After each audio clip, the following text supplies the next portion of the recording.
Well, all right. Good morning there. Happy Friday to you. Friday to you. Mama Cat's underneath the house waiting on me right now. She just arrived about 5 minutes ago. Looked a little itchy this morning.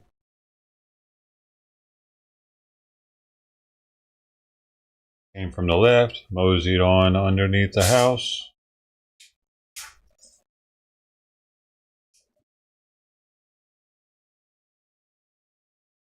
Both these cats have been fed. Tybit has had his fish oil squirted into his mouth, as well as I've pilled him with his hyperthyroid medication.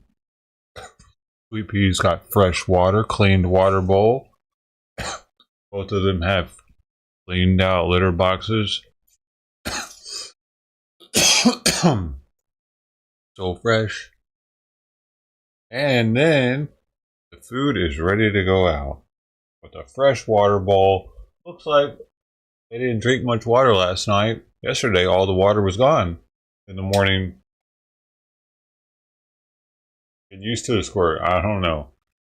It's a pretty big squirt. It's pretty big. I can hear him swallow it when I give it to him. It's like, so, I don't know. It's the 5th day, I think, now that I've done it. Don't really know if it's helping, but I mean, it should be helping. If not the itchiness, it could help his joints and his heart. Hey, Miss Bungle, number 3, getting the 5,000 dough. That's right. 20 went to Sister T, 10 went to Golden Coin, and 5,000 going to Miss.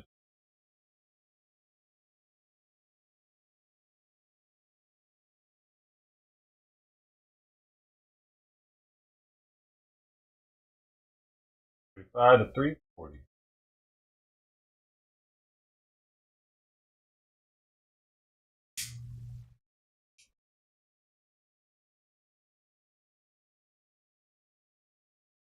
Oh, maybe all the water's gone. I can't tell. Maybe.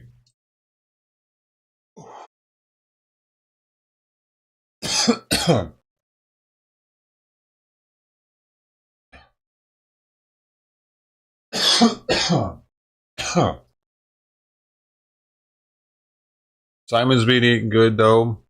I mean, I do have to do the routine of taking his food back out at midnight, and I also stir it at around 4:30 in the morning when I get up. I get up once at 4:30. I piss. I stir his food, and then oftentimes it's still there when I get up in the morning. But when I get out of the shower, it'll be eaten up, and it'll be in my bedroom waiting on me. So cute.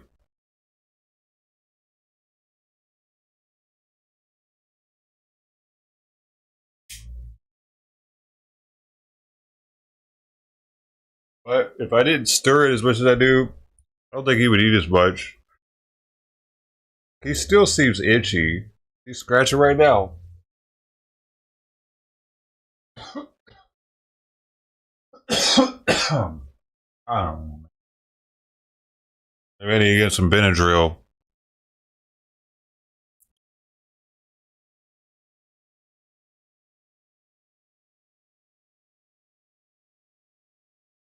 Hopefully in 2 weeks in, he won't be as itchy and his hair will start growing back. That'd be sweet.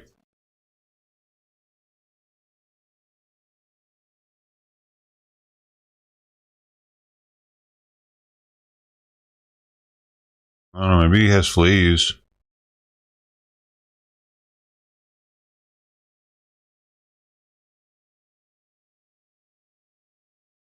But he's scratching his chin.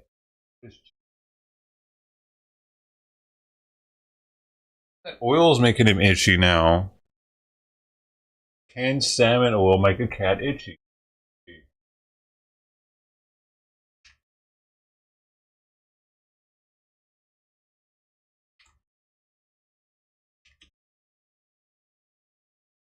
It can make a cat itchy. Oh my god. If it has a fish oil allergy.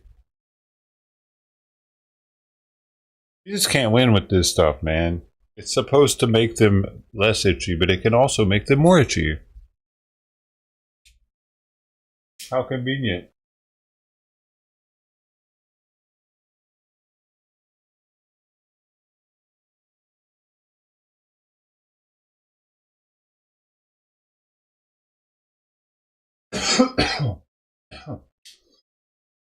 I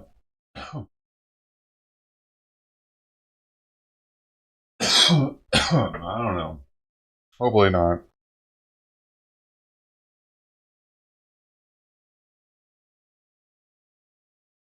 We're going through to the other.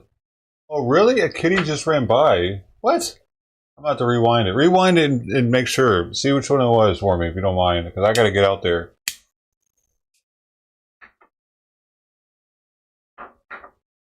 Be right back. You know I'll be right back, right? Buddy?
You think so?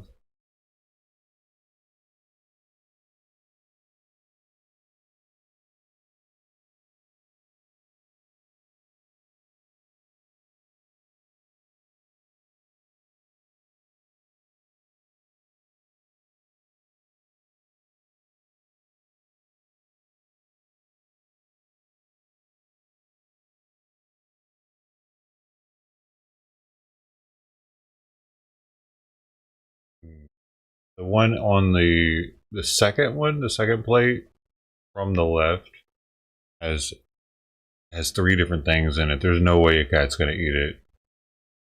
It's Ziwi for one, which they hate, but then it has probiotics, fish oil, and nutritional yeast in it. It's packed. It's punch. It'll pack a punch of nutrients, but none of them are gonna eat it.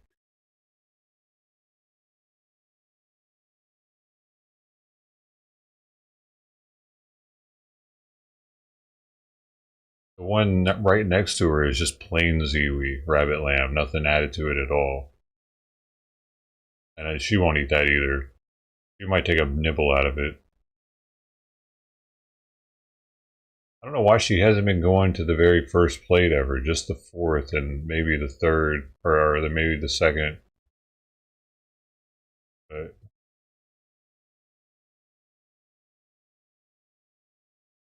she's really going at that one though.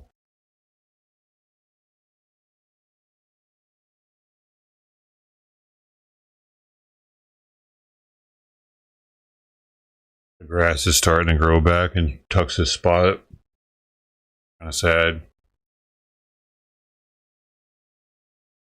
But I think there was grass there originally when he started laying there, but he just killed it off by laying on it all the time. So the grass growing back won't keep him from coming back. It'd be pretty sweet if he shows up once it got warm.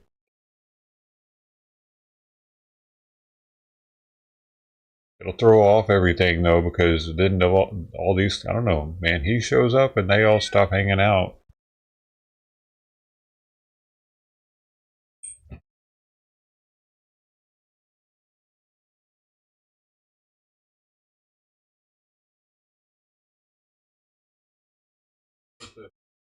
Simon just wants to make sure that I want him in here before he comes in. He pretends like he's gonna leave, and then I have to like be like, "Come on, buddy," and then he'll turn back around and come in. He just wants to know that he's wanted.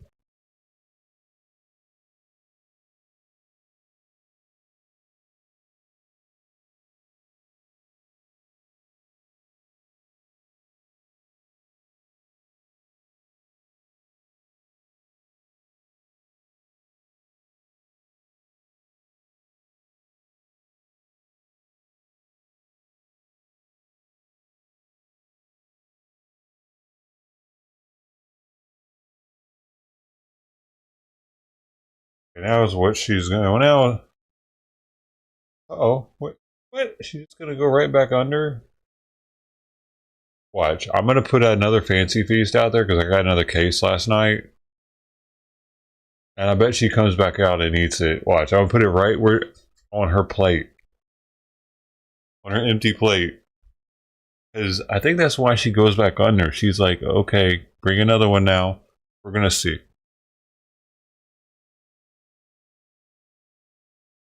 Gosh,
Not yet. Huh.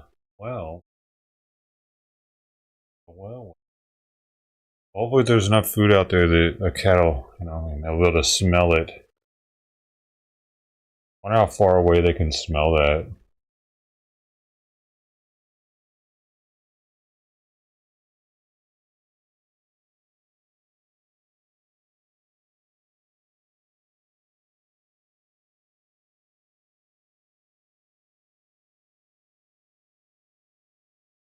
50 yards away. According to research, cats can smell wet food like fresh cat food from roughly 50 yards away, which is about the width of a football field. The width of a football field. Depending on the scent, some cats can even detect smells from up to a mile away due to their incredible strong sense of smell. At least half, or the width of a football field, or half the length.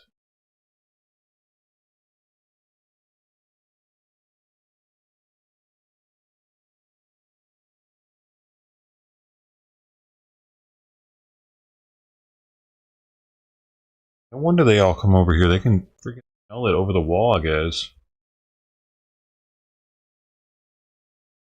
They can smell it across the street, maybe. With that much food. Because of the way the wall is, I bet that it like funnels the scent somehow. Because if it were just widely dispersed right there, see, I got the wall in the house, like tube of scent going out towards the street. It's blocked on the back, but I got my gate right there, which could let draft through. And that draft could push that scent right out to across the street, which is why I'm getting so many cats from across the street, maybe.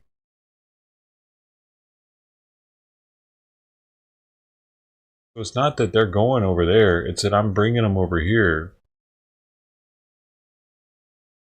Except for Tux. Tux was from over here. Interesting. Um,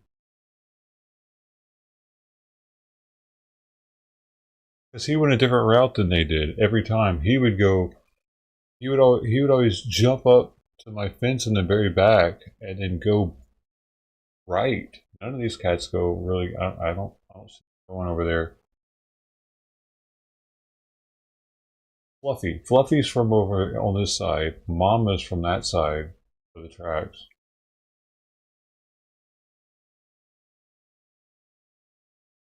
Hux would go over there. That's the thing. Yeah, I don't think he was from over there, man.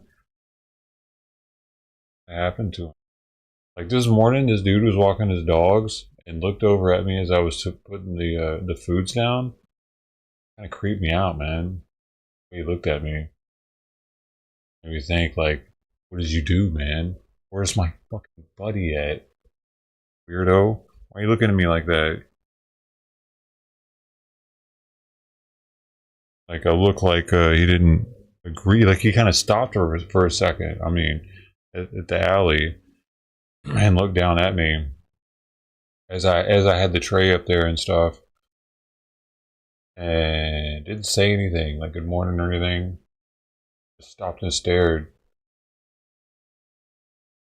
And he kind of looked like a shitbag. So yeah, that was weird. I don't like living in the hood really, but not living in the hood's too expensive.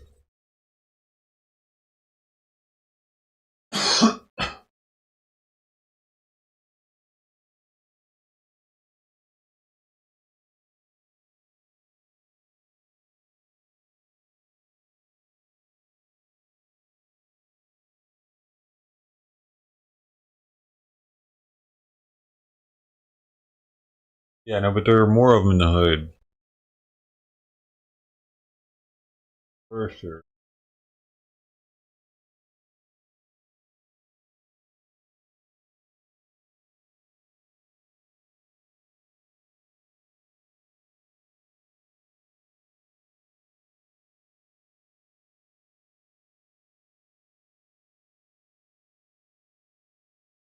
Or at least wave if you're gonna stare at somebody. Like, I wasn't expecting him to stop. I thought he was just gonna keep going. And you know, it's one of those instances where you look down, you look back up, and the dude's still looking. I'm like, what the fuck? At least wave or dive. You know, standing there walking. Stop for it. They come after you, motherfucker. Where's my spray at? Keep it pushing, buddy. This is the place to stop. Man, I remember when I first moved in. I had only been here like a year, maybe two. I think about a year though. And I went off on my neighbor's kids because they were standing right out here talking. Like one of them was talking to his friend, and it was so fucking loud, dude, that I couldn't even like. It was as loud as my TV was. I think I had a TV in here at the time. So I opened the door. I'm like, hey, fuck out of here. Dude, I don't care. Oh, and another time they were shooting off fireworks out here, and I got onto them. They were different neighbor kids, though. And another time, they were harassing their dog, making it bark for somehow by pissing it off. I yelled at those kids too. Those were different kids. I've yelled at every neighbor's kids that live along my strip right here. Actually, um, except for the Chinese dude. But you know, I mean, his kid's like got learning disability, so he doesn't go outside very much. So it's the kid that he'll fucking have his kid jumping on a trampoline, butt fucking naked, dude, in front of a huge window as big as this one, like, or no, half as big as this one, but huge. Just smiling. I'll be going to get my car out of the garage, and he's just like bouncing around. And I'm like, okay, kid, this is creepy. What is happening? And the thing is, that window faces my neighbor's place like perfectly, so they get a full on like weird. I don't know, dude. That would trip me out if I had to fucking close my blinds all the time because the neighbor's kids was jumping around butt naked. I'm glad I don't have to deal with that, actually.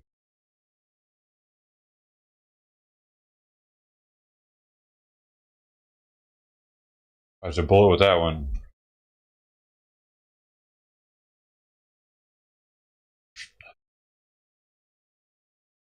I don't know, man. The kid's special needs, like, he gets picked up by the short bus and shit, so if they could at least close the blinds, though, that would be a little, dude, oh man, do that to your kid? Embarrassing. Maybe that's okay in China.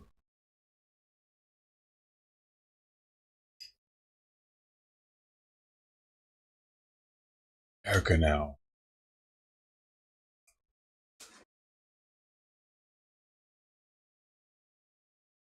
Huh. Dude, where are these cats at? I got a smorgasbord. I have a cornucopia. I have a meat platter.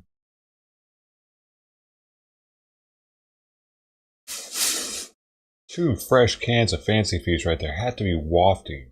They had who was feeding my cats?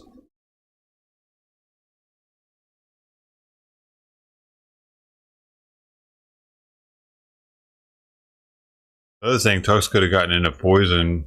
He could have gotten into some poison. Uh,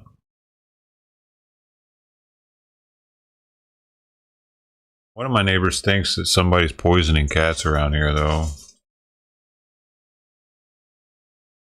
He said he found a tuxedo under his car, like it was months ago, though.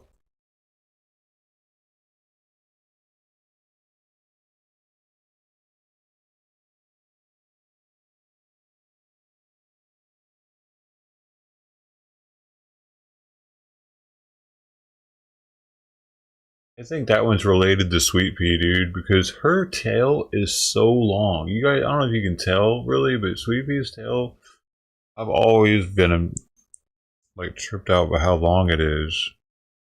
Compared to Simon's, for his body length and his tail length, hers is longer.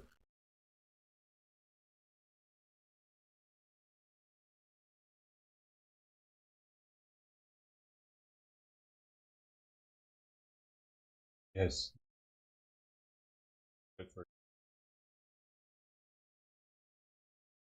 Yeah, they both have the stripes. Both have pretty much the same colors. She's a little more orangey or brownish.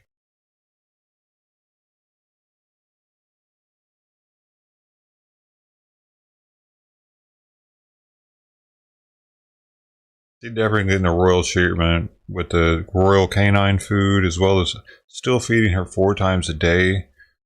Is something I doubt very many people are doing with a kitten her age. But she's super hydrated, man. She drinks water too, and hopefully, like, as long as she doesn't have anything wrong, she's in really good shape. Like, as long as it's not a reason why she's drinking all that water, and she's just gonna be healthy. Drinking all so such a good drinker.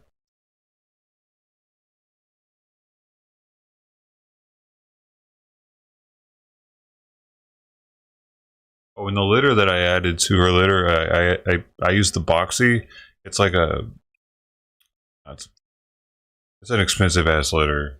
I don't recommend it, but it doesn't have very much dust at all. It's super dust free in comparison to even the respiratory relief one has more dust. The Dr. Elsie's, but the Boxy Pro, I mixed it with what I had of the respiratory relief that was already in her box, and it's like I've been having serious issues with her being able to dig to the bottom of the box and make it stick, and just having to scrape it every day. And that Dr. Elsie's has been sticking like some freshly poured concrete or something, dude. Like, unreal. And she's able to dig down deep with that stuff too because of the chunkiness of it. Well, this Boxy is a more fine clay and supposedly has probiotic. I don't know. I don't believe much in that shit. But it the texture of it and the dust free, how dust free it is what I'm appreciative of, especially being in this room around the PC equipment. I mean, I do have the air filter here, but it's better just to have less dust to begin with.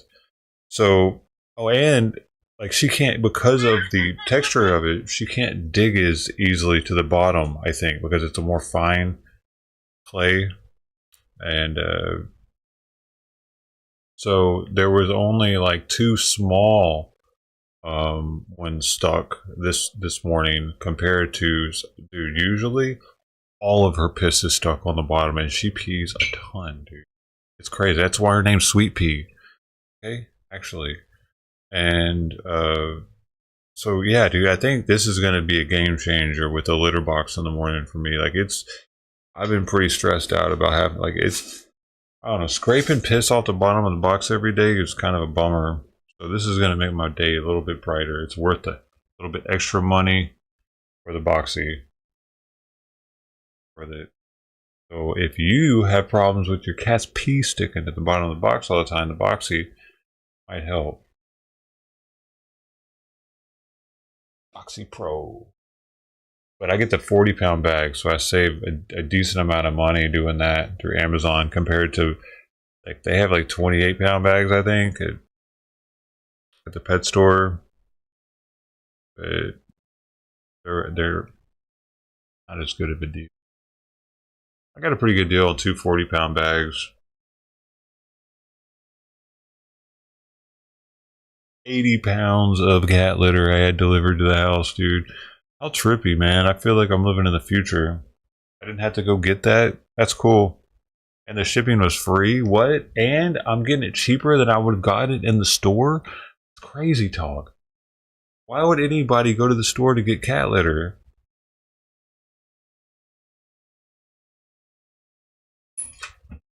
Buying, like, out of there. I get it if you're their in-house cat litter, but I just can't do it, man. For one, he's got respiratory issues, so he needs something that's extremely dustless or whatever. And yeah, I need her not to be able to stick her turds to or her piss to the bottom.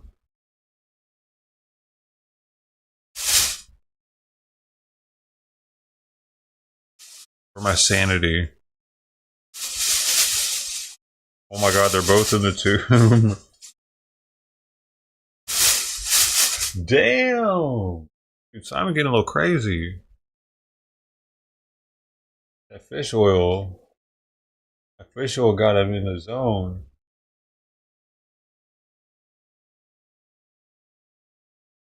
What y'all doing now? Come on. Get on with it. Fight.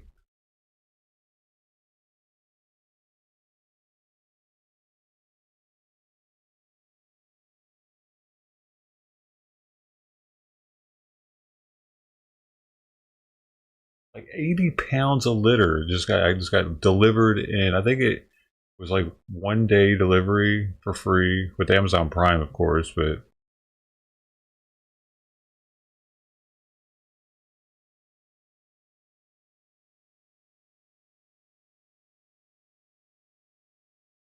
oof, I gotta pick your food up, bro.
'Right. Simon's food is up. He wanted one last little bite before I picked it up.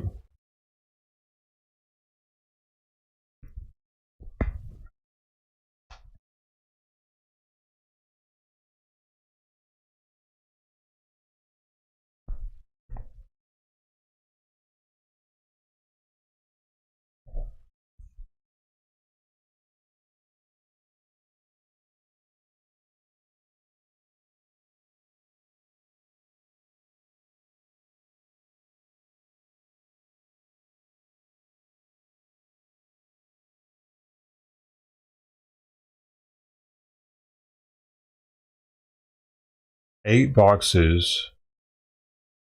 Yeah, no, I wouldn't do that. That no, no. I feel like there's no way for your house not to smell like cat piss if you have that many boxes. I would definitely feel like a cat lady at that point.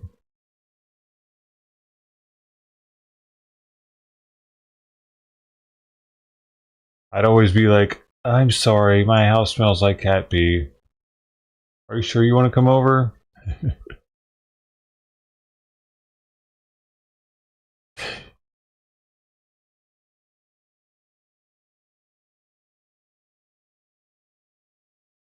Like I paranoid that my house right now smells like cat piss with just two.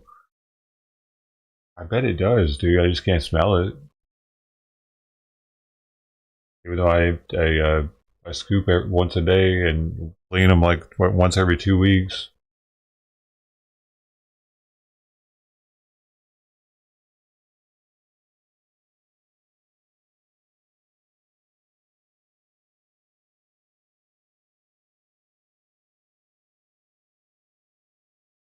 is fat and happy. Yeah, but that's gonna come back and haunt later. You're just making them fat as shit.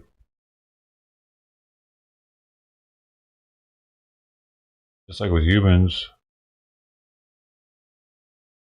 Like I had Simon on a diet once. The hell? Yo, that was a cool gift. It wasn't square. It was a like uh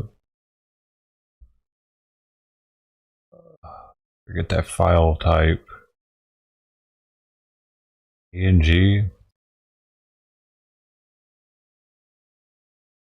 It's where you can have transparency.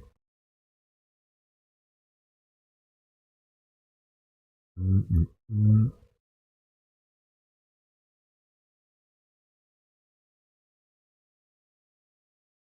What are those called? Types of files.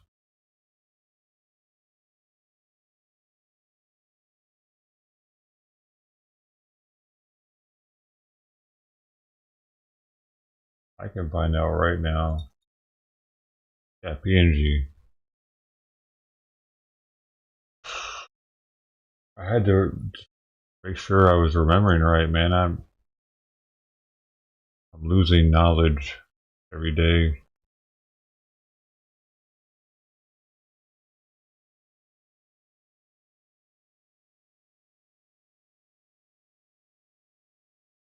Christy Noem testifies Senate confirmation here for DHS secretary.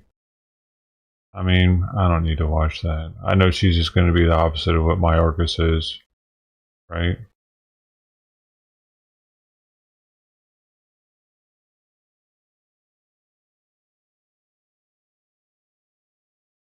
I wish she was uglier though for the job. Honestly, I want an ugly hearing. No, a DHS secretary. I want one that looks intimidating.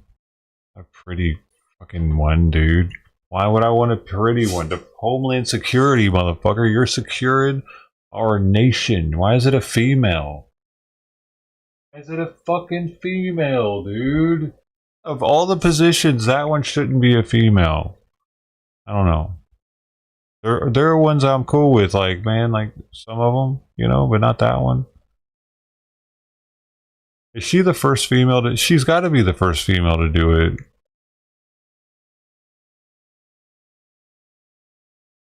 I'm looking into it. DHS secretary, first female.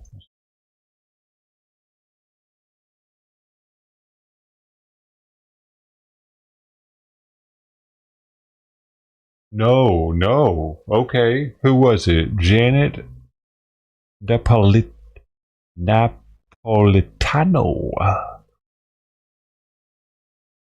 Okay, who appointed her in 2009? Who would that have been? Obama? I think so.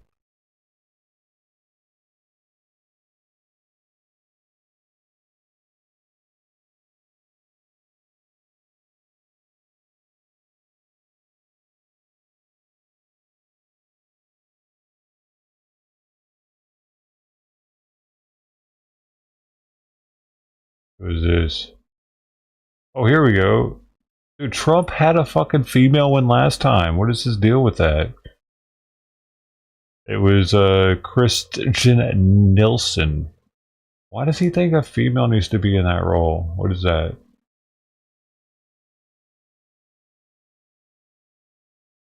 Okay, so what exactly is that role? The United States Secretary of Homeland Security is the head of the United States Department of Homeland Security, the federal department tasked with ensuring public safety in the United States. Is it? Yeah, but public safety, that's such an umbrella. They're in charge of the fucking Border Patrol, man. So Federal Protective Services, U.S. Customs and Border Protection, United States Secret Service, dude.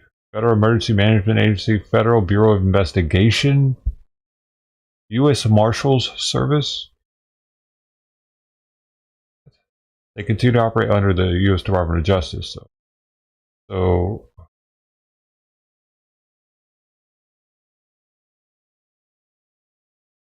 Interesting.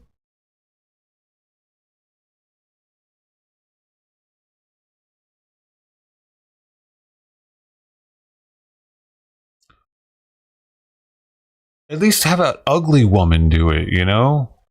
One that looks like she means business. Like, you fuck with her, she's gonna bend you over.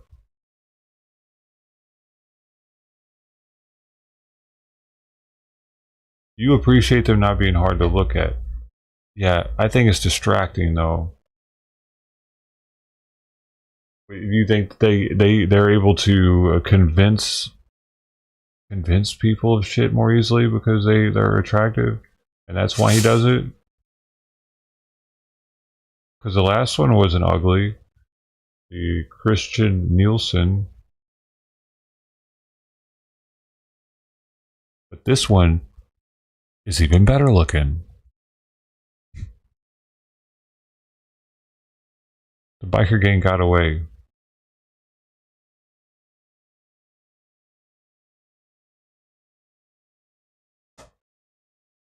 She looks like a porn star, dude. I mean, I'm not saying I want her super fake, but she'd probably be a good time for one night.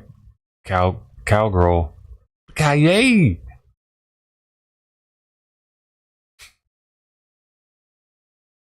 She's puffy looking though. I think she drinks a lot.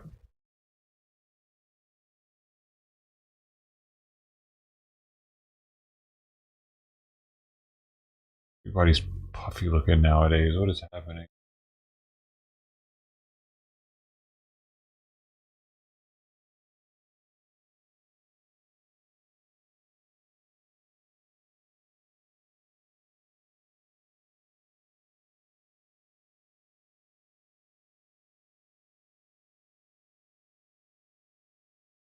Mm-hmm. There she is. Oh, what? What the fuck, mama? So, there it is. It's solved.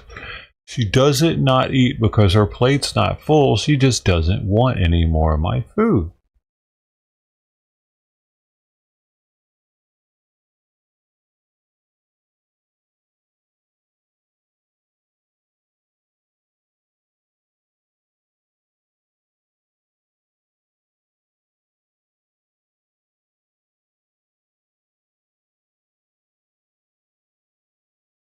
Kids.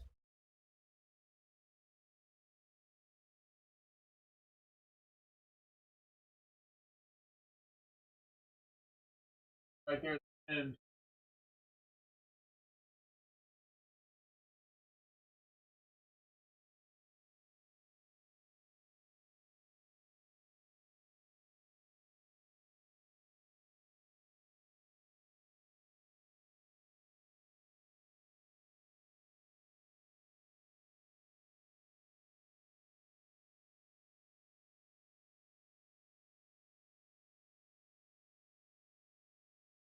cross.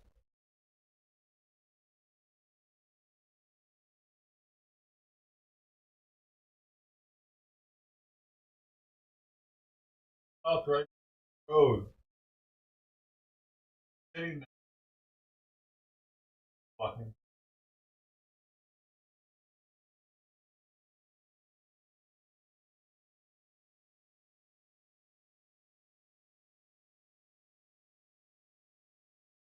was double time. She was double timing it to back in there.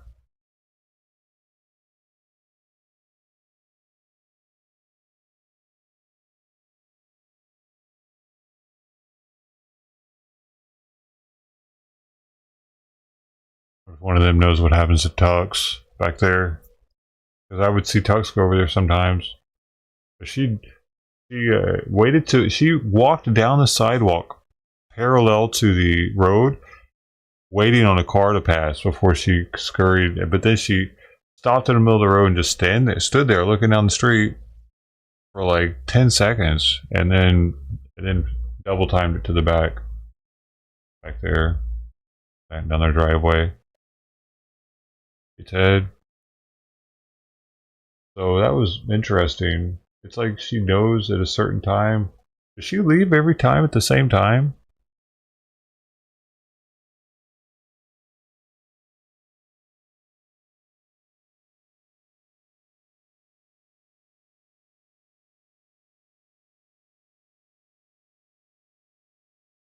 And I got my flyer up. I figured they would have seen it by now, so I wouldn't have to go over there and bother anybody. I can just scan the flyer.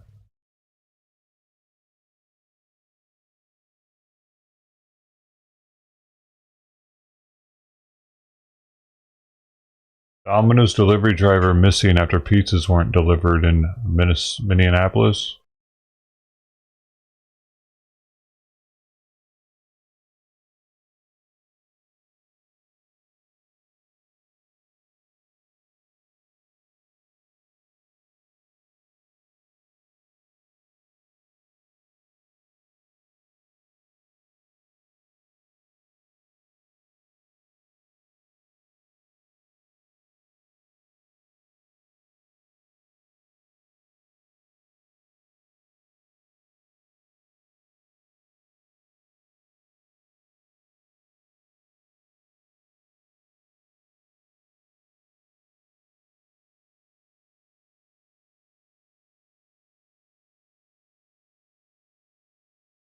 Hey, Mark.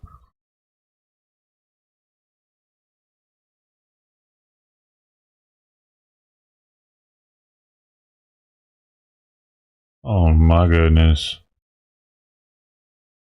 What the heck? She passed up the first fancy feast for no reason.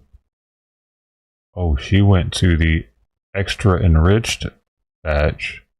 Oh my goodness. It has fish oil, nutritional yeast, and probiotics mixed into it. Went straight to my concoction.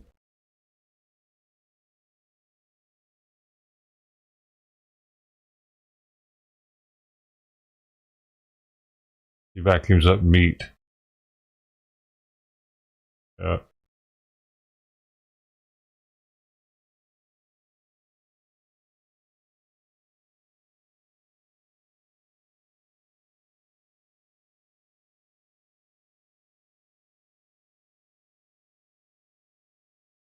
She's eating like a vitamin right now.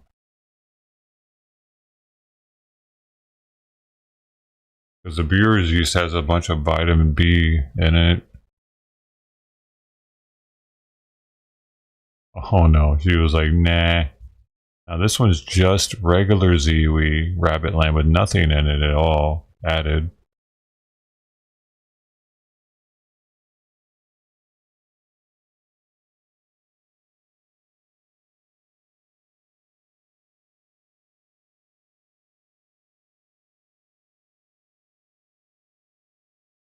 Hmm, interesting. Well, if I can get her to eat that every day, that'd be nice. I need to get rid of those cans. Expensive and no other cattle eat them.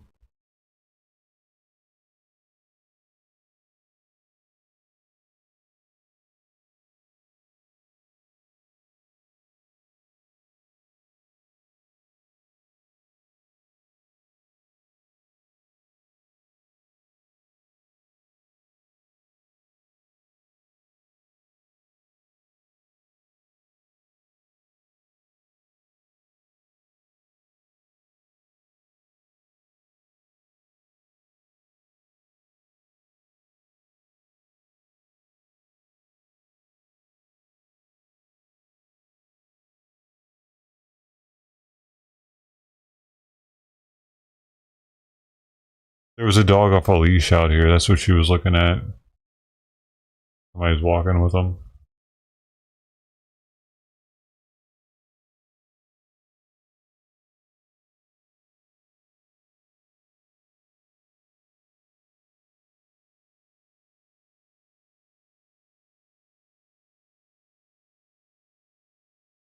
Yeah, man, she's going in heavy on the regular Ziwi. Hmm. Maybe I can get her to like it and want to eat it every day. I can put out more of it unadulterated.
Now back at me.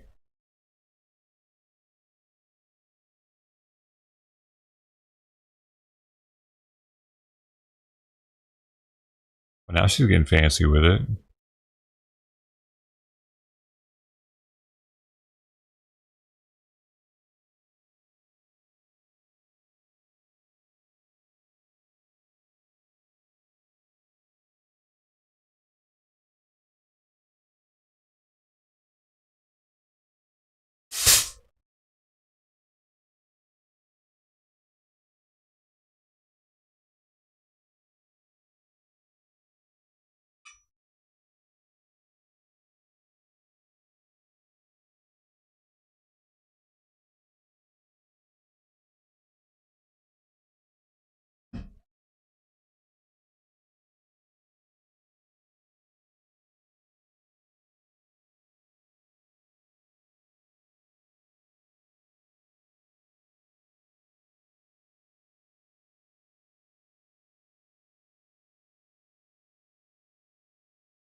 Hey, don't eat it. Don't eat it. Don't eat the ball, please.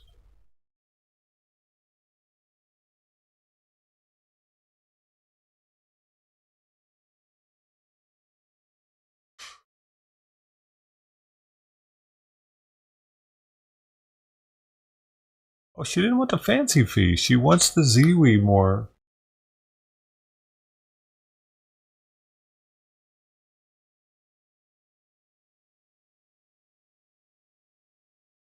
Back to the fancy feast.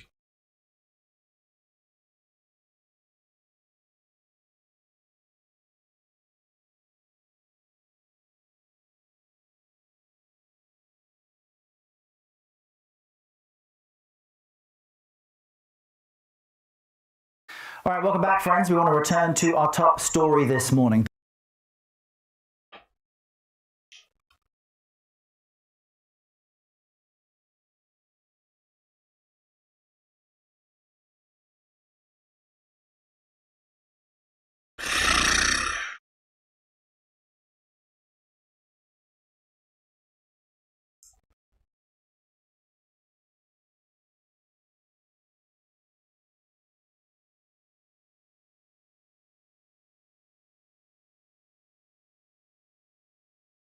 The Supreme Court moments ago upheld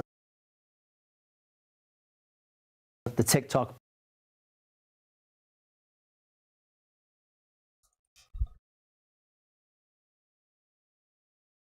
ban, ruling the app can shut down as soon as Sunday if the company's Chinese owner, ByteDance, does not divest. We want to speak to CBS News Supreme Court and legal producer Catherine Cole. She joins me, as you see, from our Washington bureau. Catherine, you're the lucky one among us because you've had the time to read through the ruling and look at the specifics. What's jumping out at you? What are the major takeaways that factored into the justice's decision here? Yeah, this is a overwhelming victory for the government and a sound defeat for TikTok. What I notice is that the court here has issued a per curiam opinion. That is, they're speaking in one voice, all 9 justices. There are no dissents here. Everyone agrees. This law that Congress passed ordering divestiture of TikTok's foreign ownership passes constitutional muster. One thing I do notice is that there are 2 justices who concurred. That is, they joined the opinion here, but they wrote separately to just pull out a couple things that they found interesting. And one of those is Justice Gorsuch, who said, whether this law will succeed, I do not know. But the question we face today is not the law's wisdom, but its constitutionality. So I think what we're seeing, and that, that's echoed in the main opinion, which is saying this is Congress's judgment that we're following. We are not saying whether this law is good, bad. It's not our problem. All we're saying is that this does not trigger the kind of First Amendment problems that TikTok pleaded the court to find here. That there's no First Amendment issue that doesn't, So then, if you can still hear me, help me understand what that means for the larger picture, as far as you saying that the Supreme Court is deciding it's actually quite narrow. This doesn't have to do with massive freedom of speech issues, as TikTok claims. This just basically says there's no issue constitutionally for us to adjudicate. So then, does this just only impact TikTok? Is there no other domino effect to other platforms in any way? I think you've pulled out something really important here, which is that the court is not trying to issue some sweeping First Amendment social media law opinion, in part because they had only 2 weeks to consider these questions. This has been on a fast track, this entire case, because of the looming deadline. Sunday, January 19th, TikTok goes dark. And so the Supreme Court was rushing to get this out, is issuing, as you said, a relatively narrow opinion cemented on the merits of this particular case. And what that means is that Sunday, January 19th, TikTok will probably go dark. The only way out of it I can see is if the political branches intervene. President Biden has the ability to extend that January 19th deadline by 90 days. There's some talk he might not enforce this law. If Congress wanted to step in the next 2 days, it could. But the judicial system is staying out of it. Barring anything really unexpected, TikTok goes away on Sunday. A unanimous decision. Catherine, thanks for helping us understand just a bit more in depth how the justices got to this point. We appreciate your time. Indeed. That's what I appreciate. Kitties.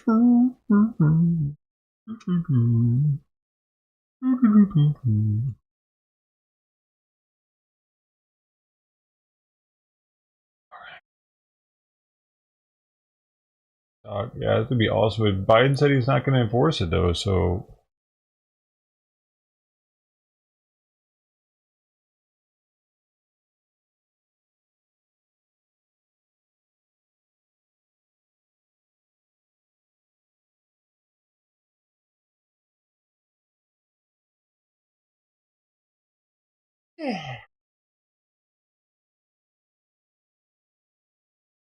this is a lady we were talking what about are the earlier. challenges that we still face with the screening process, and to be able to correct those for the security of all Americans. Yes, Senator, I will work with you on that. I was surprised TSA didn't come up more today, but I don't know, that is dude. I don't know. She's got too much fucking makeup on for my liking to be in a position.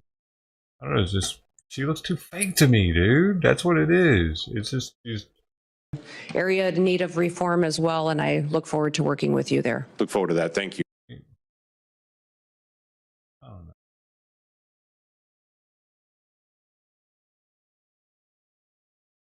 Homeland Security. That's our Homeland Security. She is going to keep our country safe. She looks like she cares too much about what she looks like to have time to care about the country.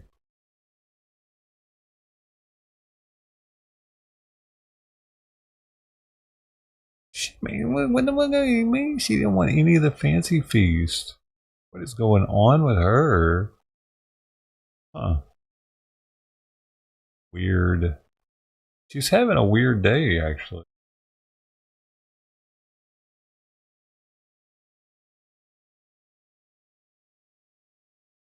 Oh.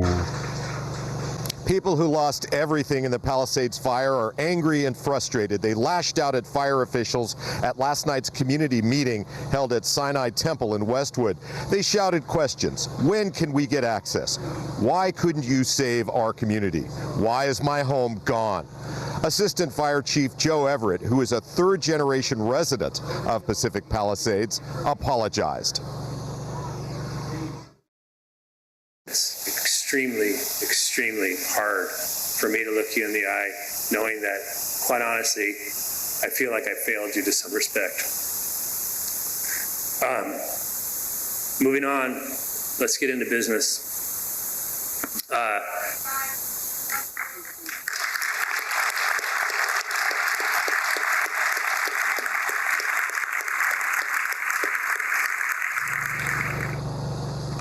There weren't a whole lot of answers provided except for a description of the firestorm that most people already understand. I've never seen fire behavior like that in 39 years. This incident is going to go down as the most destructive fire incident in the history of Los Angeles County.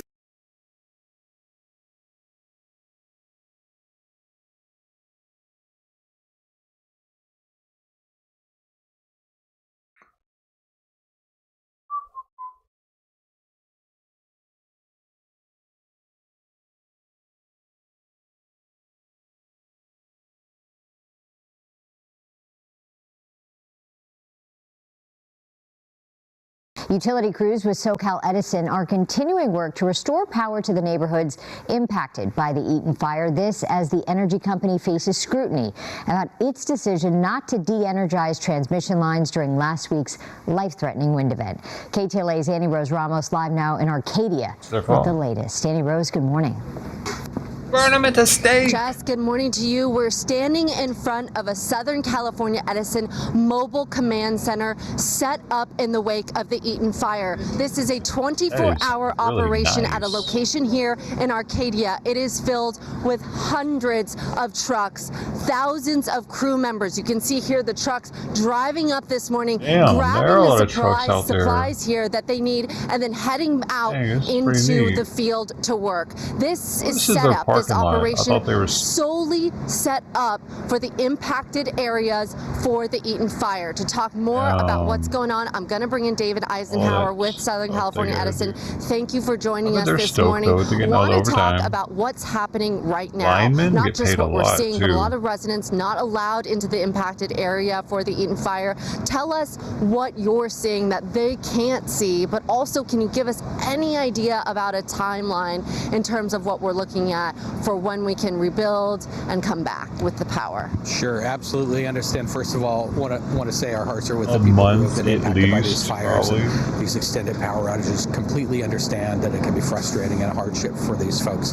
This right here is called a laydown yard. This is where our crew, we had 3,500 people, Southern California Edison employees, contractors, mutual assistance people here. They come here in the morning, they load up their vehicles, and they go out and they work all day. What we're seeing out there in the field is just an incredible amount of damage and destruction to our equipment, just like everybody else is experiencing. And that means it's going to take some time for the power to be restored because our crews basically in some areas have to completely rebuild the system. There are some other areas where we can't even get in yet. Just like anybody else, we don't even have access, so we can't even get in to assess the damage yet. So there is going to be, it is going to take some time. We're thinking probably weeks for some people to get their power back on. Weeks we're talking about here. David, a lot of questions this week about how this fire got started. Residents telling us they saw the fire start at the base of one of your electrical towers and then grow exponentially in a matter of minutes because of the brush that was around there. What can you tell us about that? Backdrop with these palm trees and stuff. We've heard that as well. Mountains. It's important to understand that the fire investigating agencies are still investigating the fire, so they haven't announced the cause yet, and we're cooperating with them. And we are looking into what happened in that area. We have not been able to access that tower or that area yet, so we're working with the fire agencies. Working with the fire agencies. Can you tell us about the brush around there that was overgrown? Was it overgrown? Do you know anything? What do you do to keep that area? So what I can tell you about that tower is we inspect those transmission towers very regularly, and that one was just inspected last year twice. So we inspect them with helicopters, drones, and from the ground. You know, I gotta say, we have spoken to countless residents who ask, why wasn't the power shut off? Why weren't those lines de-energized in the hours ahead of the Eaton fire? We hear about did the wind officials knock calling the this power line a devil down? wind. Officials calling this a wind event once in Is that a what really lifetime. happened? What is your answer for that? Sure. There are certain thresholds that we have. It depends on the situation and the type of equipment, but there are certain thresholds that we use. Should have had people looking at the lines, whether or not to shut off power. So the distribution circuits in that area were shut off for a public safety power shut off, but the transmission lines were not because they did not reach the thresholds. It's also important to note, as we told the California Public Utilities Commission, that there were no anomalies or interruptions or operations that were happening on that transmission line 12 hours before the fire and an hour after But you talk about that threshold. What is that threshold? That's it. It really depends on the type of equipment. I don't know exactly the threshold for that particular line or tower, but it depends on the type of equipment. There. The hell's the guy that does know? Talking about that threshold, it wasn't met because the winds weren't strong enough. But our meteorologists say the winds in the hours leading up to it were 60, 65, 68 miles per hour in the Altadena area. Right. Totally understand that. And again, we have weather sensors throughout our service area, 1,700 weather sensors throughout the service area, and our weather sensors in that area did not detect winds that reached the criteria to shut off those lines. Could it have been possible that those weather detectors, wind detectors, were wrong? This is all something that we're looking at, and we'll file the reports with the commission, as we get more information. Again, this is still very early in this investigation, so we're still looking into it. Still looking into it. We've got wind coming again next week. Sure. What are we doing about that? How do you prepare for something like that? So we're looking at that. We have our meteorology team looking into that. They really stand close to each other, don't they? We'll determine whether or not we need to do more public safety power shutoffs. I mean, that's like intimate closeness. We ask customers to be prepared. First of all, if you see a down power line, stay away from it and call 911 100 feet away. And also, if you're going to get a generator and plan ahead for outages like this, make sure you have a licensed electrician install that. I don't want his spittle to hit me on the lip. David with SoCal Edison, thank you so much. We'll send it back to you guys in the studio. Well, they made us all wear masks because we get too close to each other like that and talk to each other. And that one little spittle, you hear it, you feel it, you're like, boop. Was that wet? I felt a little wetness right there. I get it. No, they don't have to do that to get in frame. No, the camera guy can just back off a little bit. He doesn't have to be that close to him. He's got a microphone on our hand, on the camera.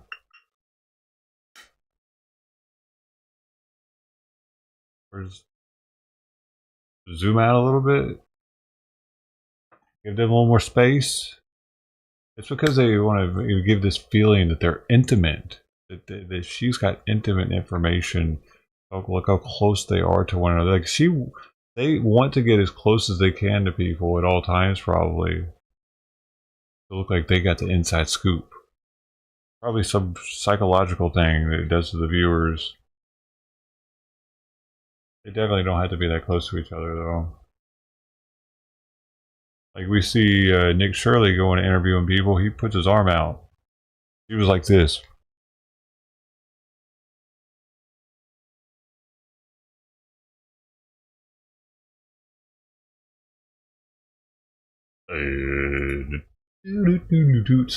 Dude, we're like in a high flu season right now. COVID still exists.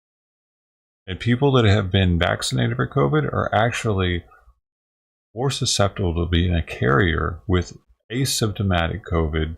Therefore, a little spittle, you won't think anything of it. Next thing you know, boom, she got me. She actually was carrying it at the time. Because she talks to so many people, she's more likely. The more she does these interviews like that close to people, like I don't go outside and talk to people that close. Someone who does, exponentially greater chances of each time they do it of getting a virus in comparison to someone who doesn't do that. People needed to be told to wear masks because we're fucking stupid. Most people are stupid and they do stupid shit like that. That's how flu season gets bad. Us getting too close to each other in flu season. It doesn't need to be COVID going on to not want other people's spittle to actually land on your face or hit you in the eye or hit you the lip, or they accidentally cough while they're next to you. You don't have to have a pandemic to be more mindful of that type of shit. Cough in your shirt. Chew. Sneeze in your shirt. It's really that simple. Don't touch your face.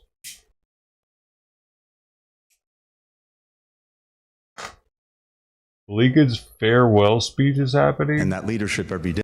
I'm not even interested. I'm sorry. He's a fucking robot. Get out of here.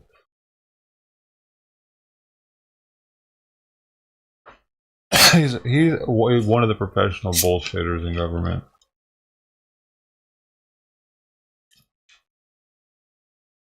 They didn't stop or end any fucking war.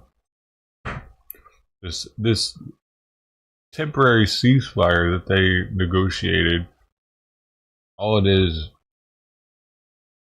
to try to make them look good as they're leaving, but it's not doing anything. It's not ending the war. It's not. I mean, hey, it's getting the hostages back, but I don't think that they actually had as much to do with it as Trump does. Why does it happen at the very end? Mall shooting in Raleigh. There has been a mall shooting in Raleigh. Breaking news. Breaking news. Oh, look at this shit. It's been having lots of wildfires. This is from 3 years ago. So I decided to put sprinklers on my roof. 3 years ago, this guy put sprinklers on this is how I the did roof. it. I teed off of the line from the well with 3/4 inch copper pipe. Why don't all them rich assholes do this? Valve that turns on they the could have afforded this. And there I put in a outlet to act as a drain in the wintertime. And can you believe it? Copper lines and now they're expecting America to bail them out. They could have all had roof sprinkler systems. They could, instead of buying that Ferrari. And up there they go through the roof. And now we'll go up on the roof. Here's where the water line comes through the roof. And I made the connection with a flexible connector that's usually used for connecting to water heaters. And the flashing I made from some aluminum sheet metal I had on stock, and 2 Fancy Feast cat food cans. One on the is that top why I'm and getting one on the recommended bottom. this? And the copper lines Fancy go Feast is one of my up here. hashtags. And this is a concrete block that I cast to hold down the pipes. I made 10 of these, and later on in the video I'll show you the forms that I used. And the copper lines go through a 1-inch PVC pipe that's cast into the block. So the line goes along here, and there's an extension line that goes down over my garage, and there's a sprinkler at the end of that line. And this bend here I did with a conduit bender. Does the well, will a well run out or dry here's the easily? First house sprinkler. The house has a drill well. I transitioned from 3/4 inch copper to 1/2 inch copper, and then that's a Rainbird brass sprinkler head that shoots over a 40-foot radius. So it covers all of the roof and some of the perimeter beyond. And then the line goes along. Pretty big house. And there's another sprinkler head there. So I have a total of 3 sprinkler heads for about a 2,000 square foot house, plus attached 2-car garage. I used about 90 feet of 3/4 inch copper lines for this job. And I used copper because plastic pipe, which is the alternative, melt and heat. Wouldn't stand up very well to the constant sun that the roof is exposed to. Oh, it would get brittle. Plastic can melt in fires. Because they tend to turn off the power during wildfires, I installed this generator system to power my well. I got this cabinet on this guy's got the setup. Craigslist. It's a safety cabinet which was originally designed to house flammables. It's made out of 12 gauge double wall steel and weighs over 400 pounds. And so my generator lives in that, and the door normally is kept locked. And when the generator is running, the door is kept open. Video. And I installed a fan that exhausts the generator a female, fumes. dude. The fan is powered by the generator when it's running. And I mean, nobody has that many cats that isn't a female. It's powered by these two propane tanks. The propane goes up through those tubes to the pressure regulator and then comes down this pipe and goes through the wall and connects to the generator. The generator can run on propane or gas, but the advantage of propane is the fuel doesn't go bad. Gas in the tank can degrade over time and clog your carburetor. So fuel. Running it on propane avoids that. So the 240 volt power from the generator goes through this yellow cord over to the manual transfer switch that's in this box. And I move the lines from the well and the refrigerator into this box. And it's normally powered, they're normally powered by the utility power, and then you flip that switch and the generator power takes over. And the cord plugs into a socket in the bottom of the box. And I got the box on Amazon as I did the generator and the cord. So here's the form that I made. And my underwear. The concrete hold-down blocks. Would have been funny. I made 3 of these out of 5/8 inch plywood that I had on hand. And I cast a total of 10 blocks using 5 60-pound bags of concrete mix. And I reinforced the blocks. You offended you, Brody, because you're so sensitive. That's what he was saying the other day. That I cut from galvanized. She, I mean, I keep saying he. I'm sorry, Savage. She. And for the blocks over the garage where I didn't have a ridge vent that I had to go around, I filled up the bottom spaces there with 1/2 inch styrofoam.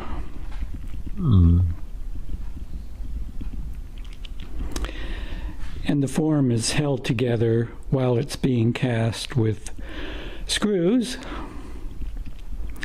And I painted the form each time before I poured the concrete with 30 weight motor oil, so that you could pull the form away from the concrete. Well, it really helps, huh? And the indents here 30 weight. That's pretty thick. held the 1-inch PVC in place while I was pouring the blocks. What we got here? What we got over here? And the blocks are so heavy, I think they weigh 35 to 40 pounds each, that they hold the copper pipe in place even in high winds. Here's the generator cabinet closed up and locked. The cabinet came with two shelves, and I only needed one. So I turned the second shelf into a canopy over the door to help keep the rain out of the interior. I run the generator about once a month, and I also charge the battery then. And conveniently, this generator comes with a battery charger. I also installed a sprinkler at the wellhead. It's at the top of this pipe, and it aims its spray over here to the white tank there. That's the pressure tank for the water system. So there are the sprinklers in operation, all three of them, and they spray over a wide area.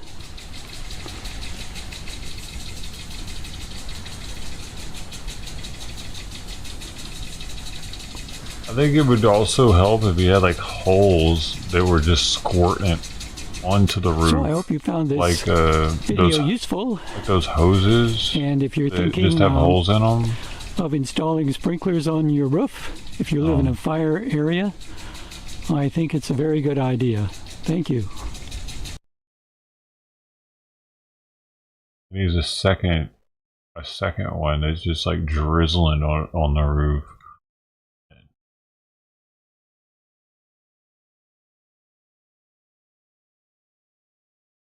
You could probably just build it right on top of that one.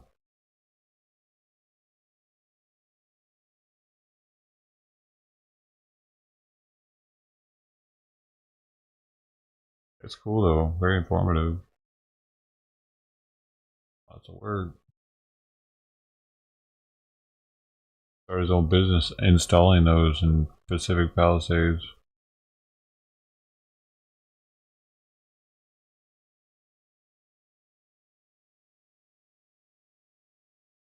Lincoln's farewell address only lasted for 3 minutes. Oh, I guess I can watch that. For his community. Oh no, they started like halfway into it.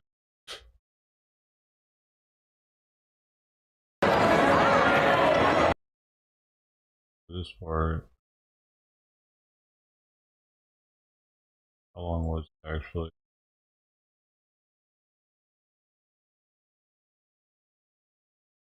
18:30. Oh no, it was like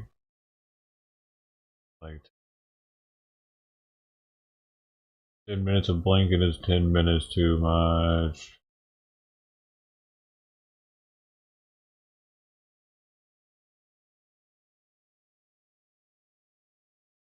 Some migrants are leaving the U.S. Trump has promised to carry out the largest deportation operation in U.S. history. And before those operations begin, some migrants are already choosing to leave the country voluntarily. News Nation's Jorge Ventura joins us live from San Antonio, Texas this morning with more on this story. Jorge, how many migrants are we actually seeing doing this, leaving voluntarily? Right now, Marky, it's unclear, but we are starting to see a trend. This comes as cities across the U.S. and Mexico are now bracing for President-elect's deportation operations. But his hardline messaging on those deportation efforts have some migrants panicking and some even choosing now to self-deport back to their home countries. I spoke with immigration attorney Rolando Vasquez, who tells me that some of the immigrants that he represents that entered under the Biden administration are now choosing to return home, fearing deportation under the incoming administration. Just as recent as yesterday, they notified me that they're going to depart the country voluntarily, and understanding that, you know, the Trump administration is going to carry through on their promises. Where's she going to hear me knock? And it's not just Trump's deportation plans that are influencing these decisions. Vasquez says it's also that Mexico is now open to accepting non-Mexican deportees. Mexico's move would impact Cuban and Venezuelan migrants the most, since those countries typically do not accept deportation flights from the U.S., but may from Mexico. Backwards to where I'm pointing though. This is mirrored for many migrants to leave on their own, knowing that they're either going to be deported to their home country or be deported to Mexico. And they obviously, the overwhelming majority of them do not want to be in Mexico. And my sources in Mexico tell me that it's likely that cartels and smugglers will exploit, kidnap, and extort those newly deported migrants. As of right now, it's unclear if Mexico has a plan to protect those deported migrants, Marky. Yeah, border's about to change on Monday. At least that's what voters were promised. That's hilarious, though, that they don't want to go to Mexico. Why not? Everybody. Go to joinnn.com to find news. I thought you're running from persecution. I thought you're scared to go back. I thought That's dangerous there. You can just go deeper into Mexico. You don't have to stop at the border. You don't have to go to a cartel-ran country. You can also go to any other country that isn't your home country, like where you lived before you came here. You know, right before you tore your passport up at the border, and then claim that you had been living in all these other areas that we're letting claim asylum, but you had been good for 10 years saving up money. Why aren't they going back to those? They're actually going to go back to the shitholes? Because I remember there were some Venezuelan migrants that said that they had a better life in Venezuela and that they would like to go back now. That was in Denver.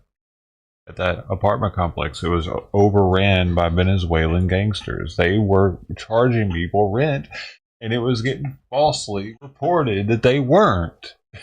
And now it's completely shut down. The amount of misinformation, like, okay, they might not have been eating cats on a regular, but somebody saw a fucking van rolling around in Ohio with a bunch of cats in the back of it. Multiple people were saying that story. It's kind of odd that they would all think that they saw a white van in particular with a bunch of cats in the back of it. And Haitians driving. And then we looked deeper into it and saw for ourselves that, yes, they have a Thanksgiving-like celebration where, like we eat turkey, they eat cats. So it's not an everyday type thing. It's a special occasion type thing that maybe they got caught doing once. And they don't do it all the time. But some people's house cats got killed probably. And the goose all of a sudden disappearing in that park that they said, oh no, they're not eating stuff out of the park. No, they were eating stuff out of the park, man. Where else did the geese go? Everybody said there used to be so many you would have to stop and let them cross, and it was a thing. And now they're pretty much non-existent. Right after the Haitians came. Are they racist? Are these geese racist? They don't like Haitians? They all left? Oh, rude. You know what? Maybe they deserve to get eaten if they're like that, huh? There's that picture. I don't give a shit if it wasn't the exact community, Springfield, I believe, where they were getting blamed for it. But there was that picture of what looked like a very black person, blacker than normal, holding one dead, walking down the street with it. Now you put the two together, as well as that weird lady that actually was getting caught eating a cat. I don't care if she was a local. Maybe she'd been hanging out with too many Haitians lately. They were getting in her head. Like, hey man, yeah, you should try one sometime.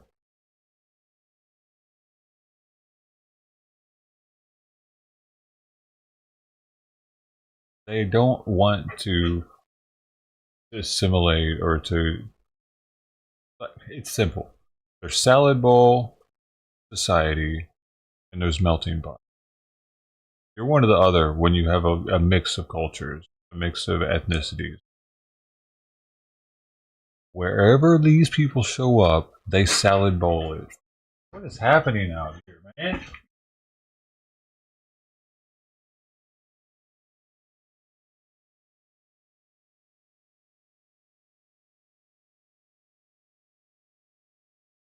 Unloading equipment, like lawn mowing equipment stuff. But they turn into a salad bowl because they clump together. They push out the locals because they can't afford the rent that these people are able to afford because they have so many people at the same spot. And they even start opening up their own restaurants. There was one in Ohio, in Springfield, a small town. They already had a little Haitian restaurant. Y'all remember that?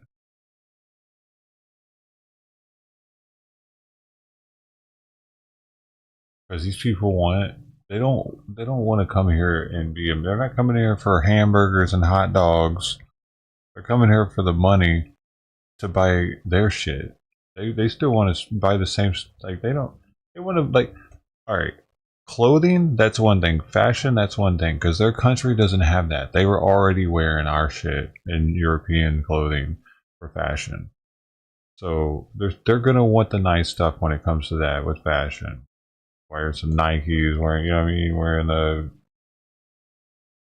Prada, even if it is bootleg, because you know they're wearing a lot of bootleg shit. But they want to look super fresh, while at the same time eating their same foods that their culture would eat. Like I'm talking about the Haitians in particular. Like other cultures aren't going to want stuff like Afghanistanians coming here. They're probably going to still look like they're living in Afghanistan. Probably not. Like the females are probably going to still have the headdress and whatever, the burqa, and like the dudes are probably going to be pretty simple dressing. But that's Afghanistan. Go to another Middle Eastern country, it might be a little different. Okay.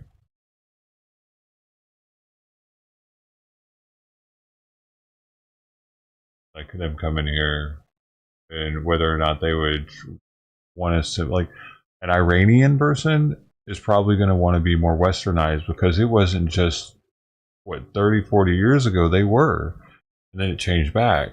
So they got a little taste of it for a while. The countries that have never tasted it aren't as likely to just revert to westernized culture and style.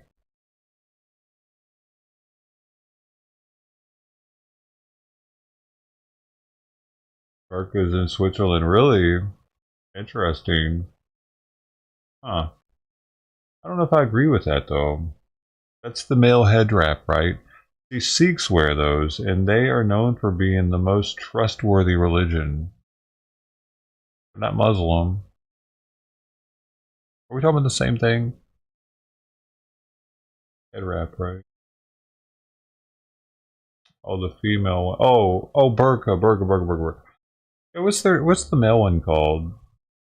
Well, that's good then, because yeah, that's like keeping a woman down with that. Not let. I mean, I guess if she really wants to, because she's, I don't know. I feel like you gotta bust a woman out of thinking like that though. If she thinks like that, it's just she's so unattractive that she doesn't want people looking at her in public or something. Because a lot of people rejoiced when they made everyone wear masks. There were a select few, small percentage of people that liked it because they didn't like the way they look. And I remember somebody in chat even said it once, because back then we were popping off, so we'd get a lot of random people come through, and one person said something about how they didn't really mind it. They liked to wear it.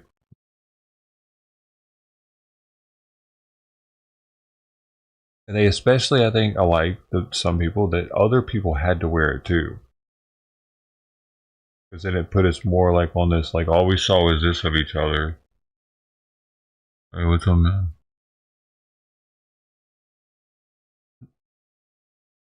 Everybody was kind of on an even playing field, and she pulled them. I remember hitting on this chick once too at the grocery store. We like pulled our masks down for a second and looked at each other. Like it was a different type of like trying to meet somebody. You had to pull your mask down. Like, do I pull my mask down? Do they pull theirs down? That means they might be interested if they pull theirs down after I pull mine down. Anybody miss that?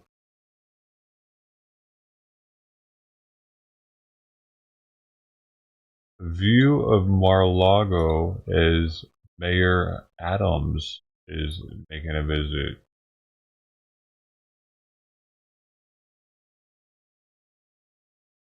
You never wore a mask? What?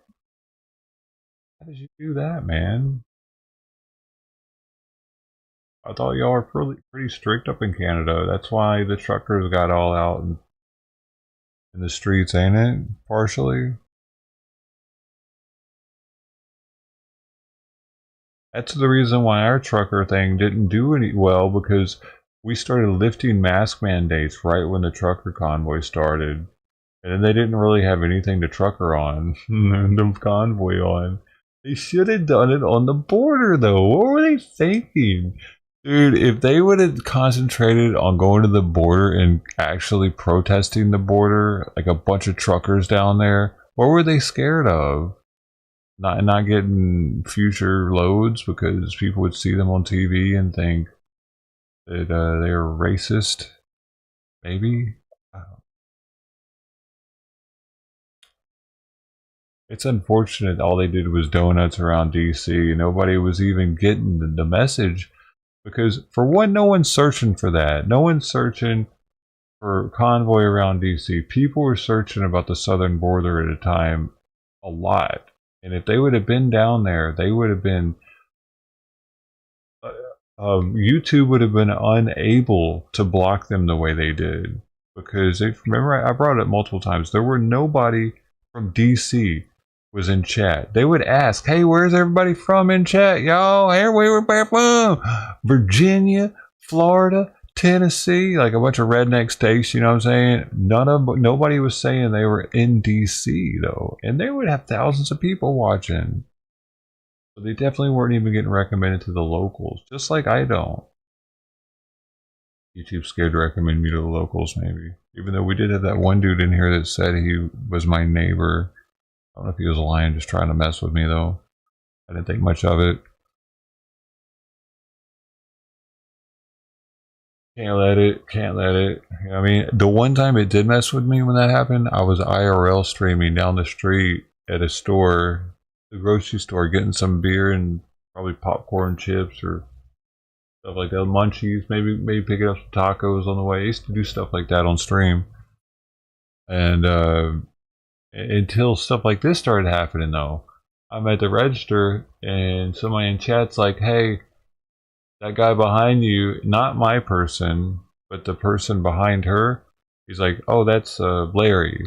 I was like, what? Who's Larry? And he said who he's talking about. I asked my cashier, I was like, is that guy's name Larry behind you? Like, yeah, Larry, you want me to get him? I was like, no, I'm good. I was like, but holy shit, okay, this is getting a little intimidating. I don't even remember who that guy's name is, but like at that point he could have just ran up on me if I'd pissed him off in chat one day. Oh yeah, motherfucker! You remember me?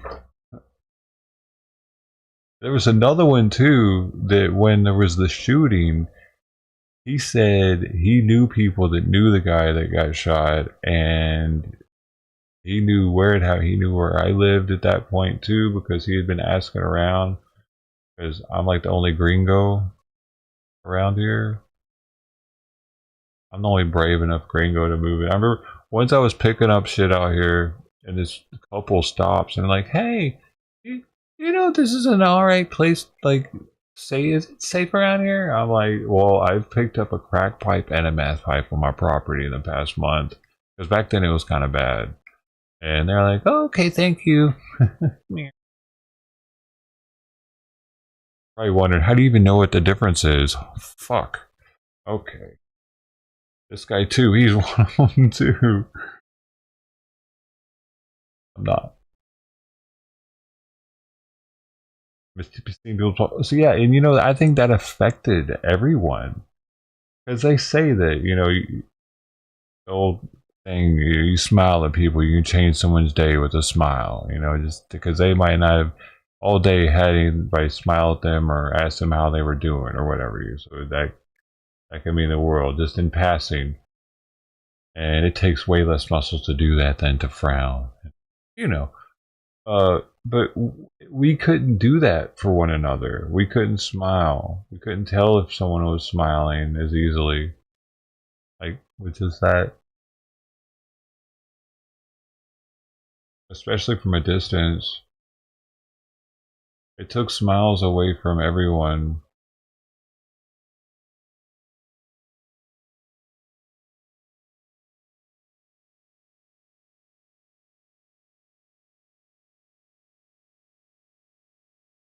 I thought about that when it was happening too. How, like, if that were to have lasted for years, it would have really been bad for us. Society just not looking at each other, because it wasn't just that we couldn't see each other's mouths. We stopped looking at each other in the eye. People would just not look at each other at all. It gave people an excuse to have this barrier, the 6 feet rule, man. Don't even look at me. That's what it was kind of like.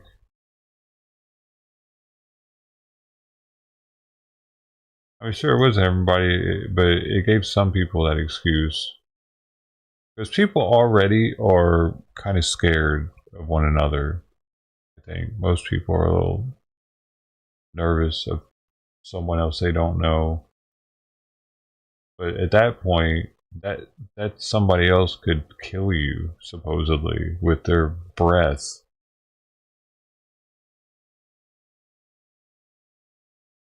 We didn't know how bad it was in the very beginning, especially. So it was like, what? Hold on, they're making us put masks on. How bad is this shit?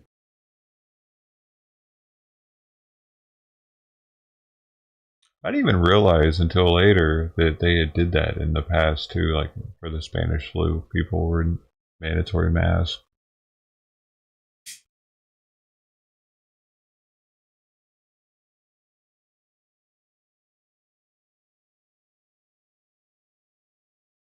Or that's what they did away with spittoons. Spittoons used to be a thing at multiple bars. Or the Spanish flu. There's one old antique one that's, I think, remaining in the world at a bar. I was seeing something about it the other day. It has underneath the bar stools, there's this like trench that runs along, metal trench, and water's in it. And they just spit down at their feet into it.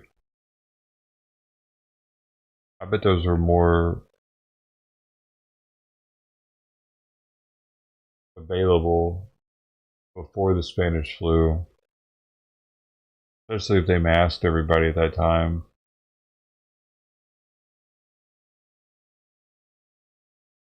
They were already thinking about that type of stuff. To flip out for you not wearing one? Well, I mean, it was only common courtesy to wear them in the places like grocery stores, dude, for other people. It's more for their peace of mind, dude, really, than for you not getting sick. Because, like, for me, I realize that people are idiots and they'll sneeze on the fruit or something. That's how I ended up getting COVID. Was my Costco checker sneezed on my fucking grocery cart, dude. I saw him do it and I thought about it, and it was like a couple days later I started getting an itchy throat. When I saw him do it, I was like, what the fuck? He sneezed on my shit. I was like, hopefully we're good. What am I gonna do? Okay. Yeah. I don't know how long it lasted on the stuff, but he got me. So it gives me peace of mind when I see others, when they put us on a mask mandate, that at least they're not going to sneeze on my shit. Because people are stupid. They don't give a shit. They don't think. All they know is they got to sneeze, and they can't. No, don't.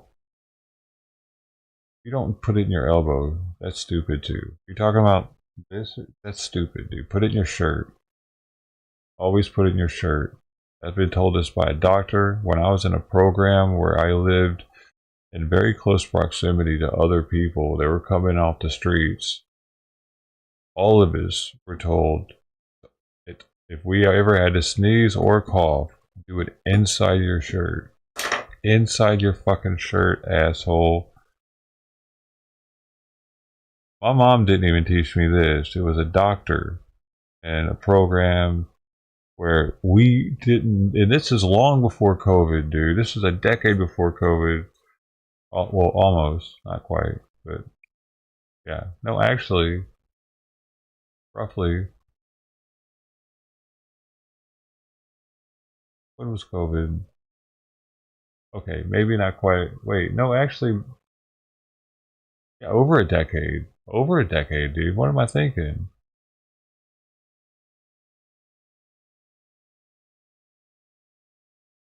So now that we have COVID, even more so does this stuff need to happen. We don't need masks. If everybody simply did this when they coughed and sneezed, and don't talk up in people's faces. Have a little, so that spittle can't fly and hit them on the lip, because that's all it takes, man. Even if you wipe it, it's probably too late at that point. People like to spit on each other when they talk.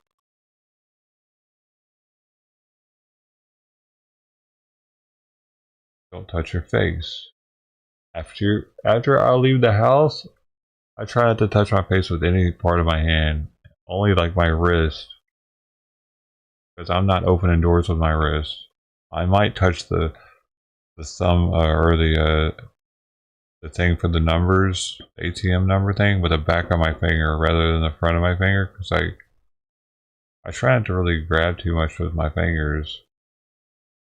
But I probably shouldn't do that. I should probably always use my fingertips for everything. It's just I feel that those suckers are gross as shit. ATM, and you know what's been proven to have the most cooties? Anybody know? What's been proven to have the most cooties out there when you like other people's cooties is what I'm talking about. I'll give y'all a second and see if somebody knows. I'll give you 20,000 though if you can get it right. Bo, bo, bo, bo, bo, bo, bo. We need a timer. Bo, bo, bo, bo, bo. Woo, woo, woo, woo, woo, woo. Don't y'all be cheating either. Woo, woo, woo, woo, woo, woo, woo, woo, woo, woo, woo. Hey, RP to Alex Trebek, man. Okay, here it is. Here it is. All right. Gas station pump handles.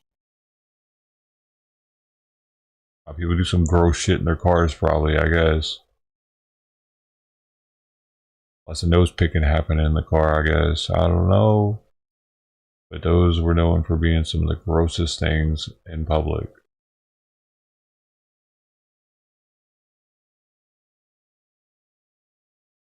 I guess they never clean them. Maybe. Do they ever clean those damn handles? Just start wearing rubber gloves to go to the gas station. I think people were doing that during COVID, though. Remember, people were walking around with the rubber gloves on, dude. With dish gloves. Some of them.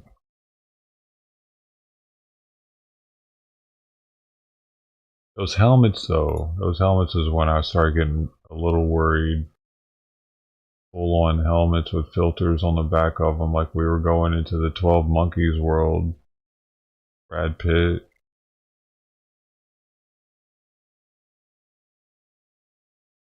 What? Kamala Harris merchandise on sale. To the clearance shelf in a souvenir store in Washington, D.C. on the eve of Donald Trump's inauguration as president. Sky News host Rita Panahi, who is in Washington for Trump's inauguration, came across the fire sale stock, revealing Kamala Harris mugs reduced from $8.99 to $3.38 and keep cups reduced from $13.99 to $6.98 in an effort to clear stock before President Trump takes over on Monday. All merchandise from the official Harris Walt store has also been taken off the website, leaving it empty.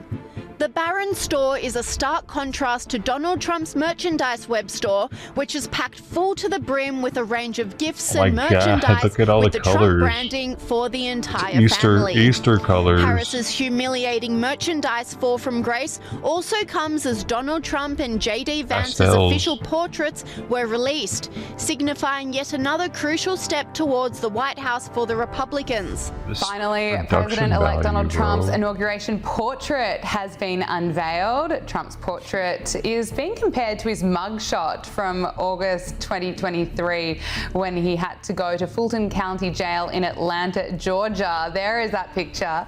Look, what do you make of the portrait?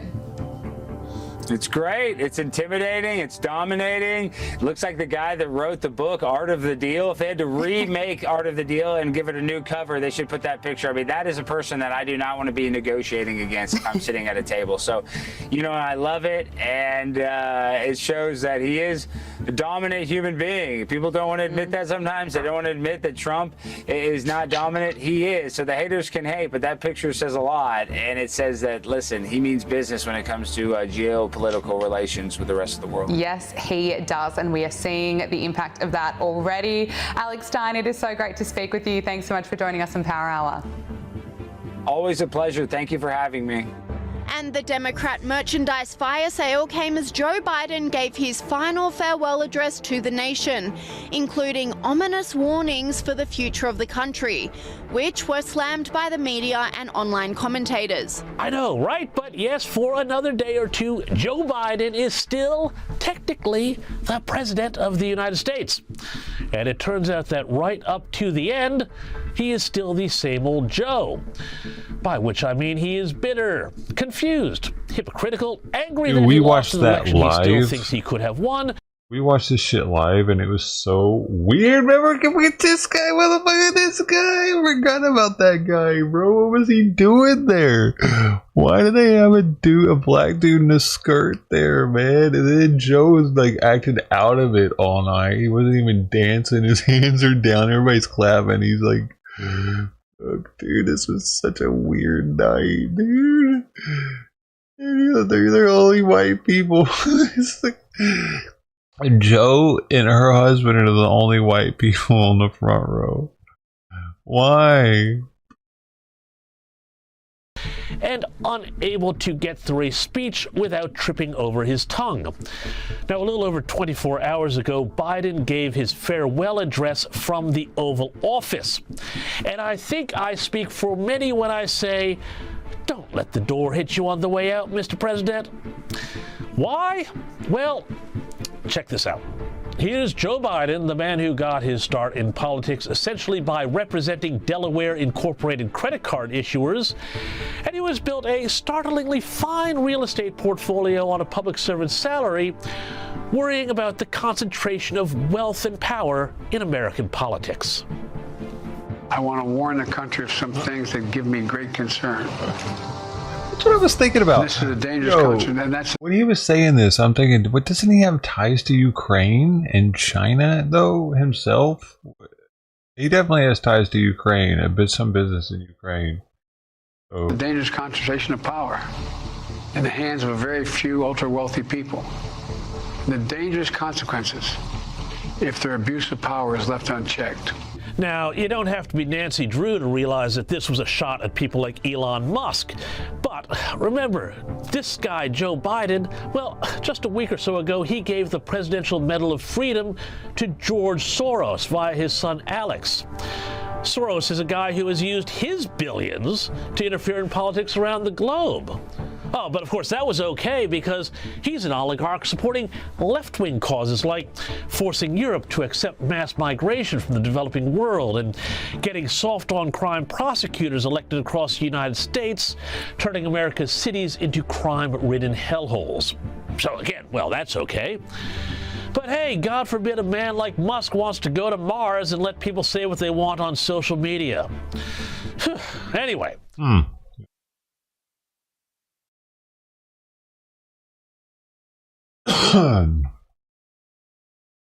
His teeth. That guy's teeth?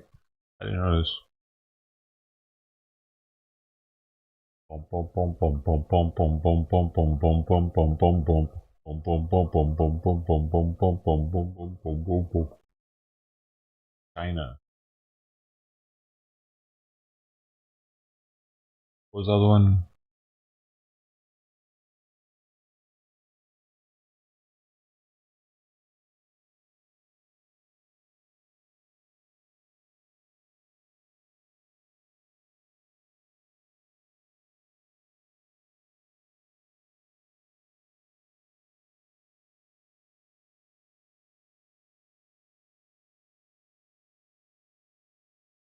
News conference in Poland. Why?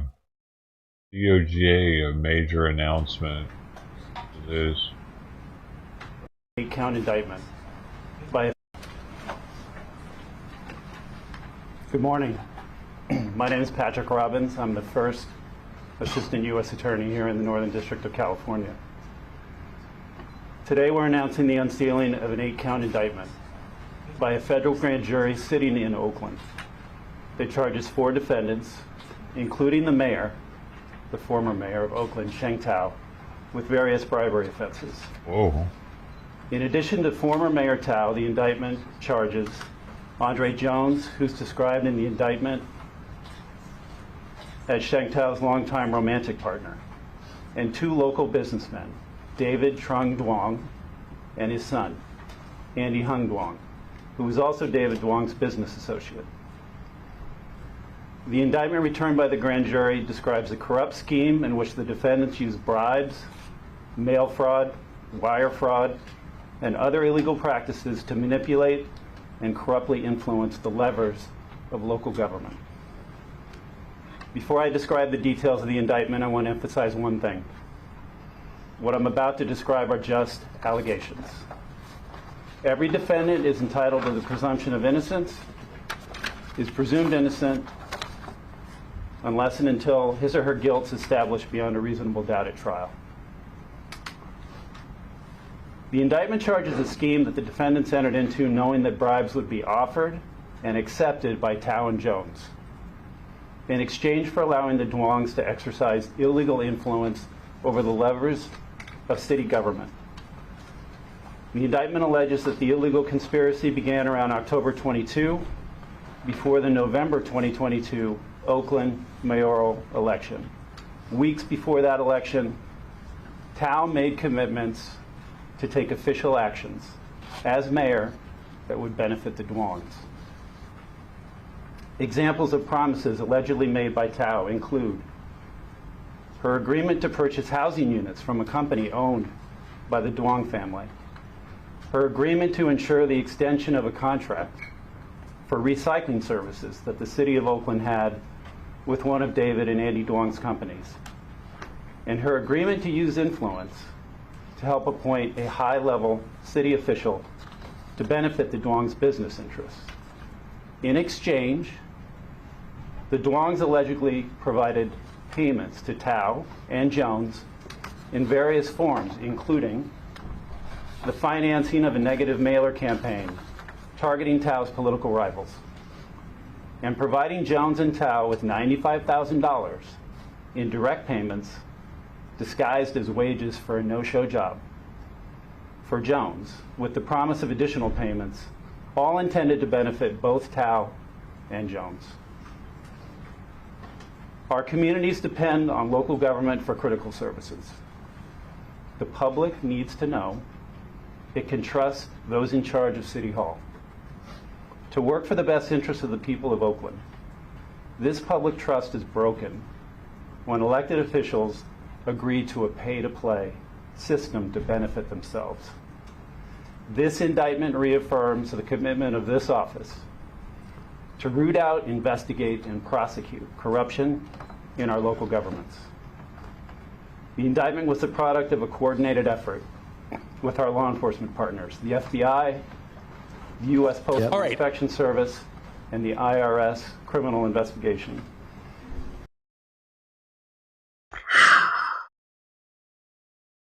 Now from Capitol Hill to the White House after Joe Biden gave his final interview as president last night over on MSNBC. Senior White House correspondent Peter Doocy joins us now. Hey, Peter. Good morning. And the thing that people loved about Joe Biden forever is that he was kind of an open book. He always joked that he would get in trouble because he says what he means and he means what he says. But he has had nothing to say about Nancy Pelosi's role in squeezing him out. A big part of the reason that he was removed from the ticket. Of course, it doesn't help when the exit interview on MSNBC last night doesn't ask him about her. But we do have a brand new window in the last hour or so into the way Chuck Schumer helped get rid of Biden. Just published in the New York Times about a meeting this summer in Rehoboth, Delaware. Schumer said, if there's a secret ballot in the Senate, Mr. President, Schumer said, my guess is you get at most 5 yeses. Really, Mr. Biden responded. I know my caucus. Mr. Schumer told him, you know I know my caucus. And Mr. Biden nodded, despite the fact that Democrats then elevated someone who never got a primary vote to the top of the ticket. The president says the real threat to democracy is in the future. Ted. I really am concerned. Careful. About don't hurt yourself. How fragile democracy is. I guess what I'm worried about is that be sure to eat your beans. The thing that keeps it on track are the guardrails. There's a Supreme Court that's independent, but accountable. There's a Congress that you speak your mind, but you're held accountable to basic standards. There's a presidency that says you have really limited powers. I mean, you're the top dog. You better have fun, Ted. Dictate everything. We're gonna find out. And I don't know. We just seem to be chipping away at all those elements. I knew a guy named Chip. He was gay. This afternoon, President Biden is going to deliver remarks to the Conference of Mayors here in Washington. Then he's got a trip listed to Joint Base Andrews, even though he's not flying anywhere. So he is either going to thank the Air Force One and Marine One crews, or maybe welcome a special guest. We haven't been told yet. Back to you. Interesting stuff. Peter, I've got a quick question for you. That was his last interview. Nobody over the last 4 years has gotten Joe Biden to say more about stuff he didn't want to say than you did. You were constantly barking questions at him. And most famously, you yelled at him about inflation, and he called you a stupid SOB. Since this is your last Friday at the Biden White House, I know we can tell the story now. He actually called you when you were live on Special Report with Bret Baier, and he told you something that nobody knows. He did. I feel like I can say this now because it never happened. He called me, and initially he told me it's nothing personal, pal, that he said a bad word. And he also said, and this was at the tail end of COVID, he said he would have me in for lunch when it was safe. Right. Well, I think his lunch card is probably filled. It never happened. So it was never safe to have lunch with me. Yeah, no kidding. So, and when Jen Psaki left a couple of years ago, on the way out, when you famously took a picture with her, you asked her. Now, he's going to remember about the lunch, right? The lunch never happened. Yeah, I've told many people about the lunch. The lunch never happened. I did not pack a lunch today. Fridays, I'm usually out of leftovers, so we're out here. So in other words, if somebody from the White House is watching right now, you are available to have lunch with the president.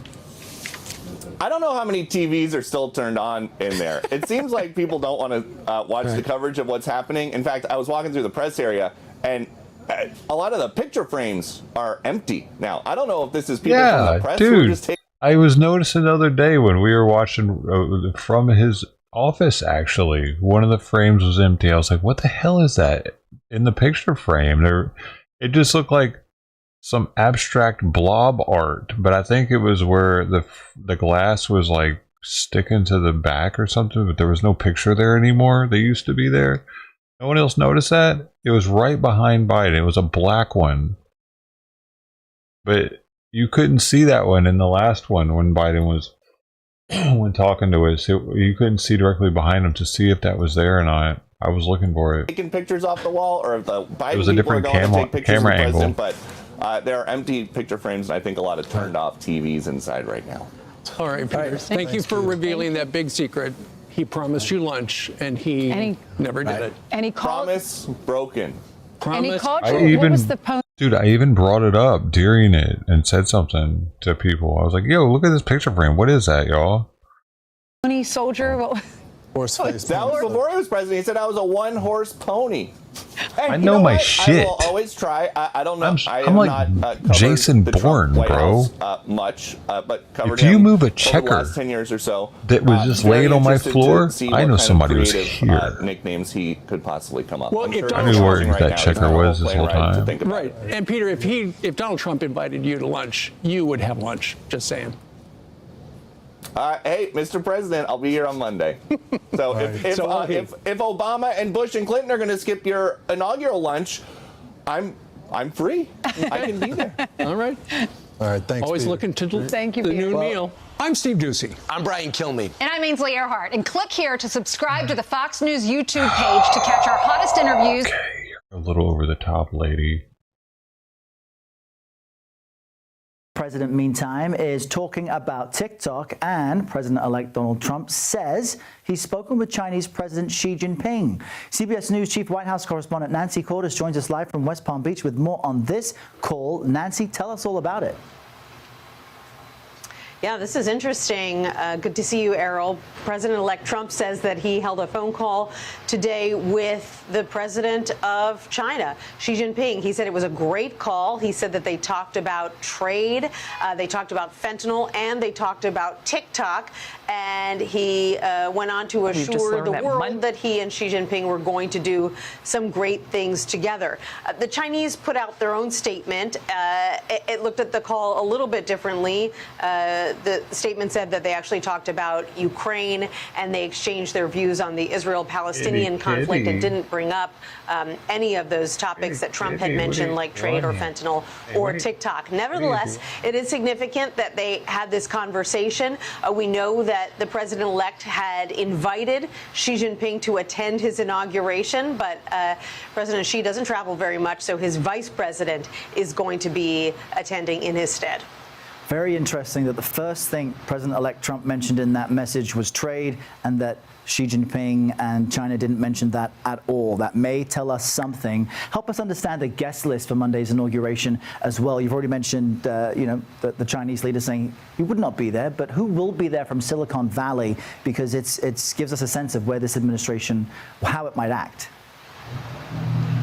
Yeah, a lot of big tech moguls who will be front and center at this inauguration, Errol, starting with the CEO of TikTok. His app is facing a ban on Sunday, and then on Monday he'll be right up there on the platform alongside Elon Musk, who, as we know, has grown very close to this president.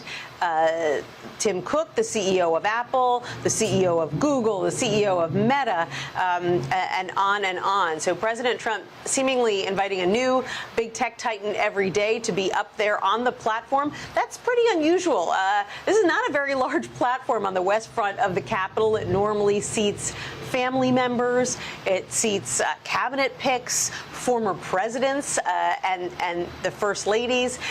So to have that large of a gathering of major tech CEOs is pretty eye-opening, and kind of speaks to what President Biden tried to focus on in his farewell address the other night, when he raised the specter of what he described for the first time as the tech industrial complex and the growing influence and power of these extremely wealthy businessmen.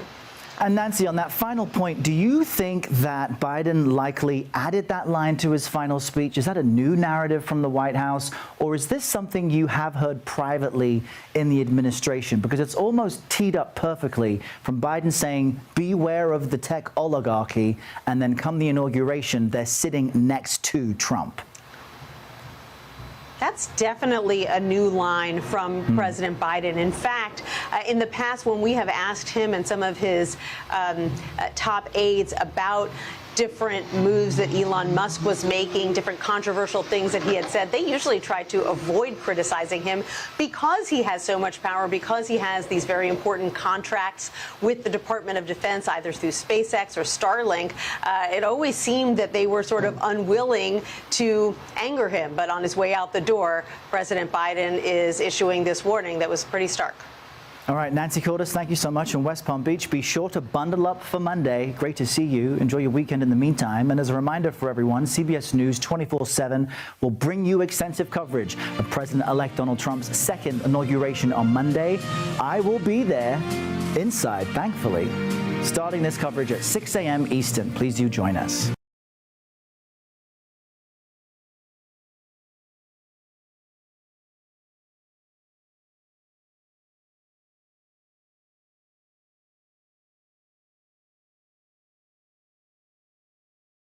Yes, Simon. We've just learned that Monday's inauguration is moving indoors due to the forecast freezing temperatures. Let's get out to News Nation's Kelly Meyer, who's live for us there in a cold D.C. With the very latest, Kelly, it's moving inside. San Diego we're leaders. Just getting this information in just now. What? President-elect Trump confirming that it is moving indoors. He's talking about doing this in the Capitol, bringing everything indoors, as well as moving the parade essentially into the Capital One Arena. That's where he's going to be holding the rally on Sunday ahead of the inauguration. And then he says he will stop by after his swearing in. He just posted this on his Truth Social page. I'm not sure if we have that up to show everybody, but I can read it in part, basically saying off the top, January 20th can't come fast enough. He also goes on to say, it is my obligation to protect the people of the country, but before we even begin, we have to think of the inauguration itself. He says the weather forecast for Washington, D.C. with the wind chill factor could take temperatures into severe record lows. He says, I don't want to see people hurt or injured in any way. It is dangerous conditions for the tens of thousands of law enforcement, first responders, police canines, and even horses, and hundreds of thousands of supporters that will be outside for many hours on the 20th. And that's when he goes on to say that he's ordered the inauguration address, in addition to prayers and the other speeches, to be delivered in the United States Capitol Rotunda, he says, as was used by Reagan in 1985. And then the Capital One Arena nearby that will host the live viewing of that inauguration ceremony. And then the president-elect says he will stop by that venue afterwards. So all of this happening with just the last few minutes. We were watching for this news, and the president-elect himself, as he often does, going on Truth Social and confirming it for us in his own way himself on his platform that this will be moving inside, which is a rare move. You know, often you see the president-elect going outside on the West Front. Everything is set up, Nicole, for that to happen.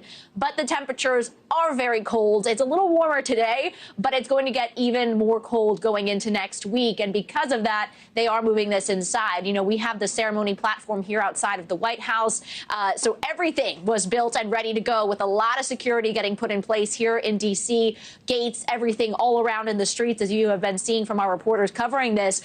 So this will change things very quickly, but it sounds like something that they have been getting into the works over the last several hours or days even, to be ready for this moment and this big day, Nicole. Yeah, and Kelly, I know this is all unfolding now, but do we know at this point how this will impact the people who had tickets, the people, you know, who were planning to be outside? Obviously, all of them are not going to be able to fit inside. That's a good question. And, you know, we did see that there were folks waiting here at the convention center in D.C. to collect their tickets, to be here ready to come in. We're already starting to see people even coming into town for this. You could see them with their gear ready to go. So there will be the ability for them to go into the Capital One Arena, I imagine. But all of this is really just developing the last few minutes. So we'll have to see just how many that Capital One Arena holds, and if it'll change folks' plans, who some are already in town for this big event, Nicole. Yeah, still a lot left to learn now that there is this major change. All right, Kelly Meyer live for us there in Washington. Kelly, thank you. Thanks for watching. Go to joinnn.com to find News Nation on your screen. And don't forget to click the red subscribe button below to get more of News Nation's fact-driven, unbiased coverage.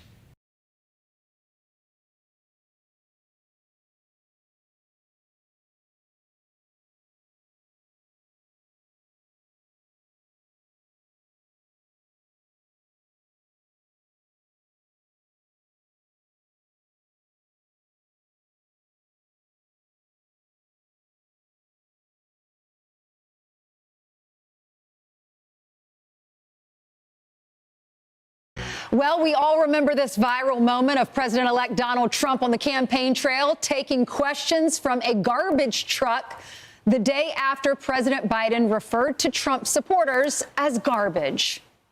How do you like my garbage truck? This truck is in honor of Kamala and Joe Biden.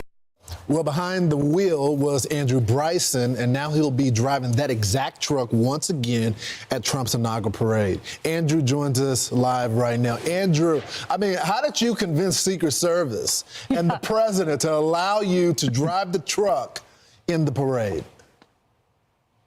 I guess I didn't really have to convince them. The inaugural team actually reached out to me asking if we'd be able to provide a truck for the parade, and after making a few phone calls, was actually able to get the truck that we had at the rally out there for them. Andrew, it's amazing. How cool is this? Because he's always for, the blue-collar worker, and it's great. I know you're vice president of the company, Loadmaster. It's so cool that you were sitting there driving the future president of the United States, and you're going to be there at Inauguration Day. How are you feeling about all this, and what was it like to be in the front seat with Donald Trump?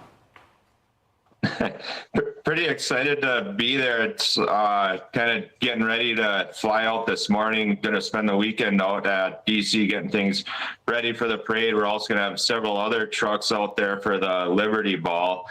Very cool experience being part of the Green Bay rally and driving Donald Trump in the truck and being able to meet him. Yeah, so Andrew, tell us about when you got the opportunity to be with the president. What was he like? Of course, this was before the election. Now he's won. He's going to be he's the president-elect right now. But what was the man Trump like? I didn't get too much of an opportunity to talk to him. A little bit of conversation. He seemed like someone that you could sit down with and have a conversation with. I guess, for lack of a better term, just kind of seemed like a normal person. Yeah. Andrew, how did you outfit the truck to make it look like that? Actually, the campaign team had someone down in the Green Bay area put together the magnets that we put on the side of the truck. They picked up some flags down there, and once I got down to Green Bay, put everything together. Yeah, well, Andrew, why did you decide to support Donald Trump? What was the issue that attracted you to this campaign? It's the biggest thing, like a lot of people, and just a lot of conversation about just the state of the economy and the inflation and just the cost of everything. I guess probably the biggest factor. Obviously, there's a number of other issues as well, too, but I think the economy is the biggest issue in my mind. Yeah, are you excited about being with him again? Yeah, very excited. I don't know if I'll get the opportunity to see him again, but just to be a part of the event and the parade is very exciting. I don't know if you have family, but do you plan on bringing them with you, or are you going alone with the truck? I'll be in the truck. Okay. All right. Well, Andrew, we wish you all the best. Do you have warm gear? You need a good coat, some gloves. I guess you're used to that, though, right? Scarf. Yeah, I think next week it's supposed to be even colder up here than it is in D.C., so I'm pretty well prepared for it. Well, right. Andrew, congratulations. We'll see you there. We'll be there. I'm Steve Ducey. I'm Brian Kilmeade. And I'm Ainsley Earhart. All right.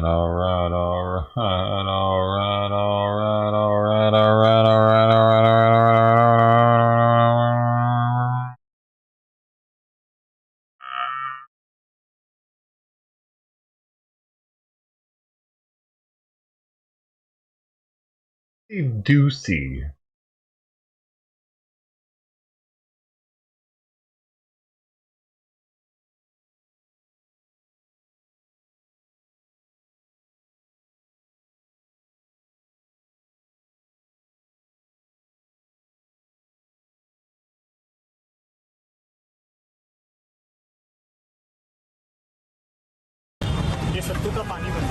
The protein shake of India. Oh my god, it already looks disgusting. Oh no, what the fuck? Yo, can you imagine trusting this guy to serve you that? Lining up for it around the corner like, hey yo. Oh no. No. What the hell is that? Onions?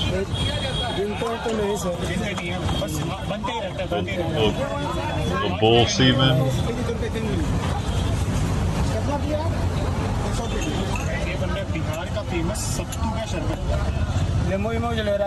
His belly got like that for drinking this stuff all the time.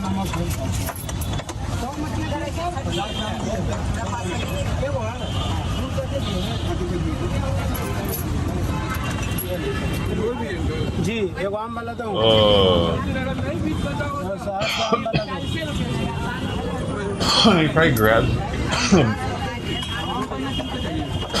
maybe he grabs some money with that hand.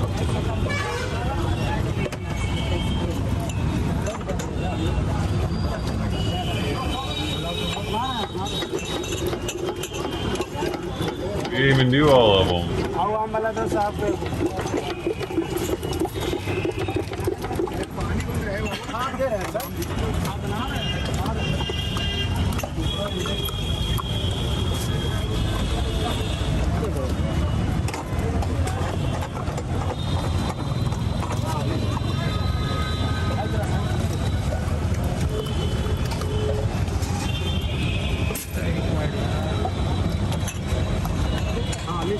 Oh, that one got a big ass clump on there. Oh baby, I want the one that's full, you know what I'm saying? That one, rich, all that shit. I'm just gonna rinse it out and pour that into the cups now. Don't want to waste any.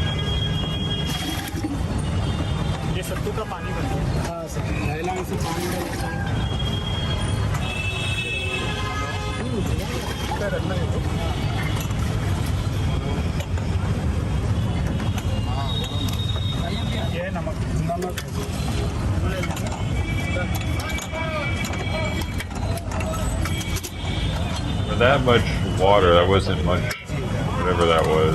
Oh hell no. Mystery powder.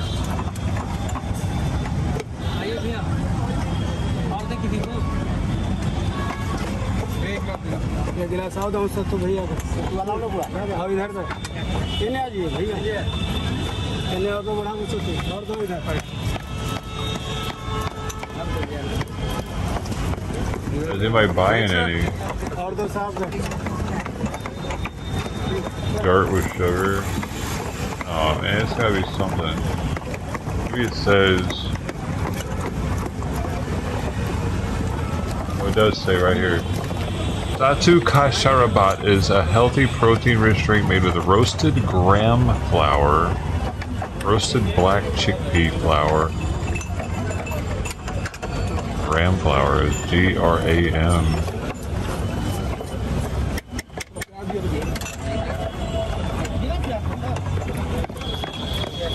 That's how he got so strong. Drinking that stuff. That's how his arms got so big. Was it bread water, really? It's supposed to be protein rich, not carb rich. Hey man, what are you doing? Stop real here.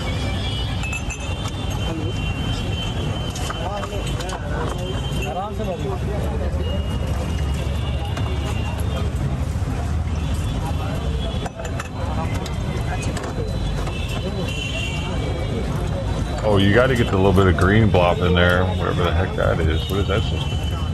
Bro, why is it green? I don't know. I might do mine without the green stuff. Look at the table.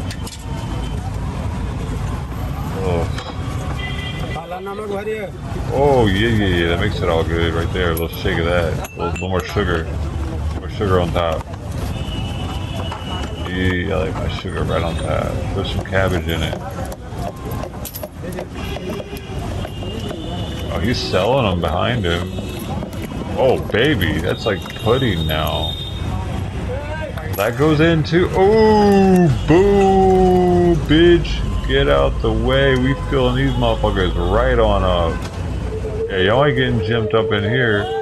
Tommy Salami hooks you up all the time, every time. You don't come here and not get a full cup of the juices of my thick, juicy concoction. Y'all know where to come for this. I know I'm the only one that's doing this right.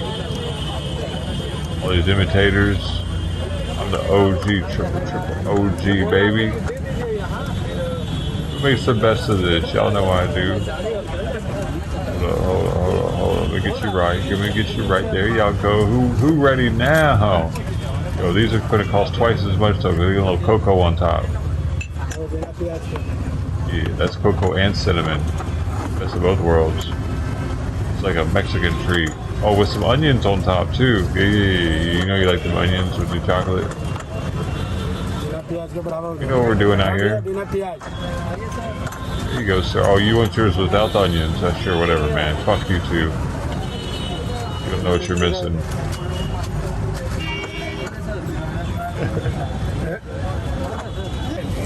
They need to all honk so much. Yeah, dude, that's something about, like, third world countries. Mexico's the same way. They are very liberal with their horns. For one, they don't have horn laws. Like, in places like Vienna, there are signs of French horns as you're getting off of the interstate with a no. To let you know, no horns allowed in the city for emergency purposes only. And that's actually like that in America, too.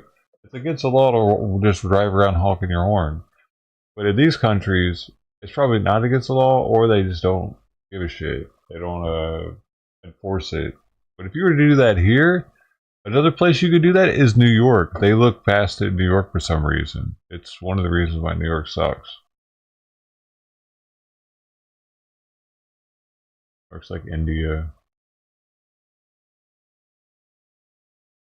With the horns. Wait, what is this one? Okay, so this guy's got some, is that milk? How clean he is with his, oh, right into the bucket inside. Okay. Like milk and something pink. Well, that looks like thick milk.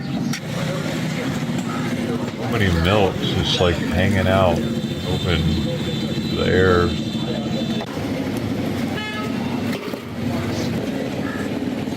Well, that makes it okay though. Ice sterilizes everything. I don't have any intention to go to India because I'm definitely not going to try any of this shit.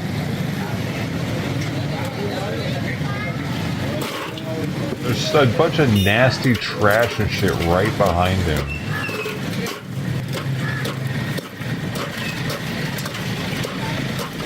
Right behind his ice storage.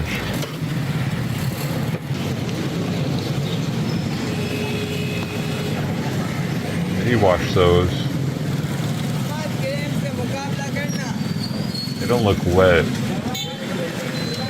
No, they're not washed. They're straight from the market, straight into the blender. For sure. Gross.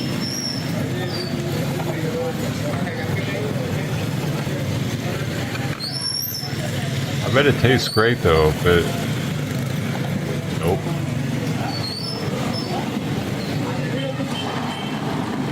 Old man has one every morning. That's how he stays regular. Oh, what? I was expecting him to just dump it into the big ice. That's weird.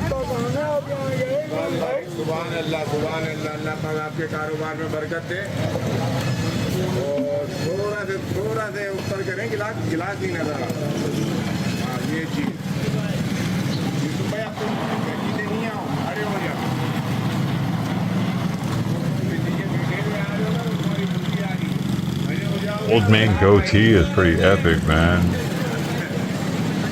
Well, let's get these strawberries in there, buddy.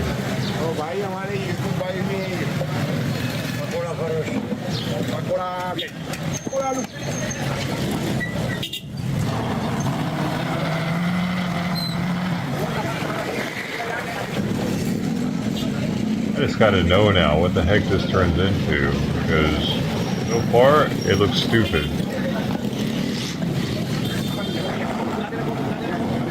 He must be about to turn this into a masterpiece.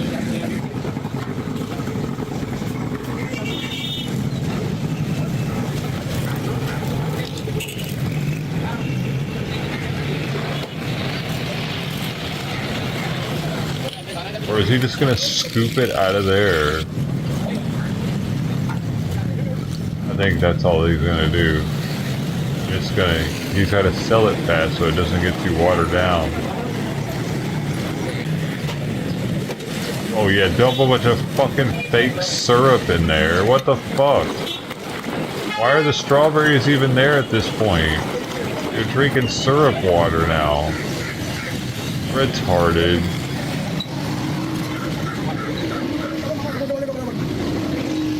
Thought it was gonna be some all-natural type thing. And then he dumps half a gallon of strawberry red dye number 3 syrup up in there. This is a cancer concoction now.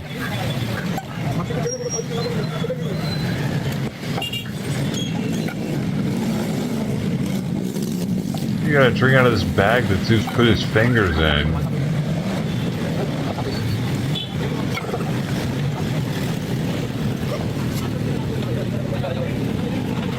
That dude's like, no, I'll tie my own.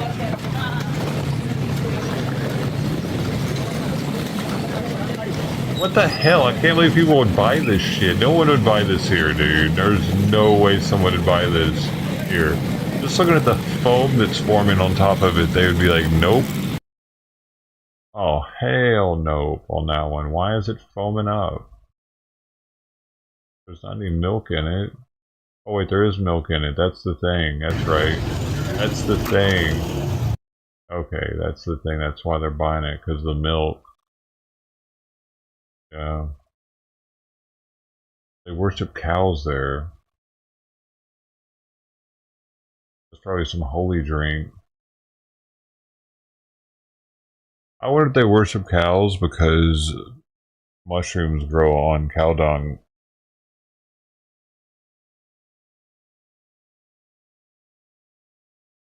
There's a stoned ape theory where it was monkeys eating mushrooms that caused us to start speaking to one another.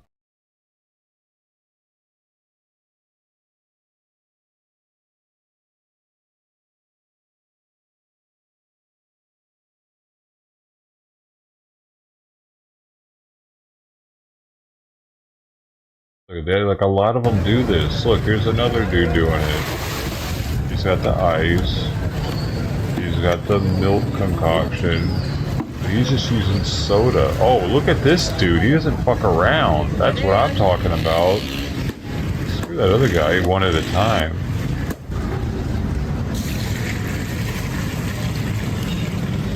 He's using that good milk too, but then he's... I don't know about this though. He's just straight dumping soda in with it. Milk and soda.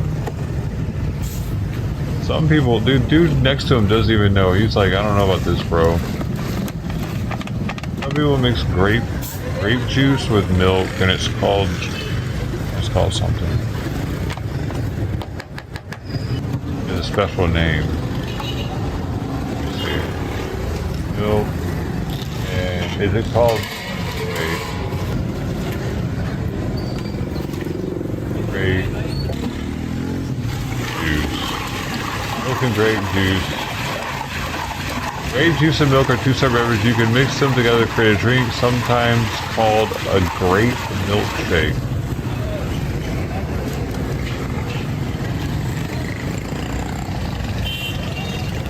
Oh, but the acidity in the grape juice can cause the milk proteins to curdle and mix together.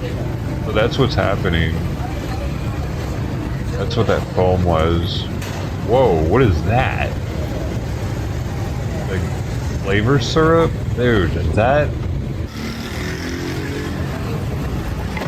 an inner tube? Okay. Oh. I don't know if that's food grade rubber, buddy. That looks like the inside of a tire.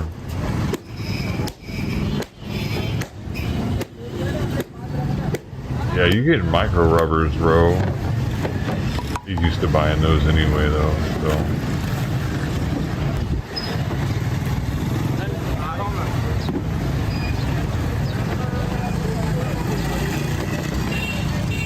What we doing a little more beating of the ice, okay. Oh look, there's some black rubber in that one right there. Got the milk open, we pour the milk, we dump this. Oh, this is what I wanted to see. How much syrup are we talking about here? A bloomsh. Oh baby. A bloomsh. Give me another. You know you want 3. Yeah. Oh, wait, one more? One for the road, why not? Why not one more?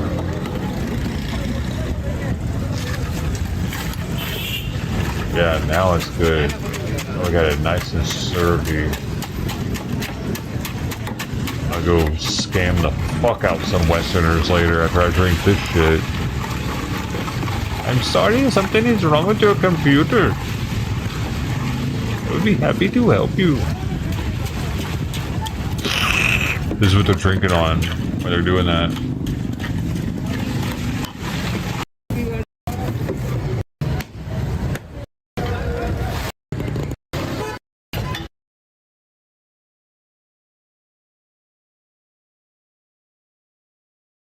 San Diego leaders say they want to reaffirm their commitment to human rights in response to the incoming Trump administration. LGBTQ plus community organizations, elected officials, and allies say they're standing in solidarity with the goal of supporting our most vulnerable communities. They made the announcement yesterday. Today, CBS 8's Kirsten Holmes met with some of those leaders to talk about their plans. She joins us live from Hillcrest with more on what they're doing. Kirsten? Yeah, the pride flag here in Hillcrest stands as a symbol of solidarity and safety, no matter who you love the gayest part or of how San you Diego. identify. Yesterday, a coalition of local leaders came together to say they're combating hate and misinformation ahead of President-elect Donald Trump's inauguration. Well, I feel like that they should come in with an open mind and with an open heart for everyone. We're all human beings. Aaron Andrews moved to San Diego less than a year ago and says it's been the most loving community he's ever experienced. As President-elect Donald Trump readies for Inauguration Day, Aaron says he's a little nervous. I don't necessarily know exactly what their policies are, but I think that they should make clear, you know, that we all need to live on this earth together, and we all need to love each other. He's not alone. We gather once a month as out of just fear and nervousness about our future. Frankie Martin says she's happy groups are coming together to reaffirm their commitment to human rights for all Americans. We're feeling afraid for not only for ourselves, but for our trans youth that we strive to protect. And so we've been gathering and trying to figure out how we can come together to maybe do something, at least feel empowered that we're together. Unfortunate that we have to make it at all. Leanne Marchese is the executive director for San Diego Pride. Leanne says any attempt to divide our LGBTQ plus communities will only make sure their collective resolve remains stronger than ever. That's why Pride, Trans Family Support Services, the San Diego LGBT Community Center, North County LGBTQ Resource Center, County Supervisor Monica Montgomery Stepp, City Council Member Stephen Whitburn, Planned Parenthood, San Diego API Coalition, and San Diego Unified School District came together on Wednesday in a show of solidarity, Leanne says. We have the responsibility to make sure that we are continuing that work for those who are the most marginalized in our community. Gloria Cruz Cardenas, Chief Impact Officer of the SD LGBT Center, says the Trump administration has already worked to limit rights to the LGBTQ plus community. Blocking access to, access to health care to the transgender non-binary community. He talked about bringing forward transgender military bans, and also this idea of mass deportations. And we know our LGBTQ plus community is impacted by those type of policies. We didn't want to wait till Inauguration Day. We have been meeting for the last couple months. We're a military town, and we have, I think, about 15,000 trans-military service members across the nation, and we know many of them live here in San Diego.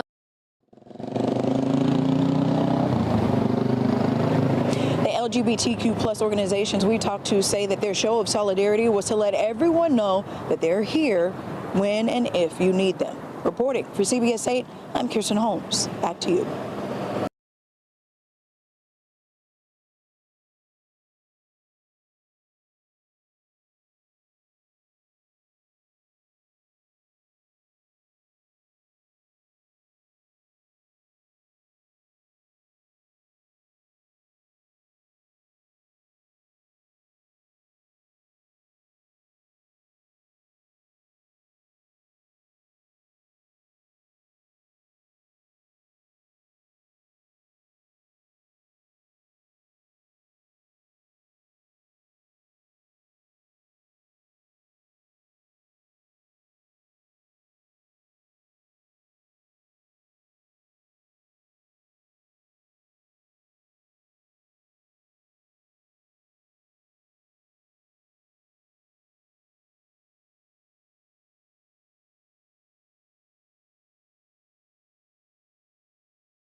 Simon has been killed.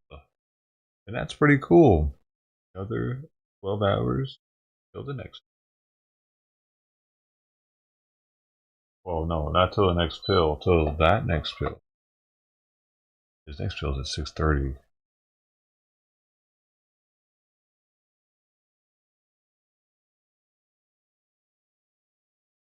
America's News. Jake Tapper likes to think he's America's newsman. He probably looks in the mirror and tells himself that. The Lead with Jake Tapper. You're going to provide America some beautiful soliloquies tonight, Jake.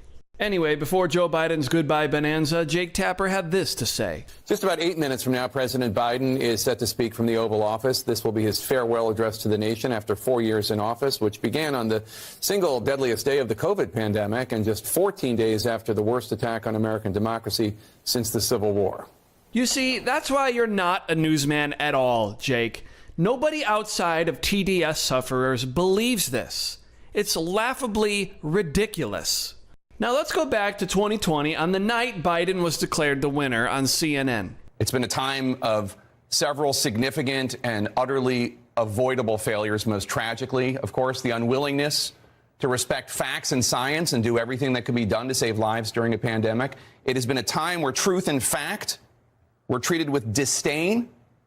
It is a time of cruelty where official inhumanity, such as child separation, became the official shameful policy of the United States. Let me tell you something. Jake knows that the kids in cages thing that they all lost their minds about started under Obama. He knows it, but he doesn't care. But now the Trump presidency is coming to an end.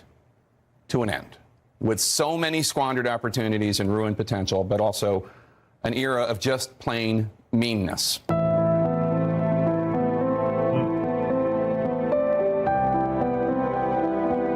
It must be said, to paraphrase President Ford, for tens of millions of our fellow Americans, their long national nightmare is over. Well, guess what, Jake?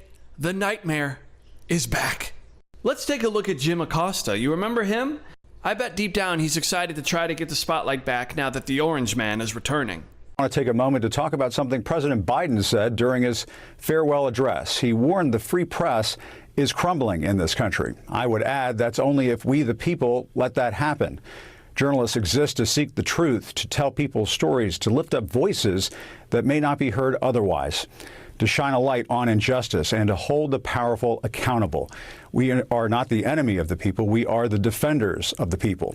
Walter Cronkite once said, freedom of the press is not just important to democracy, it is democracy. I want to take a moment to show you something. A woman sent me this sign 8 years ago. She carried it here at a march in Washington. She wrote on the back of the sign, to me and the press here in D.C., you have our support.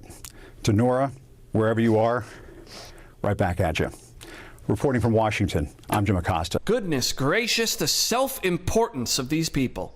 If I may ask one other question, Mr. President, if I may ask one other question, are you worried? That's enough. That's enough. Mr. President, I was going to ask one of the other folks. That's enough. Pardon me, ma'am. Mr. President, that's enough. Mr. President, I had one other question, if I may ask, on the Russia investigation. Are you concerned that you may have? I'm not concerned about anything with the Russian investigation because it's a hoax. That's enough. Put down the mic. Mr. President, are you worried about indictments coming down in this investigation? Mr. President. I'll tell you what, CNN should be ashamed of itself having you working for them. You are a rude, terrible person. You shouldn't be working for CNN. Go ahead. I think that's unfair. You're a very rude person. The way you treat Sarah Huckabee is horrible. And the way you treat other people are horrible.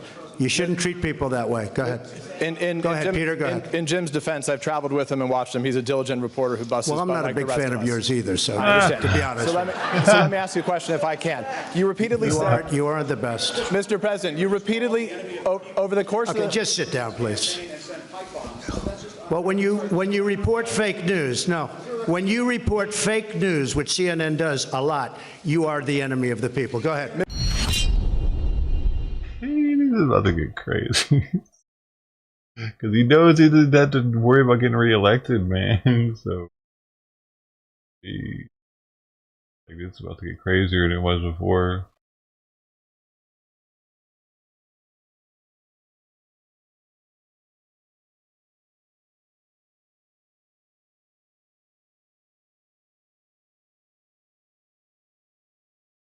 But first, everyone will have seen the heartbreaking footage of the bushfires in California.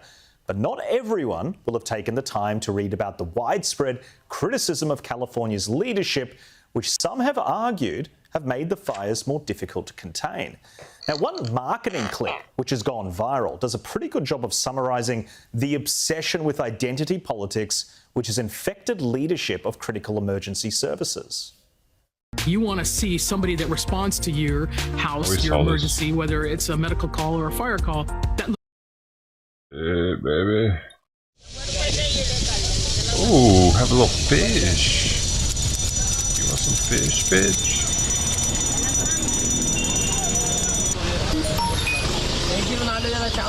Want some meat, bitch? Are there maggots on that? What up?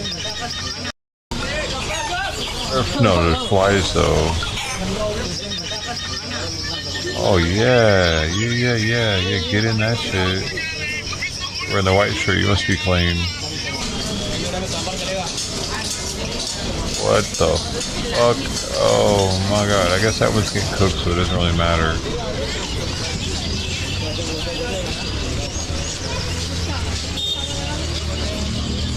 This kid wants to eat all of it. 103 degrees outside? Oh yeah, that meat's staying good for a while. Oh, no, do that 3 more times. Make it sterile. Air does that. Air makes it okay. Got the bacteria off that meat. He's literally cut that on a piece of wood, like a tree stump.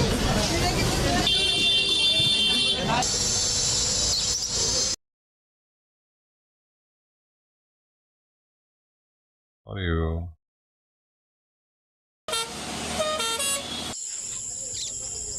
Oh, that's like good rice right there.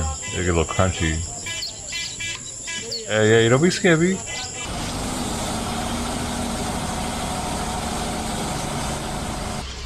How are you?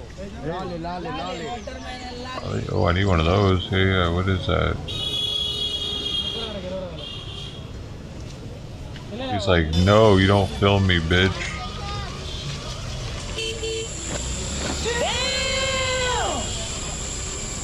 Oh, we just got a Facebook follow or something.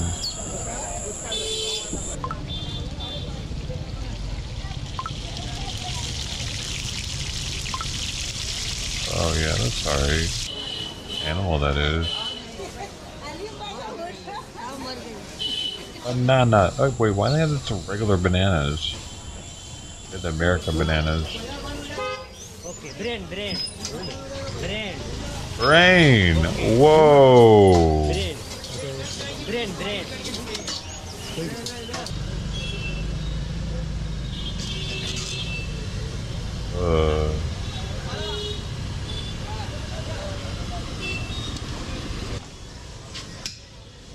For as much food as these people have out and sell on the streets, they sure are scrawny.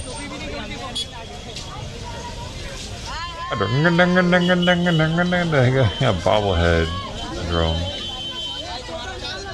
Oh look, there's a bunch of those things. They really like them there. A little meat slurry. It's not cooked yet, so it's okay. Yeah, that's the only safe thing in the market, bananas. He knows what's up. You don't want to get sick, eat the bananas. But you know you can still get sick by eating fruit, vegetables from the country. Like if the water was contaminated.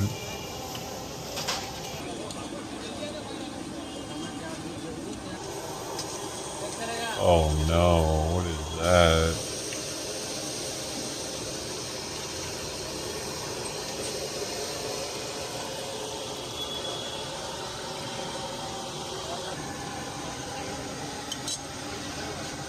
Donuts?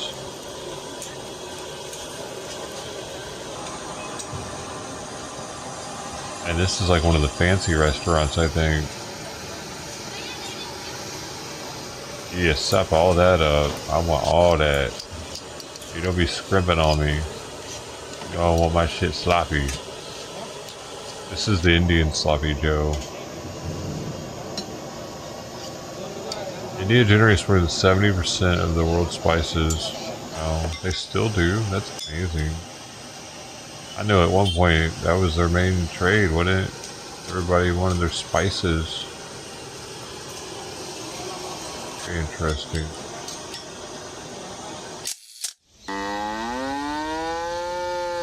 Oh, they only use these for milk, right?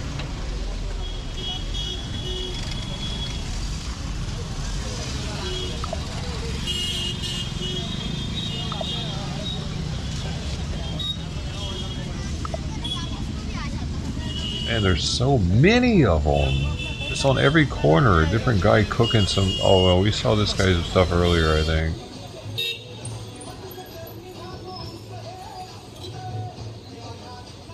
What? Oh, you gotta give him some nookie, and he gives you a spoonful of sugar, and you're blessed.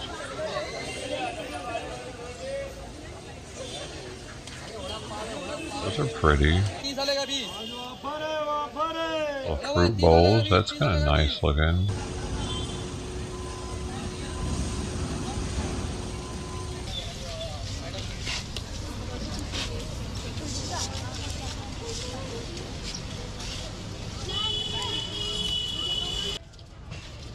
Is this all people eat? Do they not even cook at home? They just eat the stuff on the street every day?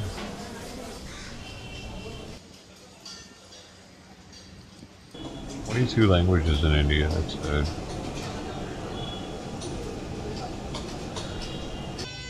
He only knows one.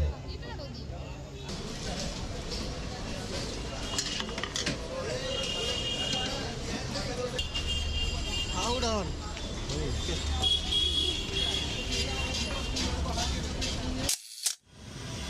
Idiot plate. Oh, which one is that? Looks like the gray one, but that's not the one that we can use for tux. It must be the tabby. But it looks like the gray one though.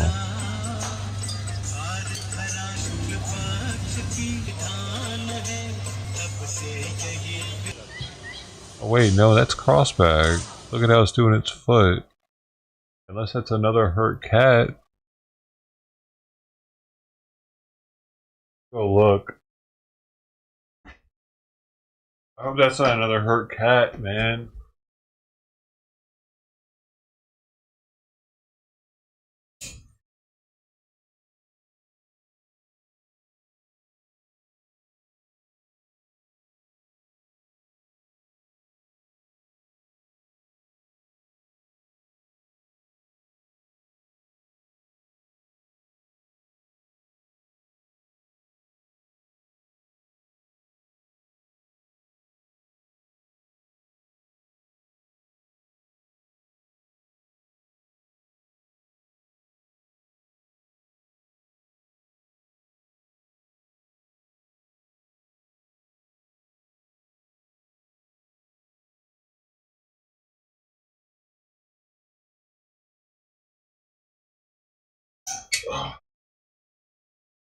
That's cross.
How are you doing? Good. How are you doing, sir?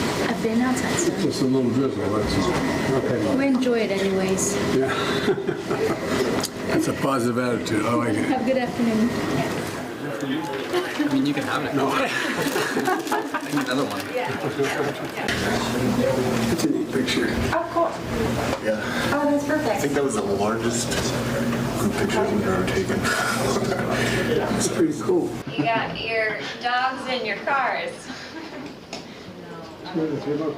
How's this promotion working? Oh, it's good. It's good. I just missed it up there, but it's good. We miss you. Oh, thank you. Just came out to say hi. Thank you. By the way, can you make me a milkshake? Yeah, just give me like 5 minutes. All right. Is that okay? That's good. Absolutely.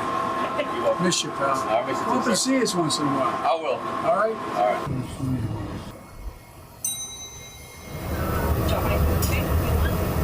What is, sir? Oh, that's cute. Look at my grandson. Yeah. It's your turn to 30, isn't it? Yes, sir. 22. Thank you, Mr. President. Thank you. Yes, sir.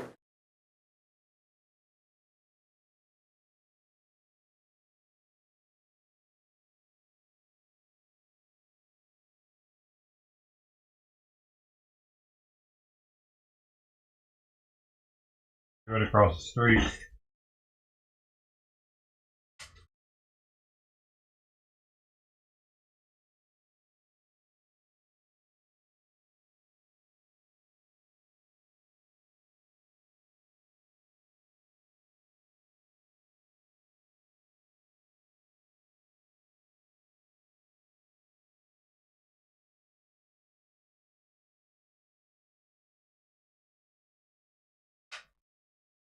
Yeah.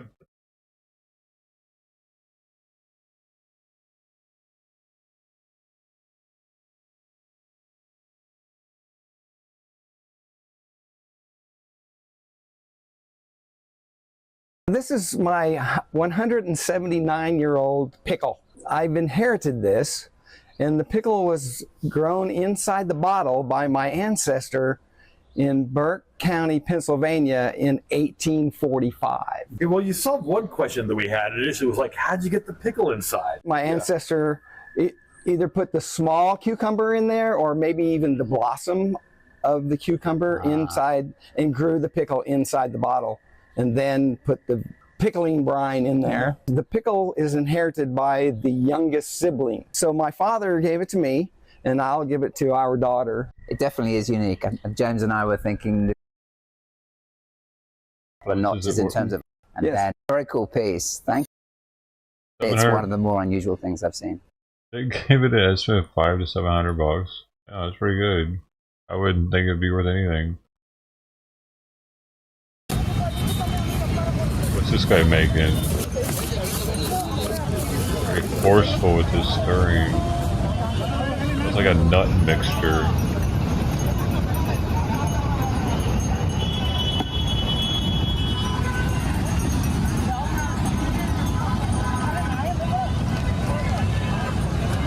And they can get knocked over easily.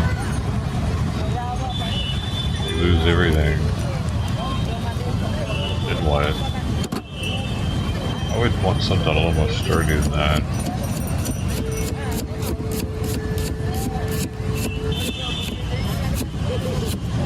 Sure, it's gross.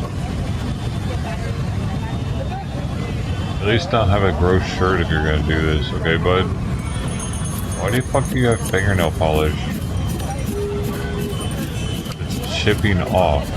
Also, you're gross, dude. You're a gross food maker. There's a camel in the background. What the hell? Oh, that thing, where's it shitting right now?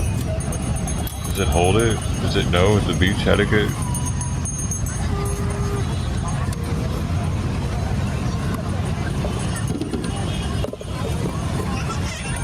Yo, is that a pickle or a cucumber? It looks like a pickle. Maybe that's what their cucumbers look like, though. A little rat.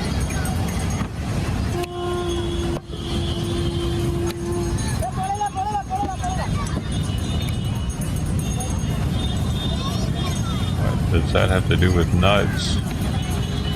mixes the cucumbers with the nuts.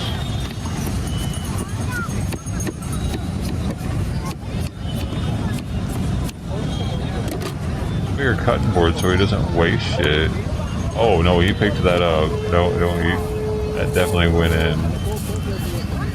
Sticky hands, wet hands going in the dry rice. That's gross.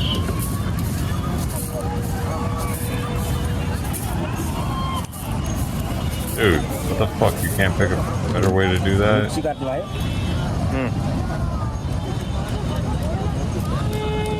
Chilies, little wet chilies in there with the what even is that? Rice puffs?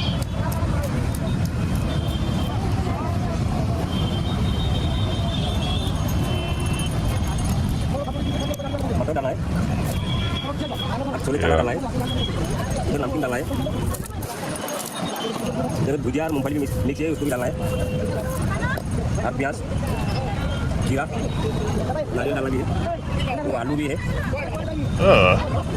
There's a paste in there. This is such a stupid thing. What is the 2 pieces of tomato or whatever gonna do? You lucky people get that. They really think that more is better in India. As long as you mix like 50 things together, you're a chef. You didn't make some crazy shit. It must be good. He has like honed this thing that he's made for 20 years, randomly mixing random fucking. Oh, and then he puts it in a cone. We need more foods in cones. I agree.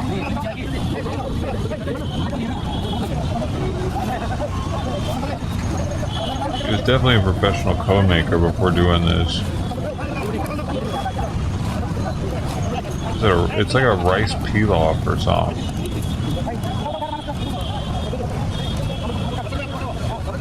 He's really proud of himself for that nasty shit, ain't he?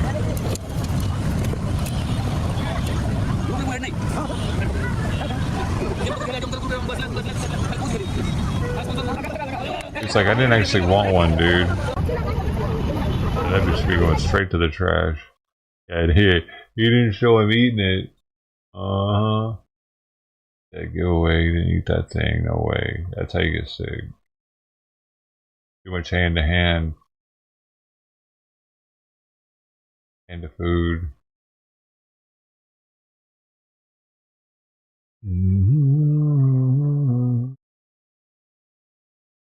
Crews on horseback search for missing persons. Ooh, Secret Service getting a new look. In 4 days, President-elect Trump will become President Trump, and the Secret Service will be on constant alert as he rolls down Pennsylvania Avenue in the inaugural parade. Secret Service agents who drive the presidential limo go through rigorous training as well as practice for the parade. They must learn the dynamics of the vehicle as well as weight management for all the protective elements. For decades, the Secret Service used white vehicles, but they will be rolling out a new look.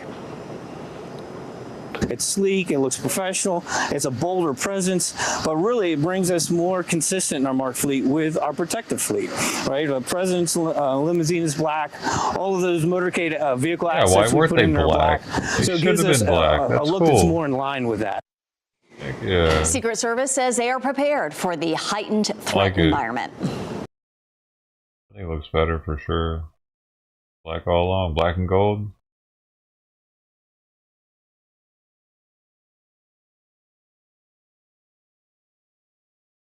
Black and yellow, black and yellow, black and yellow, black and yellow. Okay.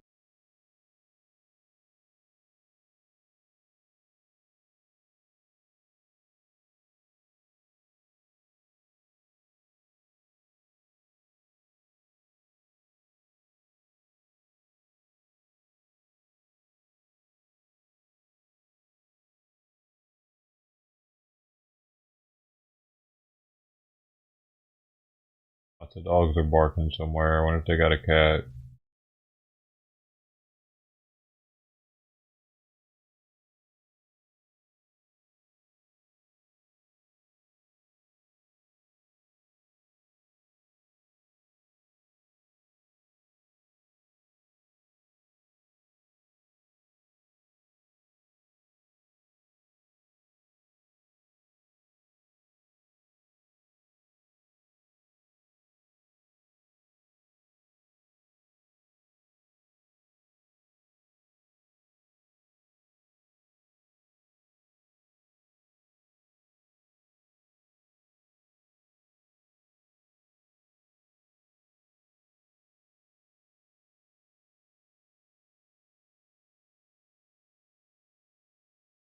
Bum bum ba dum bum bum.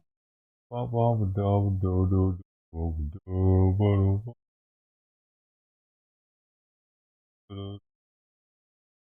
do. Oh, I watched this one once. Did we watch this one on stream or not? I can't remember. I can't remember if I watched it on or off stream.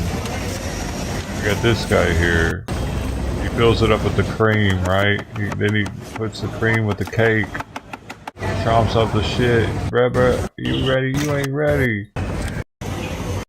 Got all this. You just put all this cream in there. Boom! Boom! With the hand, you gotta use your hand to get the rest of it, though. Every time. Every time.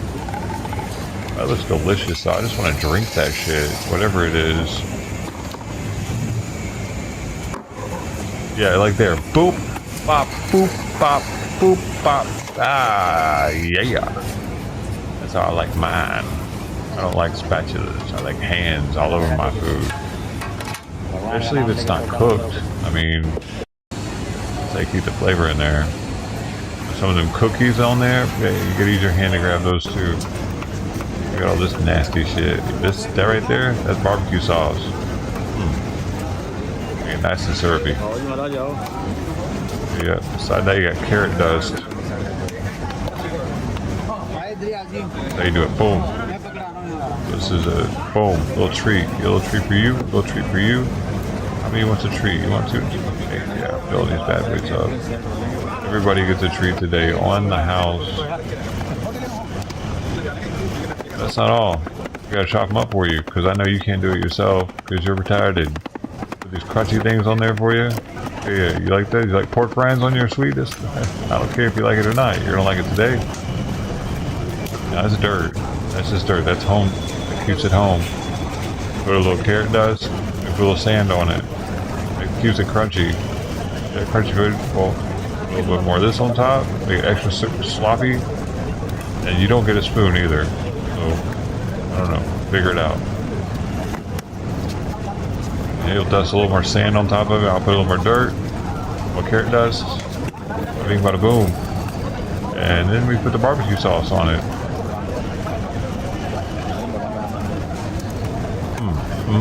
Now, right there, that was good, boy. You can find that anywhere else. Anywhere else. I'll give you a spoon this time, though, since you guys are Western. I understand you need a spoon, because you're an idiot. We just use our mouth. That's what he just said. So you put it in like a taco shape and...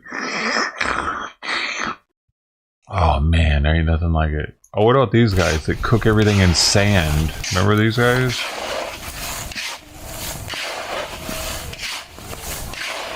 You don't need oil to cook stuff.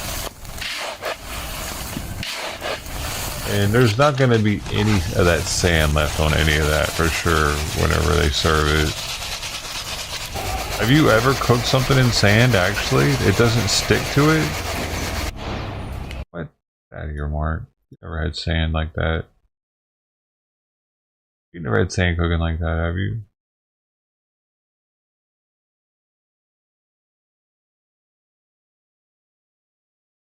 Unhealthy, yet delicious. Vegetable pizza.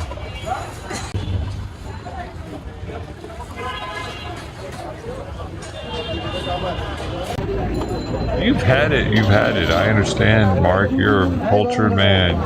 Maybe you use the sand method yourself.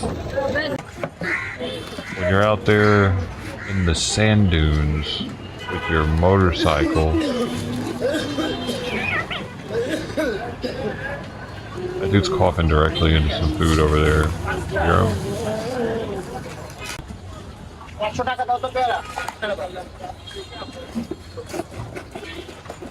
What in the hell? Where's that knife coming from?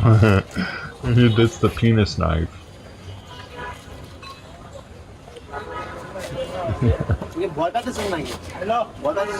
He's a little dangerous, man. I don't know if I want a knife right in between my legs like that. facing my crotch, and it's almost like you can't. If someone were to kick you from the back into that, it's over.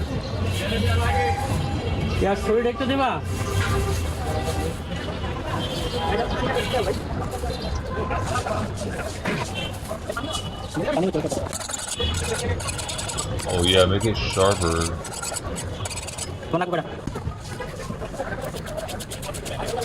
Oh. Oh look, he's got a bandage on his thumb for a reason.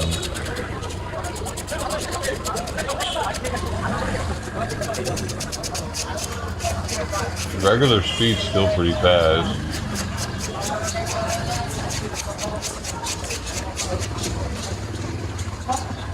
I wonder if he threw away the batch that he bled into.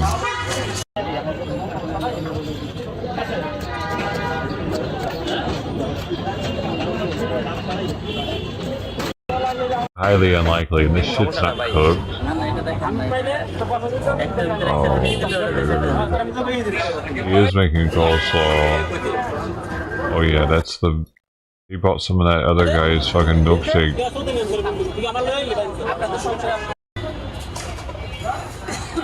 They said that this is not healthy. Why is it healthy?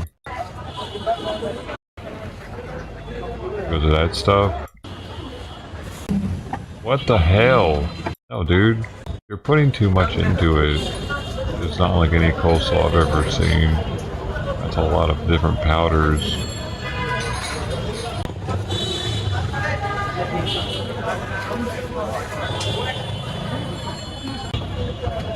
What the fuck, dude? I would think that this dude was special needs if I saw him doing this on the side of the road acting like he was gonna make some food for people.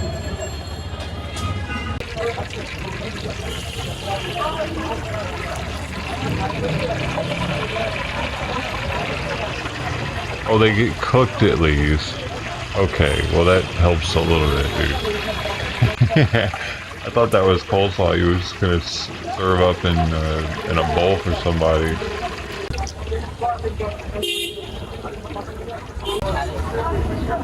At least it gets cooked, so it might not get you sick.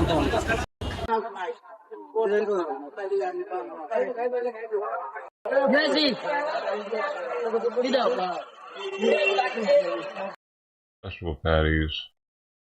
Not too bad.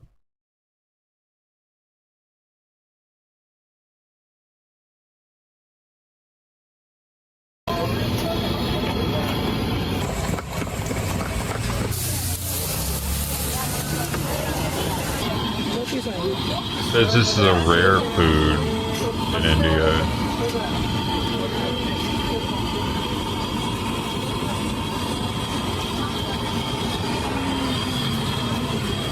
I bet it smells phenomenal though, like all the different foods cooking around. I bet it's hard to like not give into it. Then you just gotta look at what I'm cooking and you're like, never mind. Let's go have a prepackaged sandwich. But then that prepackaged sandwich is probably made by somebody in a warehouse on the floor in flip-flops. Using the floor as a cutting board. Man, why even go to India? Just to feel better about going back to America?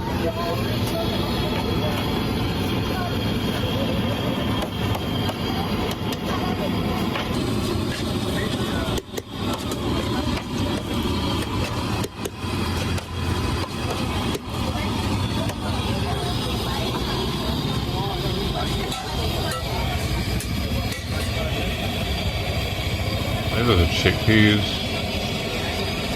Probably like salt or sugar. Probably salt. Geez, probably MSG at this point. That's probably like cumin or something, maybe. Maybe paprika.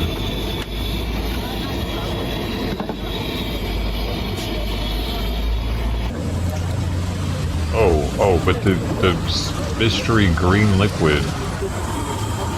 That's what makes it, actually. Without that, it's not this. It'd just be some bullshit. That's the secret sauce. Oh yeah. Don't even get a container that's big enough. Just the one that's just barely big enough, because then it's more fun having to hope it doesn't spill out of it.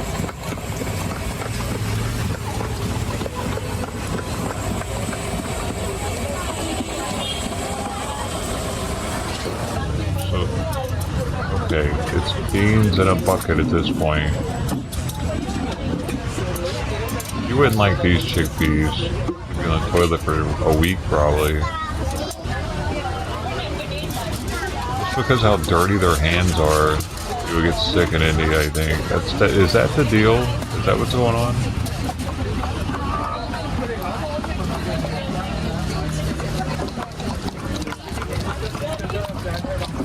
There's no way! That's not gonna get cooked, is it?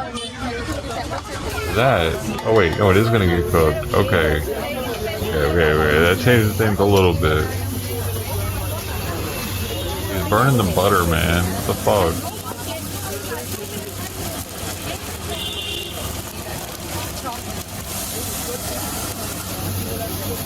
Burnt butter with your meal. That'll make it extra burnt tasting. Extra authentic.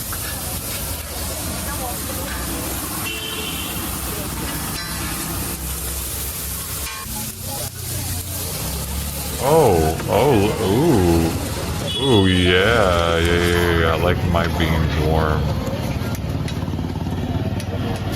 What's the point of the butter then?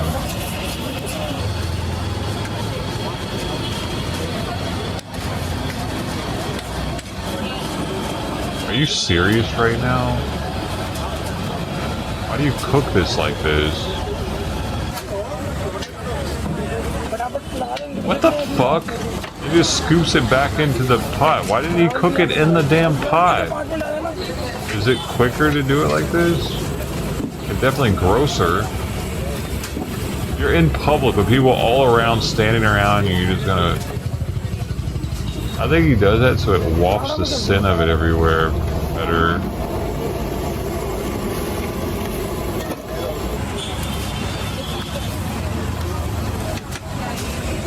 People are like, "Ooh, the slop is ready, y'all.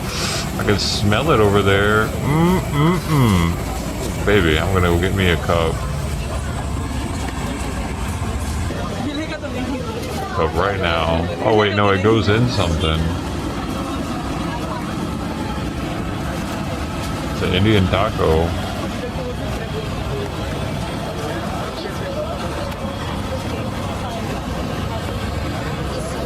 Oh, he's got like a line getting there, lined up now. I know it's about go time. That's a lot of butter.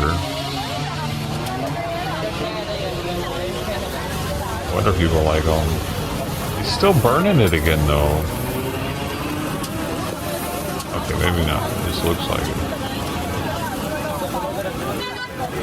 I don't know, man. It's kind of brown.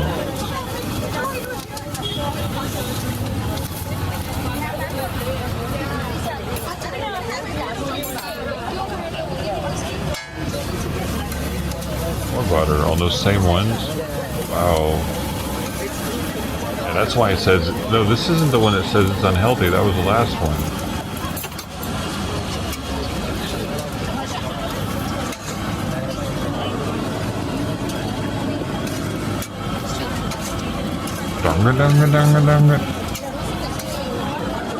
You don't, dude, don't, you might like it though. Wait, what do we got? Okay, so they put that in the container. You get the vegetables, little onion. Why are the plates covered? Oh, so you don't have to wash them? Wow.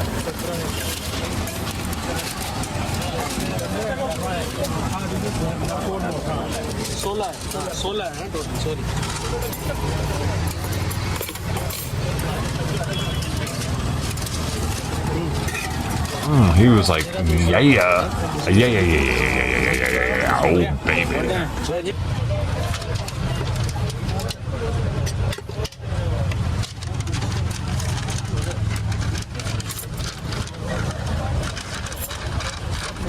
they got hooked up.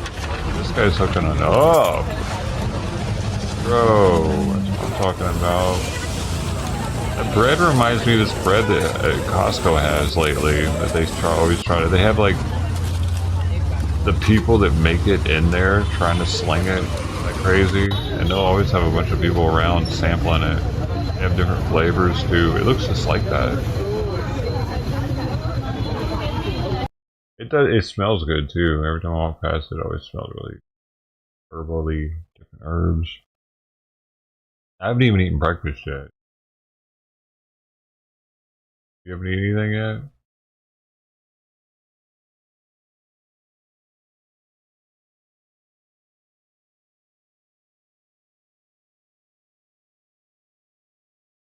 Do do do do do.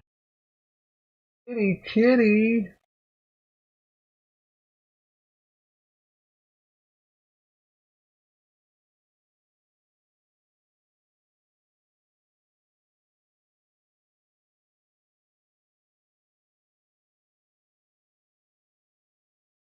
Is that healthy for cats? Yes, if you feed them live mice. It can be, because the mice could have parasites. Mice could have something you don't know it has. Because it's not cooked. Well, your cat could get it now.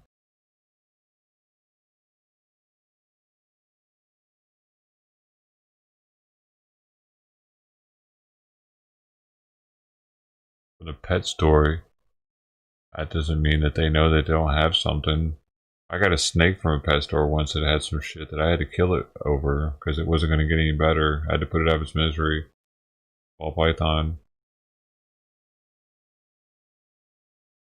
Yeah, it's fucked up for the mouse though. Why? Like, yeah, no, I don't approve of that.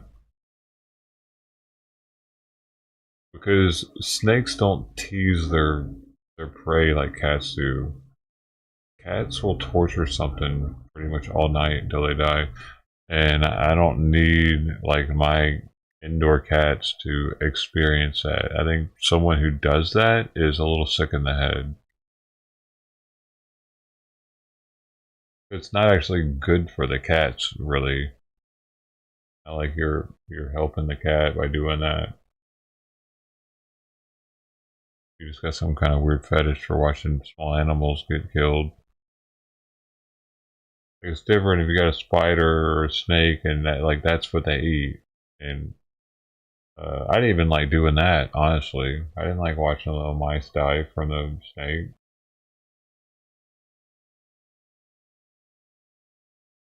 It happened much quicker.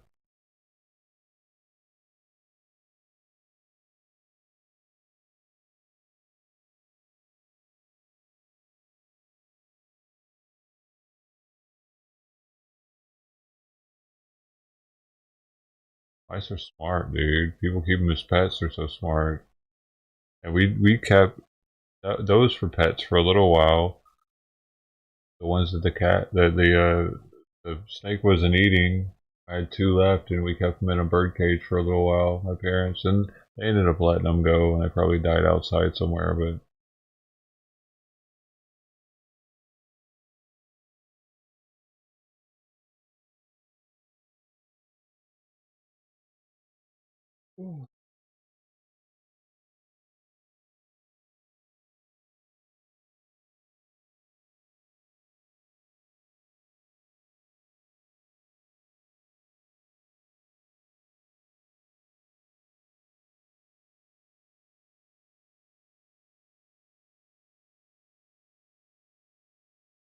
it's not nature to get a mouse and give it to your cat to eat. That's not nature just happening. That's human intervention.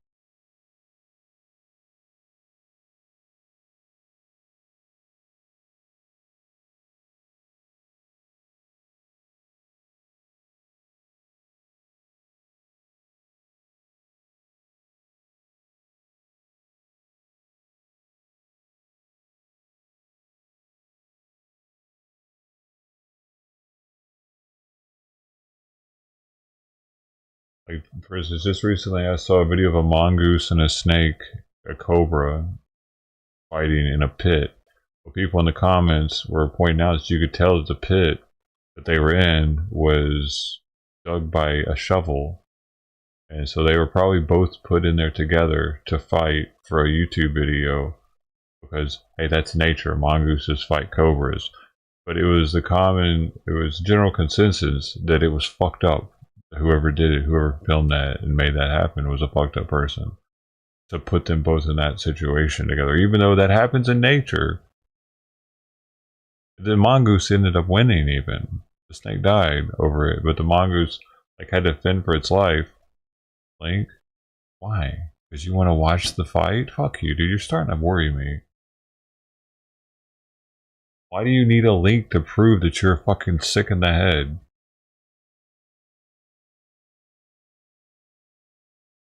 Or wanting to watch your cat kill mice? Or setting it up?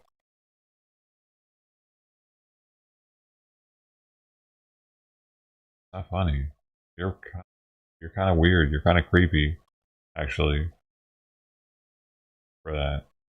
Yeah, that was my first thought too, and that's what a lot of people thought. That was one of the most upvoted comments, was Ricky Tiki Taffy. But then I scrolled down a little bit more, and people were pointing out how it was set up. It wasn't a natural thing. Somebody even thought that it looked like maybe the mongoose was tied down and being kept down in the hole.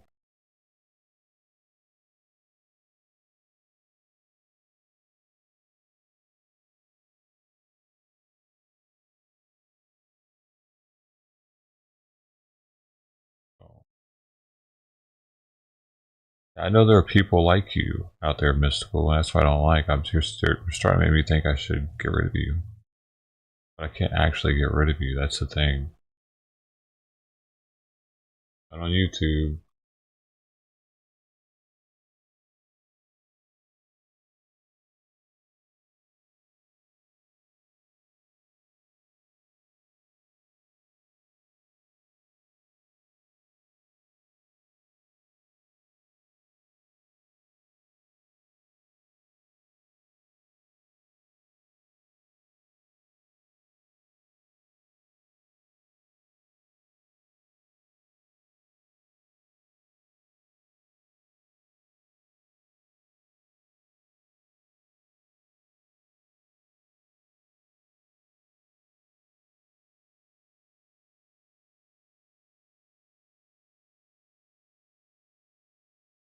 And it's not the first time I thought you were a creep either. I mean, I think your introduction was pretty creepy, wasn't it?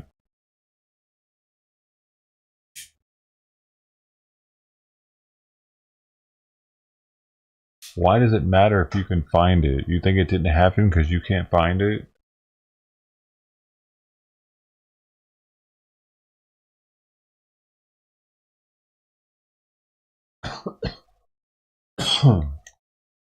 Because you're shit at finding stuff, apparently. You should look into that. Your brain doesn't work right. What's up, Bill?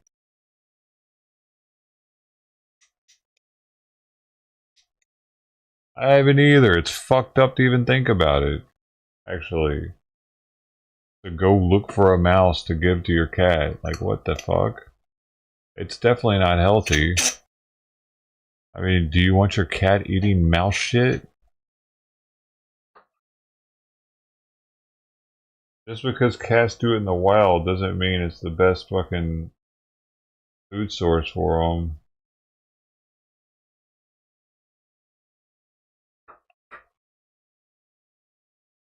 Probably not eat anyway, probably just torturing it and then it dies. I love it. I don't believe you, dude. I don't believe that you actually even do that. You're just trying to get a rise out of people.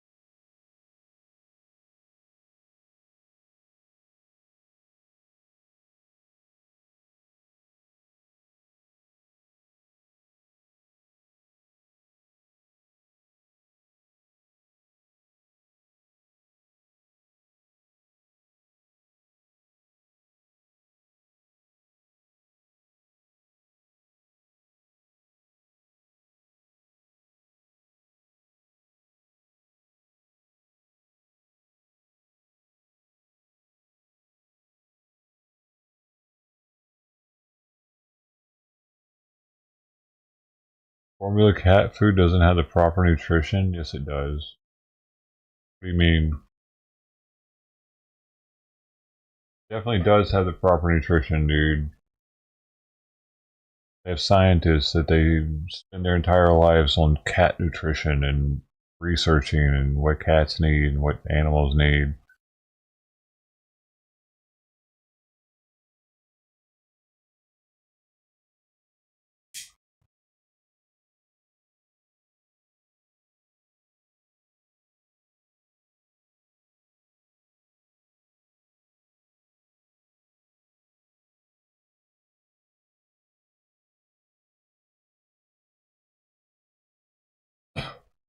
Like their bones can get stuck in their throat. All kinds of bad shit can happen from eating prey outside. Their feathers stuck in their throat. You gotta go to the vet to get dislodged.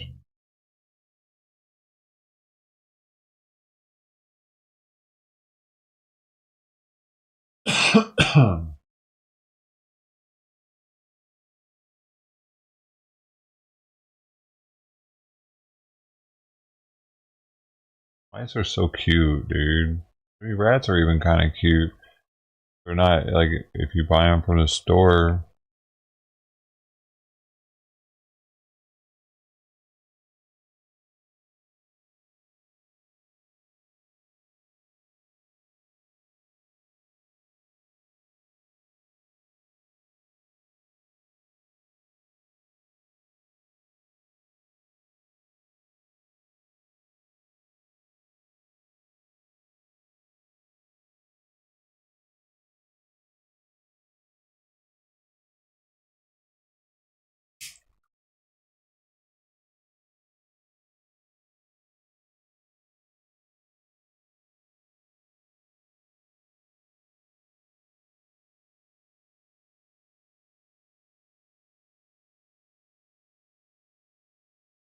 Dooby dooby doo.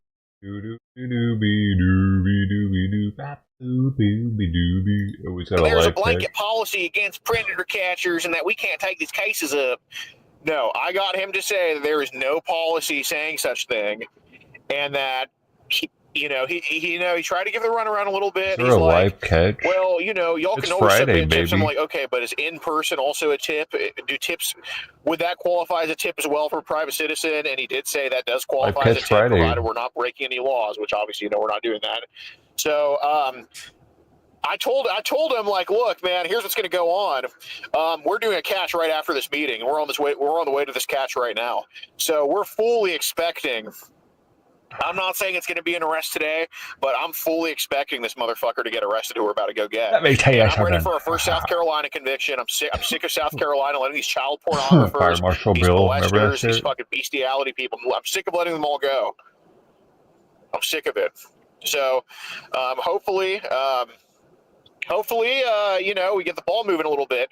And also, this will be live on Locals, of course. Also, Are we live on the case from Rumble? last year, Tony Atkins, a sex offender who turned himself in. So on the Zoom call, so Mr. Wilson, the AG, was in person. On the Zoom call, there was 3 detectives from Berkeley County where the sex offender turned himself in. They If it's admitted not going to they be did live not on even look Rumble, into the I'm not case. interested. We submitted it to them. They did not watch the video. They did not preserve the Facebook accounts. Okay, they didn't do any of it. And, I was like, well, will you now? And they're like, yeah, we will. So, yeah, man, I wish I wish y'all were in the room. And there's an state ICAT guy, too. What? Not answering about the live on Rumble. Not going to be live on YouTube for sure.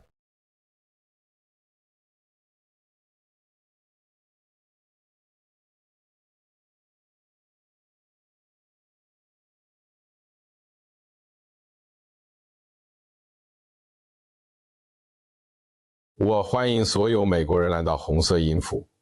我知道你很伤心，你失去了你宝贵的 TikTok， 在那里你可以整天无意识的滚动，在你悲惨而毫无意义的生活中一事无成。中共当然对美国政府选择禁止 TikTok 感到不安，因为我们发现它非常有效地破坏你们国家的稳定，让你们比现在更胖更愚蠢。另外，丢失你们这些白痴的所有宝贵数据也不太理想。但中国人民坚持不懈，幸运的是，我们总有新的协议方式在你们这个挑拨里。Red Note 上的内容与 TikTok 略有不同，因此请注意，你可以批评任何你喜欢的政府，当然我们的除外。这样做将导致自动终身禁令，都来自红音符合我们国家。所有你们美国人喜欢的同性恋的东西，在红色上但很糟糕。其次，正义到性别上衣，关于这一点，取消我们的发型也是不允许的。是的，他们看起来都一样。当女人留短发时，他们看起来就像我们的男人。我们的政府正在研究解决方案，但遗憾的是没有取得任何进展。天安门广场是北京的一个公共广场，仅此而已，别再提了。还明确禁止取笑我们在红色音符上的口音。是的，我们将字母 L 读成 R。我们知道这样做很有趣，但我不会容忍这样做。你不是唯一能模仿别人口音的人。Look at me, I'm a dumb American. I like football and guns. 看到这里感觉不太好是吗？我期待大家了解中国丰富的历史和文化。美国到处都是弱智的共产主义者，他们是最容易被洗脑的。但我们期待着最终得到每一位。再会。If you like that, make sure to subscribe and follow for more. I'm Donald Trump, and I approve this message. Follow and subscribe to Danny's Perfect Content.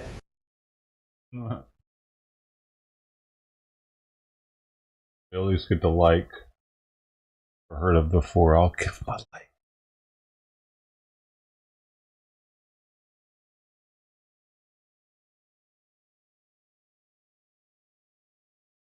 The communists at YouTube who are infected by the woke mind virus demonetized Danny's channel for life, even though his content is perfect. He has perfect content, and without any warning or anything, they just went ahead and demonetized his channel forever. They demonetized him like a dog. Danny has been the subject of a witch hunt of his own by the humorless censors at YouTube. He wanted me to call it JewTube, but I would never say that. Just like I would never call Chris Christie a fat pig. I won't call it JewTube. You just can't call it that. Danny will unfortunately be ceasing to post on this perfect channel with its perfect content at some point in the near future. And he asked me to tell you to go follow his new channel. This one doesn't look as believable, though. The other one looked like it was real.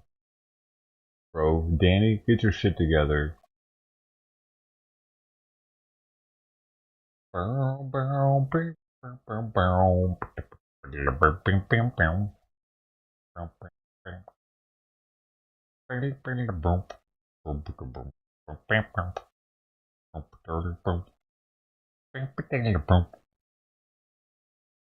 wasn't very good. I had to change. I had to be the executive decider on that one.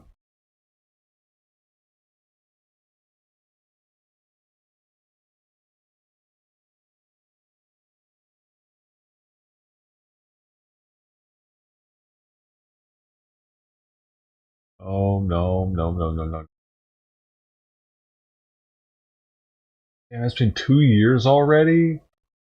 Crazy, dude. It's been 2 years since that police officer in India was tripping out about his food and he got dragged off. Remember this? Have we seen this that long already?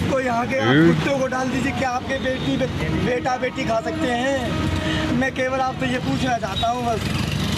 यदि आज UP में हिंदुस्तान में मानवता जिंदी है तो बता दीजिए जो उत्तर प्रदेश पुलिस के आरक्षियों को तब चढ़ाते जा रहे हैं कोई सुनने वाला नहीं मैं सुबह से भूखा हूं मैं किससे कह दूं Tired of eating the dirt pancakes. I don't wanna eat this dirt pancake anymore.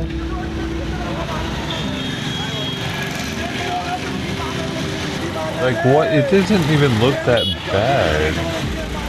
Does it? A little rice, a little soup, a little bread. माननीय मुख्यमंत्री योगी आदित्यनाथ जी ने 21 अक्टूबर को कहा keeping him nice and lean Uttar too. Pradesh police के सभी आरक्षियों को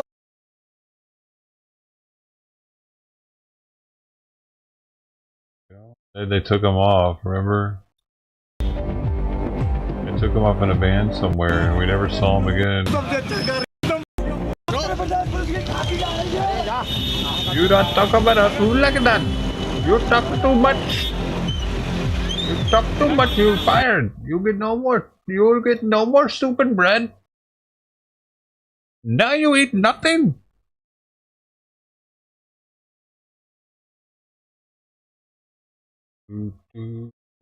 He wants the meat. Oh, that's what it was. He was like, where's the meat? Where's the meat? You give me no meat on my bread. On my meat. On my dirt bread. I don't know what kind of flour they're using, but he didn't like that bread. That's I don't know, maybe not dirt. Maybe something like some other flour.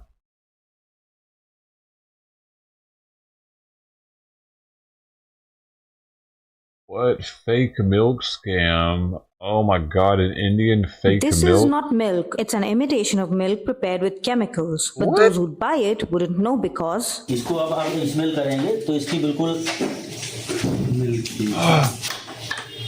अब इसको आप बिल्कुल पहचान नहीं सकते हैं कि ये सिंथेटिक है या original. It was discovered that just 1 liter of a chemical formula was needed to make 500 liters of milk. इसमें से केमिकल मिलाया गया. केमिकल के बाद में पानी मिलाएंगे.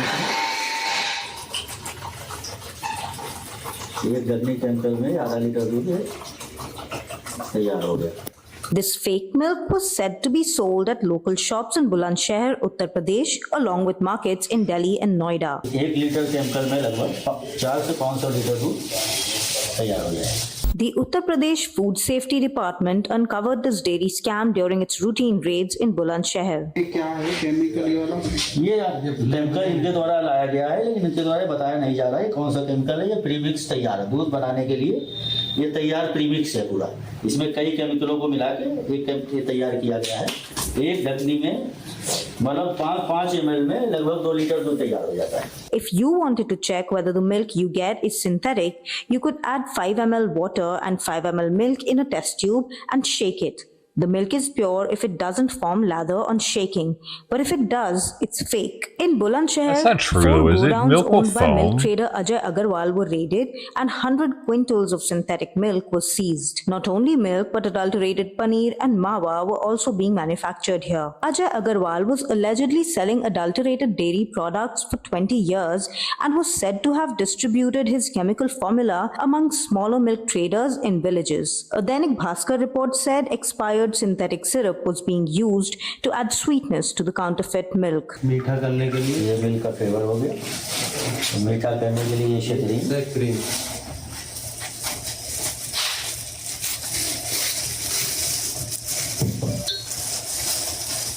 शक्करी की मात्रा मिला देंगे थोड़ी. Who's gonna try it? अब ये दूध बनके तैयार. ये दूध बनके तैयार हो गया. Before this dairy scam was discovered, the UP Food Safety Department found a plant making fake cheese also in Bulandshahr in October 2024. ये भी जानकारी इनसे की गई है. Yeah, China too, for sure. What's interesting is like they hate Chinese people, and Chinese people hate them apparently. About 750 kg of paneer was seized and But they're kind of 4,000 a lot liters of alike. milk containing chemicals was They destroyed both have the world's largest populations. साफ कह सकते हैं कि जो भी यहाँ पर बन रहा था वो नकली ही है. साथ ही साथ ये भी है कि जिस तरह के एनवायरनमेंट में ये लोग बना रहे थे ये भी काफी unhygienic. So it is what country? में भी अगर कोई खाना बनाएगा और वो खाना अगर कहीं It is, परोसा right? जाएगा कितना भी साफ सफाई Fucking massive, huh? तो उसमें पक्का आदमी के बीमार होने की संभावना बनी रहेगी. In the new case, Ajay Agarwal was arrested and facing charges under the Gangster Act and the National Security Act. Total area, it's the 7th largest country. Okay, so it's not that big, I guess. I guess it looks big on maps, maybe, as to how they disproportionately draw them out. Like, there's this thing where you can look at what the actual size are of stuff that they should be on a globe and what they are on a globe, just because, like, they wanted you to be able to see details better in certain places, so they made them bigger on the globe, right?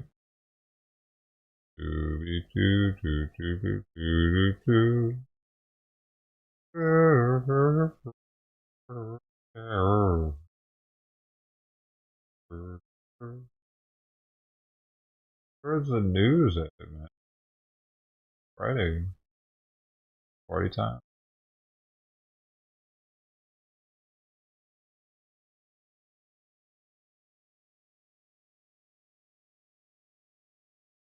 Oh my gosh.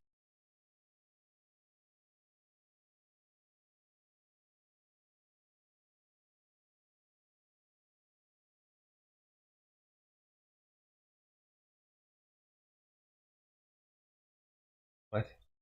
And finally, a tale of luxury This is an gone older awry. story. A seller in Saudi Arabia is real? marketing a pair of flip-flops for nearly $1,200, and the internet has lost its mind over the pricing.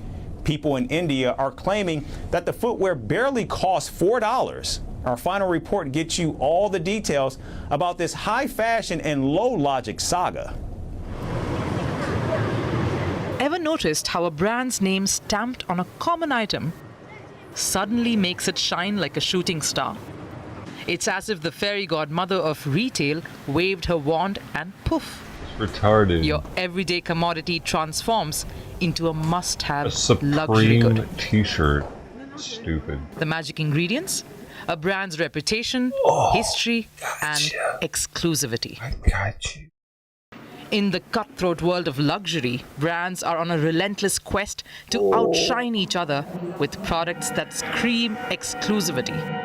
Like Porsche's iconic sports cars, Louis Vuitton's timeless leather goods, and Hermès' legendary Birkin and Kelly bags. These brands have mastered the art of making customers drool over their new offerings, even if it means taking out a second mortgage. But sometimes luxury brands push the envelope to the point where people are left scratching their heads, simply wondering if the plot has been lost entirely. The case in point is a luxury item seller in Saudi Arabia. They have set social media ablaze with a pair of flip-flops, priced at a whopping $1,200. Dude, you get those in jail. Yes, you heard that right. Flip-flops worth Something like hundreds that in of some dollars. jails. These aren't just any flip-flops. They come with a simple white base and blue straps, encased in a glass box as if it were jewelry. The seller even demonstrates their flexibility and the rainbow of colors available. So why is the internet in a frenzy over these pricey slip-ons? In India, these exact slippers are practically seen in every household. They sell for just $4, and if a buyer has good bargaining skills, then they probably buy them for even lesser. In India, these iconic white and blue flip-flops have two primary uses. First, being worn in the washroom, and then, of course, being wielded by mothers as disciplinary tools. Yes, they are the original dual-purpose footwear. They would see it spankings Once the with them. video of these Indian slippers in their high-priced glory went make them viral, wear those to social media school. That was a erupted in a disciplinary. meme fest. One Wear user the bathroom quipped, slippers "This to is school. the cheapest pair of That's slippers your in punishment." Asia," while another suggested it might be a brilliant marketing strategy. Some even pondered the potential for a new business venture for Indians abroad. Of course, this isn't the first time that something like this has happened. Luxury brands have tried selling everyday items at exorbitant prices to their customers. Remember when Balenciaga launched a trash pouch for $1,700? What? Or Gucci's distressed stockings for nearly $200? And who could forget Italy's Bottega and their $2,000 telephone cord necklace? The list I didn't is see endless. any of these But stupid thankfully, things. the customers are not mindless. Luxury brands will continue to test the willingness of their customers to pay top dollar for seemingly mundane items. We can still laugh, roll our eyes, and maybe even hurl a slipper or two, metaphorically. After all, the comedy of luxury is a show that never seems to end. Interesting. International news. First post. I wasn't subbed to them. Hey, we got a new one now. Sweet. Another one. Another one. Another one. This backdooring. So I'm here at Walmart and I'm watching the vendor. This is the guy from my other video earlier, and he's recording, or I'm recording, and he just unstocked full box there. As you can see, he just finished recording. Just finished recording. Get away from me. You get away from me. Select tags on the shelf. Confronting this guy. He's a vendor now, MJ Holdings or whoever he works for. And he did not put select out. Full box right there. And he's upset. He's the other guy from my other video where he was scalping. Did not put select out. The only thing he didn't put out. Tags right there, tags right there. I'll leave. That's it. Walmart's what you're doing. Good. Okay. Everyone's gonna see that. No select football there. Unbelievable. Not my problem. Unbelievable. And I saw a blaster out there, but for some reason it was missing when you told me I couldn't touch it. Yeah, sure. Where? Yep. There it is. Just want to get it on camera. There it is. And now he's saying I'm harassing him. I'll leave. I'll gladly leave. I just wanted to get it on camera. I'm a manager. Just wanted to get it on camera. That's it. Dude, the fucking card people are getting crazy lately. In Costco, it's all about the Pokemon cards now.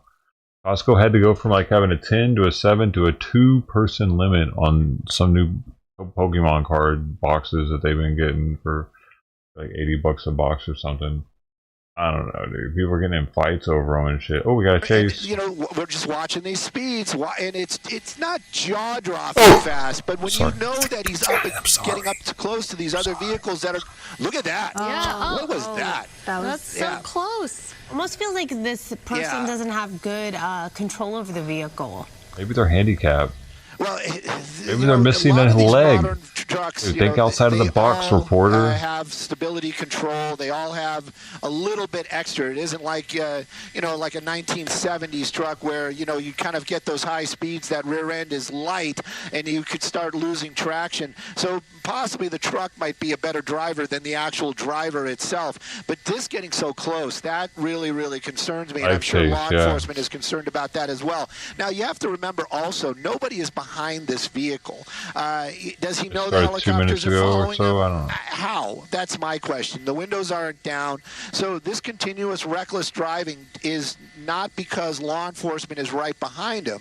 This reckless driving is just that driver driving reckless and is being that was a reckless. problem for a lot of these folks on the road. Damn. We're getting very close to the downtown area. I wonder if he's going to get off the freeway. If he does, I know my pilot Dylan is going to just do that straight over shot, so we're not going to lose him between the buildings. But right now, though, we're getting to a lot of heavy traffic, and he's starting to lose that ability to just make these rapid lane changes. Right, to weave through traffic. Oh, they get away a lot in LA, dude. Also, is he impaired? The two guys yesterday got away. You don't know the state of mind and the emotional state. And yesterday's was wild, man, with all the other bikes showing up. These drivers, right? What they're thinking. Four-wheeler, all the dirt bikes. Things like this, but clearly just really erratic. It would be scary to be in that situation, stuck in traffic with him, because it seems almost. He almost took out if a couple they hit of cars. An overpass, or at least broadsided. There's a high chance, or a parking garage. Yeah, you know, he got very, very close. I was just taking a peek at what that was. I wasn't sure if that was a stuffed animal or not. It is. I mean, we had his Instagram, though, so. Animal in the back of the truck. Yeah, he's gotten very, very close to a lot of vehicles. Right now, though, you see the speeds are slowing down. Because Trey have his Instagram too. He isn't making that getting off to the right. I'm sure he's not living the same life he was I'm just before. Getting a lot of traffic. I'm just going to get off the freeway. He seems to just be struggling with it, which is good and is bad, because if the law enforcement is close by, they might I had the guy on the blue bike, at least the blue motorcycle's Instagram. Have lights and sirens and have the That's who they have. folks around Minimum. know that something dangerous is happening or could be happening at any moment. moment. Looks like now we're getting over to the right, so as soon as I said it, I wonder if we're going to try to get off the freeway. But you can see it right there. That's going to be the sheriff's helicopter that's overhead. Looks like we are going to be getting off the freeway. Going to be getting off near the convention center. There might actually still be a possibility that he gets back onto the freeway, maybe the 110. But if he gets into the downtown area, I know Dylan is going to stay right above it, so we're not going to lose it between the buildings. I'm not even hungry anymore. Well, I was going to say, it's getting congested, more cars. Now it's harder to make these crazy maneuvers, which I guess is a good thing, but also the chances of someone getting hit and hurt are higher as well. There he goes again, speeding up. Yeah, running some red lights. And what always worries me when we're on the streets is, as you said, stop traffic. Like if somebody is just stopped and this thing plows into that person, you know, there's a real good chance there's going to be injuries. And then, of course, pedestrians. Whenever we go through anything like that red light that we just saw, I'm always worried that there's going to be somebody. And we're just getting from Melissa from our assignment desk saying that it's confirmed that this is a stolen vehicle. So it definitely is a stolen vehicle. First opportunity I could actually get to actually look into that into the windscreen, and I'm just wanting to see if there's somebody in the passenger seat. I think I missed my opportunity right there. But this pursuit continuing right there in the downtown area. I believe I'm actually looking at the map. We're by Maple, so we're getting into that fashion district area out here, which is going to be a lot tighter, and there's a good possibility a lot more pedestrians on the roadway. Yeah, you could see he's going into the opposing lane of traffic, not afraid of that, trying to weave around cars and blowing through red lights at a pretty high rate of speed when you consider these are residential streets and commercial areas that he's going through, or the driver's going through. We don't know, I guess, if it's a man or a woman at this point. But ducking into here, Stu. Two people. Two people. Yeah. Oh, yes. Definitely. Yes, I see that. It almost definitely seems somebody in the passenger seat. as though this person kind of knows what they're doing a little bit, unless it's just the way they're pulling into these alleys and narrow areas, right? It's like, oh, there they come out. I'm just going to get out here. Yeah, just casually. There we go. We're just going to get out, take a little walk, run into some, at least they put it in park. It's going to be a little tough right now. I'm going to stay a little bit wider in case they pop out over here. That's a business, we'll right? Try to move Sky Fox around. Yeah, try to move them. Yeah, we're going to try to move around. We're kind of boxed in, but going to keep an eye, make sure we don't see anybody walk around the corner acting casual. But at least they put it in. So who's that? Who's that? Is that the gray hoodie? No, not a gray hoodie. Yeah. Look at all that pedestrian traffic down there. They could certainly blend in if they were walking around on the sidewalk. Unless they went into this, whatever this is. Yeah. Or maybe they went through that door. That's what law enforcement is telling us. So they went inside that building right there. That's the sheriff's ship. Thank you for letting us know, guys. We do appreciate that. So that was he had eyes on him. Apparently they parked the vehicle and went inside that door, which is kind of unusual. I mean, did they see this door when they were driving around and were like, hey, that's a good spot? Or is it just happened to be propped open? But at any rate, that vehicle is parked. The two persons that got out went inside that building right there, and we're definitely in the fashion district downtown. It's like they knew where they were going, right, Stu? And in many cases, they do know where they're going. They have something in mind, and that's where they go. Well, oftentimes with these pursuit suspects, they do go to a neighborhood they're familiar with. If they, have that luxury, you could say, they have the time for it, they end up where they're familiar with the area, and that door just propped open, right? Like maybe they're familiar with this business. Maybe someone opened it. Right? Who knows? Maybe they have friends in there or family.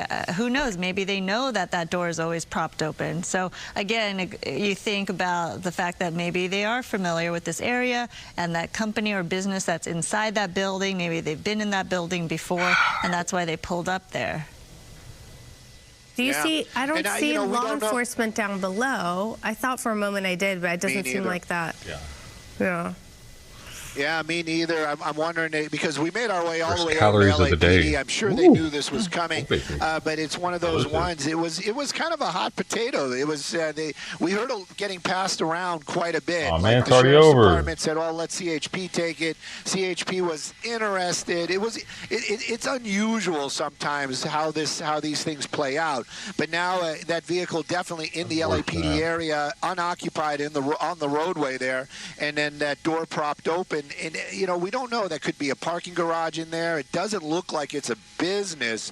But and this is the thing also. It's where did they go after that? I mean, maybe I should be staying a little bit wider, seeing if they somebody comes out on one of these side areas right there. We did clearly see the gray hoodie, so we're going to keep an eye on it and see what we can find. But again, we're just waiting on law enforcement to arrive out. Well, it's a very big building, so if Right they're away familiar that with fast, it, they can dude. figure out a way to get around it. Also, they could also change clothing. Like, that's change a their possibility. look, change what they're wearing. Let's take a look at moments ago when the suspects got out of this vehicle that was wanted. Good deals over here in the right here. fashion district. There you're looking at them leaving that alleged stolen Good deals in the vehicle fashion district, he and said. heading into that building. So that was just moments ago. I mean, that door either was open for them or it's always left open because that was can way be too convenient. in They dress knew suit. about it, They knew where they were going to go. They're familiar with this area. We're going to keep an eye on this, and Stu, let you do your thing, and we're going to take a quick break. Why is this guy running? Right. Unless, yeah. That's unusual. But maybe that's he's got. I'm being serious about this, and maybe he's got to catch a bus or something. But Okay. Well, yeah, you keep an unusual. eye on things. We're going to take a break. We'll be right back. Definitely.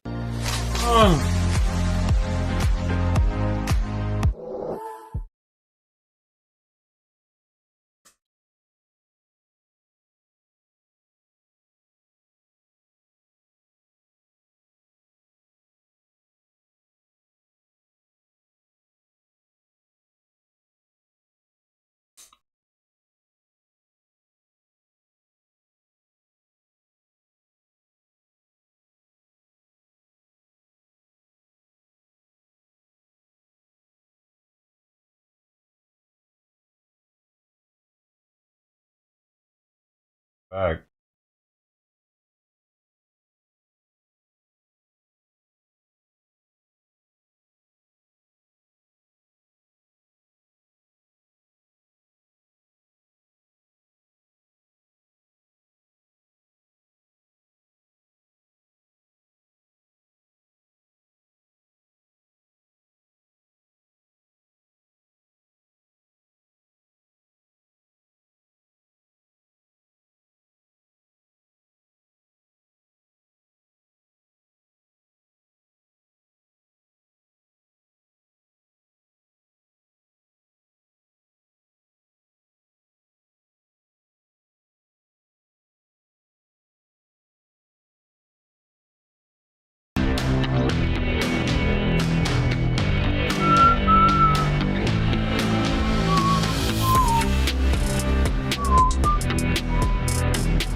Maybe he'll come back with it.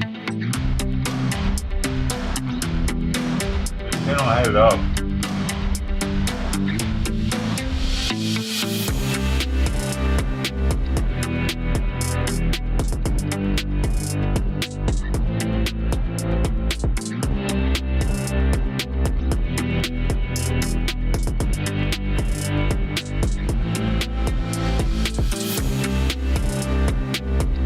Seconds. Will he come back with it? Welcome back to Live Now from Fox. I'm Stephanie Quinu. We are continuing to monitor what was a possible stolen car pursuit out of L.A. Our Fox 11 L.A. team transitioning away from that live look, but we're going to continue to monitor that live stream. We do have some more breaking news also happening out of California, where the former Oakland mayor has now been indicted on criminal charges and happening right now outside of the courthouse. Bring it down just a little bit, but she could face a maximum of 20 years in prison. We do see attorneys coming up to the podium. Let's listen in. My name is Jeff Sy. I am counsel on behalf of Mayor Town. We just have a short statement to make this morning. Today's indictment and the press conference that was held by the government earlier this morning was successful in grabbing headlines. But what it did not do was serve the ends of justice. The indictment itself is chock full of allegations, but it is not chock full of evidence.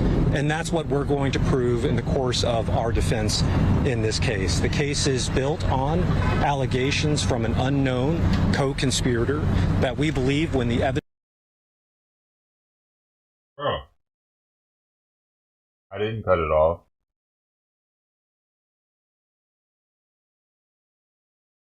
Somebody sabotaged it.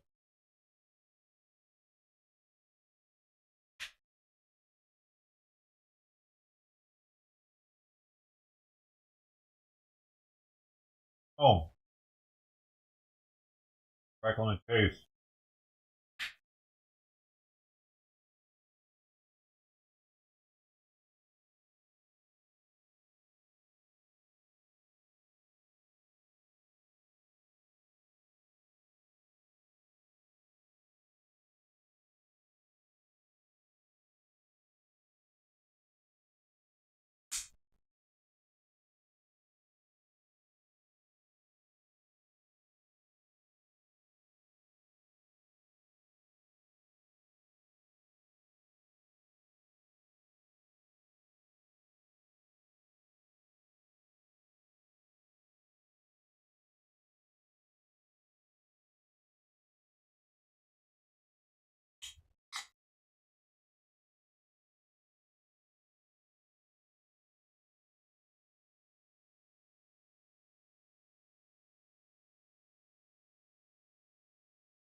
I like to hear pilot.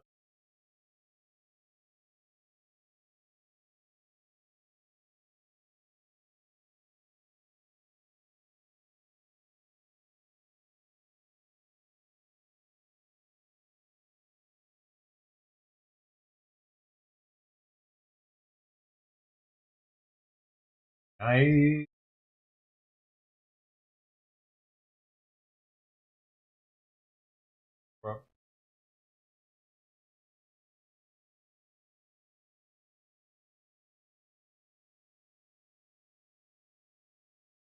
guns out.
Oh, I didn't see if they're gonna fire him or her or not.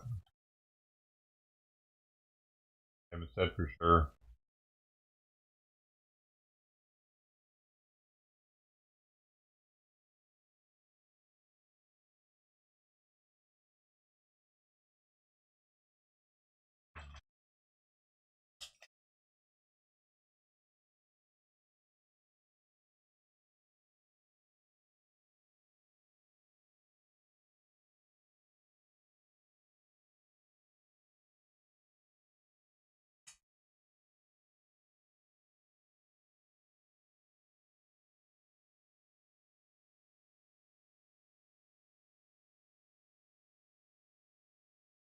I want to bring in MSNBC host and associate editor of the Washington Post, Jonathan Capehart. It's good to see you, my friend. Look, the Biden administration made massive investments in infrastructure. He is leaving with a booming stock market, low unemployment. But many of the real effects of what he put in motion won't come clearly into focus for a while, as you know. So how do Democrats message those wins? Because 2 years from now, a lot of them are going to have to run again. Right. And so 2 years from now, all those things that the president was talking about there, hopefully a lot of them will have, holes would have been dug, ribbons would have been cut, and Democrats, the way they take advantage of that is going to those ribbon cuttings and reminding people, we being Democrats, we did this, fill in the blank, years ago, and now here are the fruits of our labor. Man, I forgot I was the going to try I this. think in that clip, it's very interesting. What he was saying there was, I didn't do a good job of messaging, but neither did the other Democrats running for office. They didn't do a good job of messaging because they didn't take advantage of saying that this bridge was done by us, the Democrats. And so I think his message to them going forward is take credit for what you did.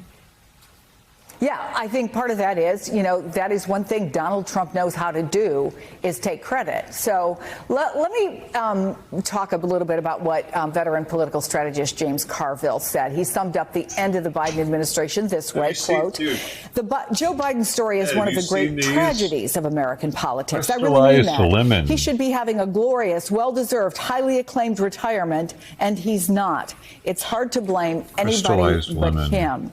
Then yesterday, I was talking to James Clyburn. He told me that he thought Biden will go down as one of the greatest presidents in our history. Is either man right, or is the truth likely going to land somewhere in between, do you think, Jonathan? Everything. James Carville is right in the short term because that's all anyone can see right now. Never had him before. Everyone's always looking for someone to blame, and so everyone's looking to blame the guy at the top of the ticket. I think Congressman Clyburn is also right because, as we have seen, history allows us the perspective and the time and the distance to really take a look at a presidency. Papers become available, interviews are done, books are written that fill in the holes that we don't have right now. And as we saw in the funeral of President Carter, who also was a one-term Democratic president who left Washington with low approval ratings, seemingly the entire country hating him, and yet at his funeral he was celebrated as a really good president because we had 40 years worth of distance and history and knowledge and reporting and books written to show that the Carter who left in 81 wasn't nearly as bad, nearly as horrendous as the short-term history showed. Let me ask you finally a little bit about these reports about the morgue-like atmosphere inside the White House. Endings are hard. Endings of an administration are hard. I was there the day after Hillary Clinton lost. I had been White House correspondent then. It was not a happy place to be, in spite of Barack Obama trying to tell people, we've got a job to do. Let's finish this out strong. But I wonder what you're hearing about the concerns that are out there, and how much of Joe Biden's legacy do you think will be determined by the fact that he was bookended by Donald Trump? Came back. Yeah, I understand the morgue-like atmosphere. I mean, folks wanted Vice President Harris to win. One, because she's a fellow Democrat. Two, it would mean not just the continuation of the work that the Biden-Harris administration did, but it would be a continuation and an extension, furthering with what was hoped to be a President Harris stamp on things going forward. But now that, we're about to go through another Trump presidency, and what we saw, what Trump tried to do by taking a wrecking ball, he tried to basically erase the 8 Obama years. He's going to try to do that again with the 4 Biden years. But I hope that morgue-like atmosphere dissipates and goes away among Democrats writ large, because again, history shows that defeats are not not permanent, and that despair cannot become permanent, because the fights continue. People's lives, people's hopes and dreams depend on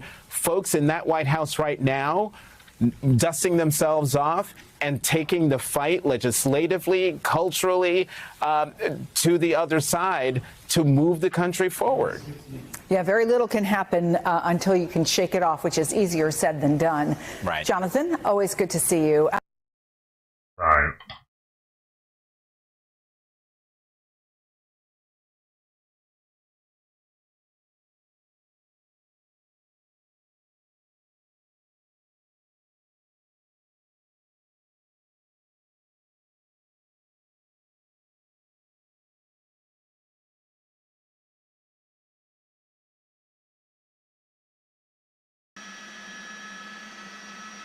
Okay.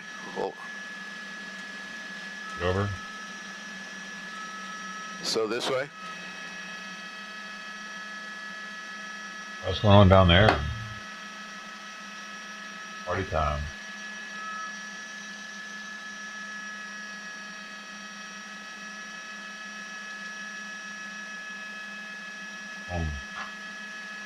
NHL. It's just not a lot of people there yet. Okay.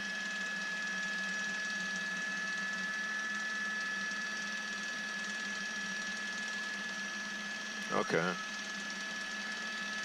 Okay, there's some people right there.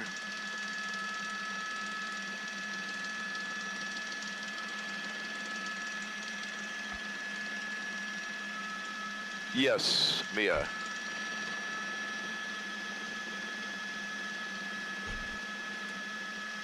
I have no information. They haven't given me any information about this.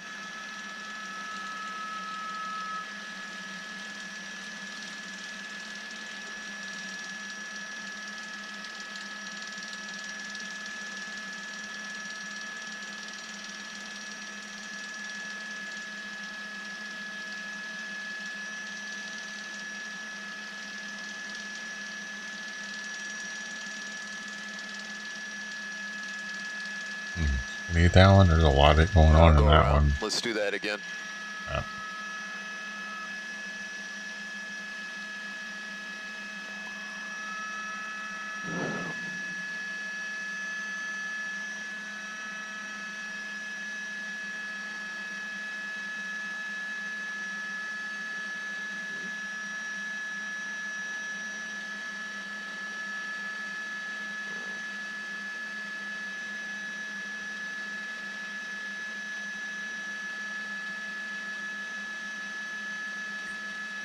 Not a low-calorie food, it says. It does have a lot of sugar. 13 grams of sugar per 8 fluid ounces. No wonder it made me feel like running around the block as soon as I took a sip. I'll grab this. That's crazy. A lot.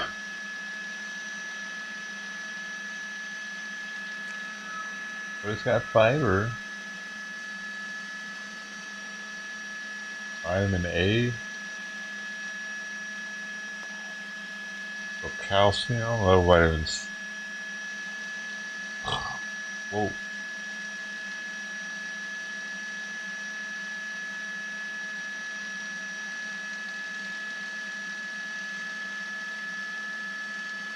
I'm sorry? Carrot sugar. I'm going to check Mia to see if they've sent me anything, but the desk didn't tell me that Our organic, this was anything other than a 100% B-roll carrot juice shoot. is made with perfectly imperfect organic carrots grown by Bolthouse Farms. By purchasing this product, you're helping prevent food waste. Okay. Imperfect carrots make delicious juice.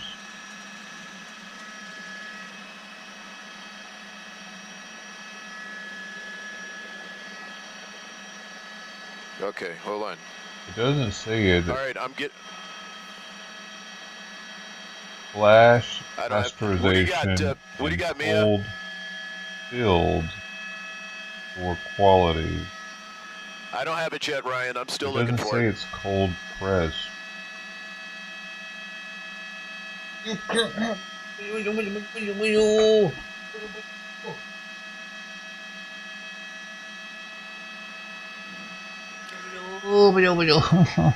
Mia, you have information? Oh, he's drinking water. Yeah, but the problem is Oh, I haven't no. received it yet. He texted it to me, but I haven't received it up here yet.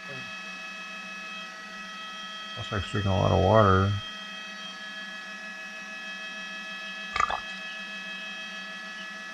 Dang.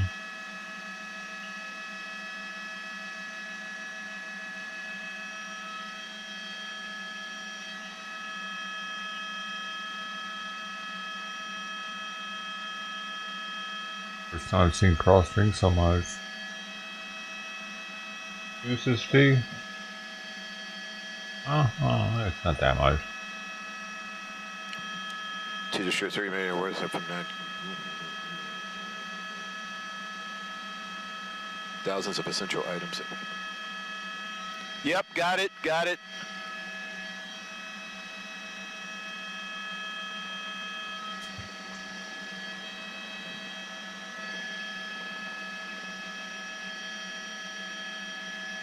Okay.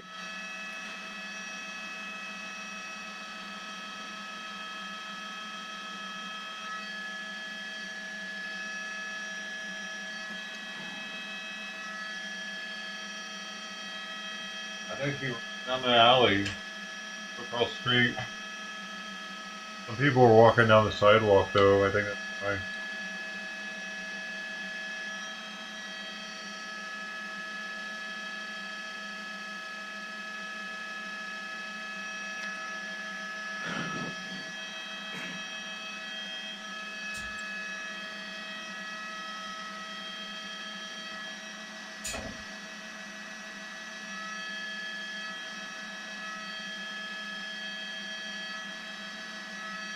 Yes. Copy. Yeah, we'll stay here.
No, that's not fine. I'll have to step there. Somewhat.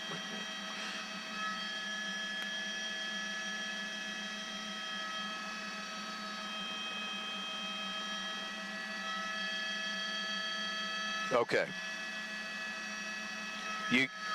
Are you queuing me?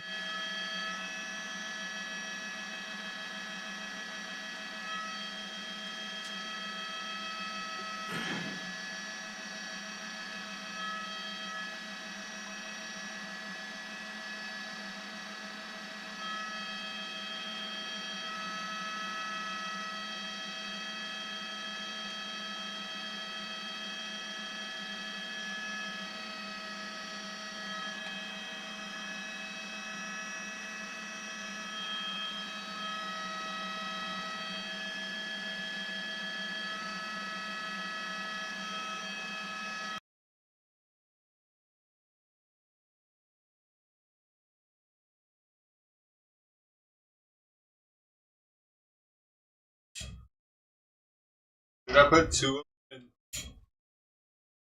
in? I put two of them in that bottle of water, and it's pretty good. It's not sweet, you know, it just has lemon flavor.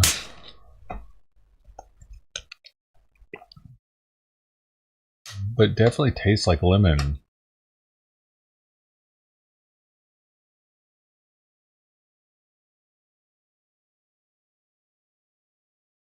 Well, it's not 3 different kinds of food. It's one kind of food, but it's got supplements in it.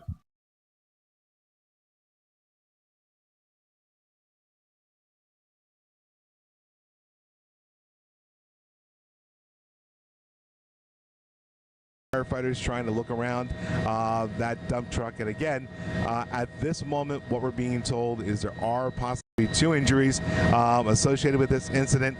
It's not clear if it's any of the drivers of either of the vehicles or a customer or 2 that may have been inside the store there. But again, we're waiting for confirmation from the folks on the ground. So again, what we can tell you now is that there were 2 vehicles involved in this incident. It happened at about 2 o'clock this afternoon. Wow. One of those vehicles being a dump truck that went clear into that Target store, and again, this semi that somehow ended up into that pole. Perhaps the dump truck might have struck the semi, and that's how the trailer wrapped around that pole there. Again, none of this is clear at this point. Zooey. We're still waiting for confirmation from the folks on the ground there, but obviously a very Supplements scary inside. incident down here at this Target, where you can see a dump truck fully into the Target store here on Tunnelly Avenue there. If you look close enough, it does appear that it might have had a load in the dump body there. That appears to be dirt along with the debris from the store in the dump body of that dump truck there. But clearly, a scary incident down here in North Bergen. And again, if you are just joining us live, we can tell you that you're looking at an incident here in North Bergen, New Jersey. This is off of Tunnelly Avenue, 7101 exact address if you're familiar with the area. This is the Target store that sits on the west side of the highway there. You can see that large hole that is inside that, or on the side of that Target down there. And again, this appears to be an incident involving a dump truck and that semi that you see on the highway there. The dump truck going all the way into the store, one more time. smashing through the side of the building there. And again, that tractor trailer also caught up in this in some way there. You can see the trailer is pretty much wrapped around that utility pole that sits next to the building there. From what we're being told at this point, no word of what caused this incident, why that truck might have gone off of the roadway, and how the semi was involved. But we are hearing of at least 2 possible injuries down there. LA County cracking down on insurance fraud. There.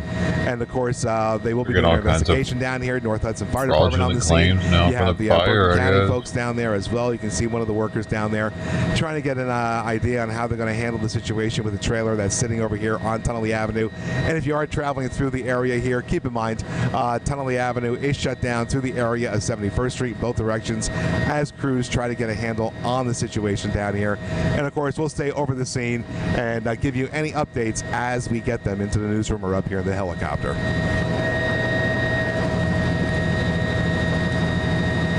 Again, we'll come back into the parking lot real quick there and just show you some of the emergency services that are here on the scene. You see the Ted, do you ever mix them with water? The store. You can see the parking lot is wet, which tells you they had to definitely be a little better with sugar with some it, sort of but water suppression it would system taste to like try to make lemonade sure, with sugar.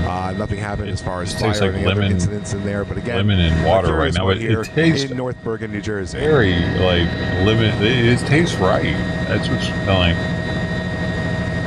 And so as we keep an eye on that, we'll keep you updated throughout the afternoon. Reporting live in Chopper 2, I'm Dan Rice, CBS News, New York. I only learned about it because on a subreddit, somebody posted that their friend had sent them some mackerel in there with those packets. I'd never seen them before. I looked a little closer and read a little more. Hold on. Try those things. Like it in tea. Alright,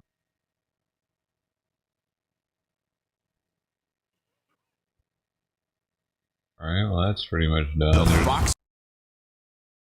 And then that's leaving the area on that one. But supposedly it's good to drink this water. It's like alkaline. I think it makes it alkaline. Right? Does lemon make water alkaline?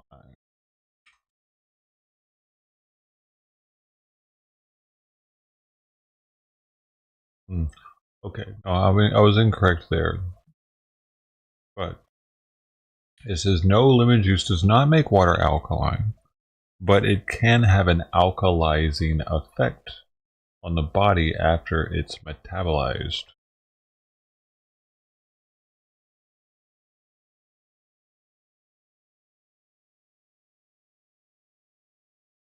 Lemon juice can have an alkalizing effect on your urine. Lemon juice can neutralize stomach acid, which may reduce acid reflux. Lemon juice can be corrosive and damaging to tooth enamel. Well, that's alarming. Tips for drinking lemon water. Dilute lemon juice with water to reduce acidity. Drink lemon water through a straw to protect your teeth. Eat cheese to help mitigate the effects of lemon juice on your teeth. Eat cheese? I mean, like, calcium?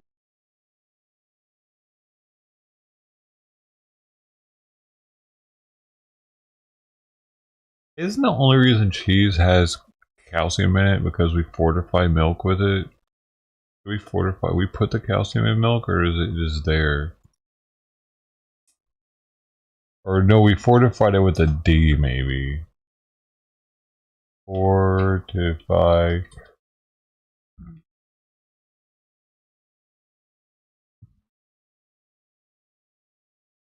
They make for nice burps, this stuff.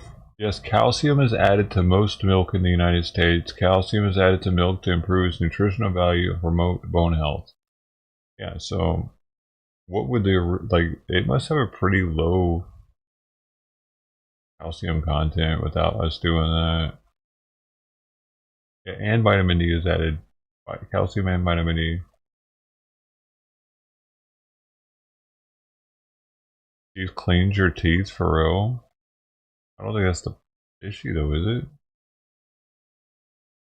Does cheese clean teeth? Cheese doesn't clean your teeth as you eat it. Where does it come from? Maybe it comes from shells, oyster shells, or what's another one? Bones. Could be bone calcium. Like calcium citrate is probably derived from bones or something. They just use different chemicals to extract it. Like, and I take calcium citrate. Wait, man, I didn't take my, actually, I didn't take mine this morning. I need to go take it. I forgot. Arrgh. Oh, you. Oh, that was.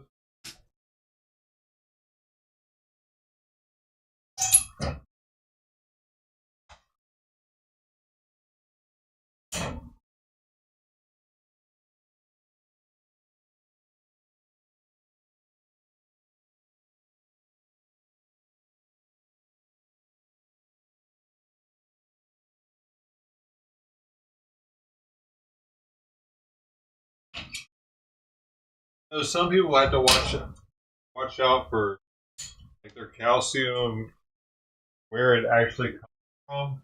It's like some of them are derived from oyster shells, and if they have a shellfish allergy, like they have to do the other kind of calcium. I think the one that the VA used to give me was calcium carbonate, and my bone density scores weren't coming back how I'd like them to. So I decided I buy my own calcium now, and I get calcium citrate. It's more easily absorbed by the body. You know, calcium is like the only mineral that's been proven to help keep you younger. You take it, you're probably not getting enough calcium every day, more than likely. Most people aren't getting enough calcium or vitamin D. It's just if they don't go outside much. But that's only for the vitamin D part of it.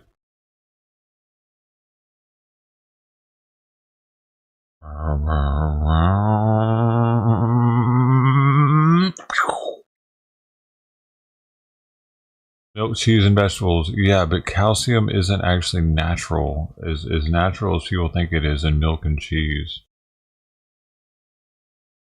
Because the milk and cheese, or the milk, is enriched, which is the only reason why it's in the cheese. The cheese is going to have a higher calcium content because it's concentrated milk. But the milk itself is enriched with, we put calcium. Let's see. Wait a see. Natural.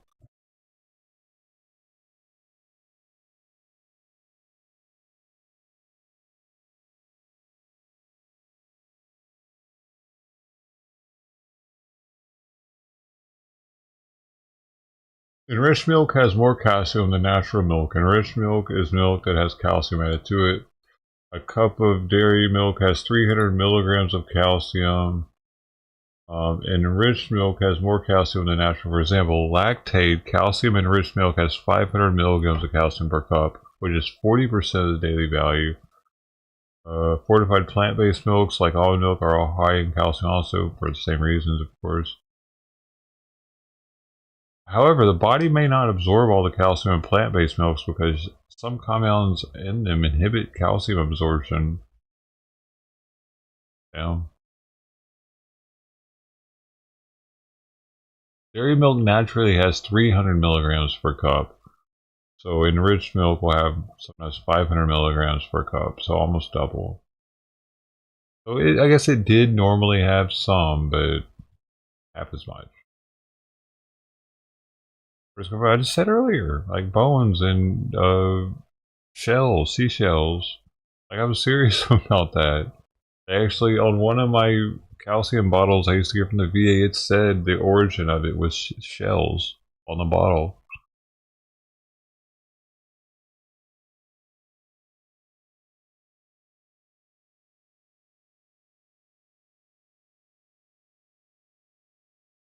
Dude.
Maybe they get milk and concentrate the calcium from it too. I don't know. It seems like that would be less cost effective. Way more expensive to do that. And just grind up some shells really fine into like a super fine powder that just kind of floats, it spins itself in the milk. That makes sure it's not gritty. No one likes gritty milk. Calcium is mine. Braiding rocks, you're saying? Braiding calcium rock?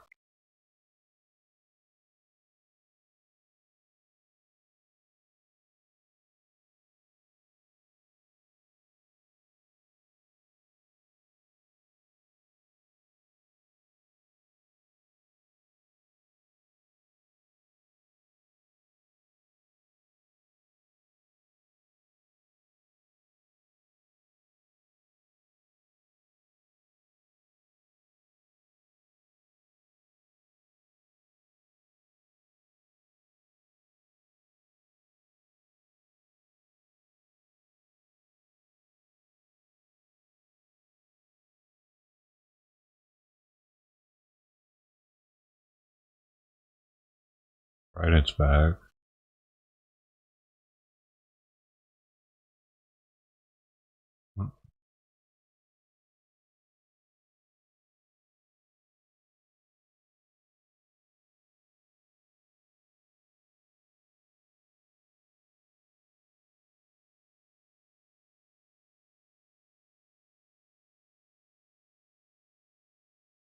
I might not even be safe anymore. I've been sitting up so long with probiotics in the sun. I don't know if it's good anymore. Could I get her sick? Probiotics sitting there?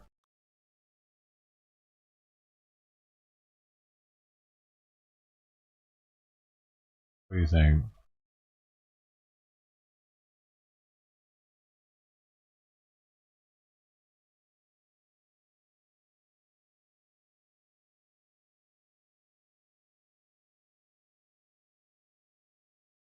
I'd probably just kill them if they get too hot, but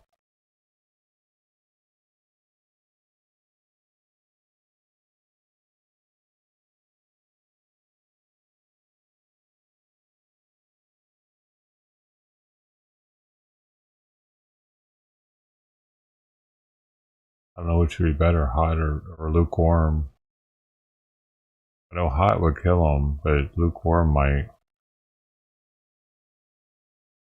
make them multiply, so she might get too high of a dosage or something. Not sure. How could that happen? Do probiotics multiply?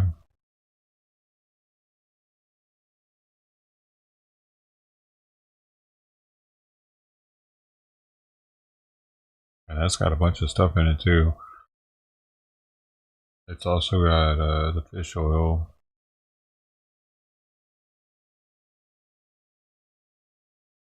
And the brewer's yeast, also known as nutritional yeast.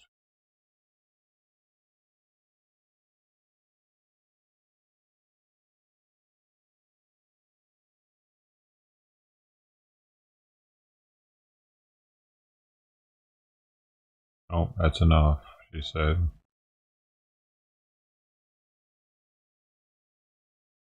Glad I could cover, get a couple bites at least.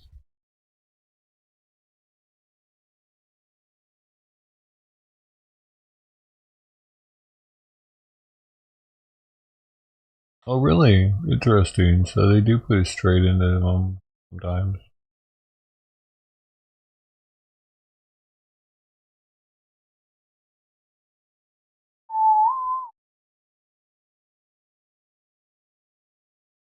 Oh, I kind of wish I had. Came in right in to get up to.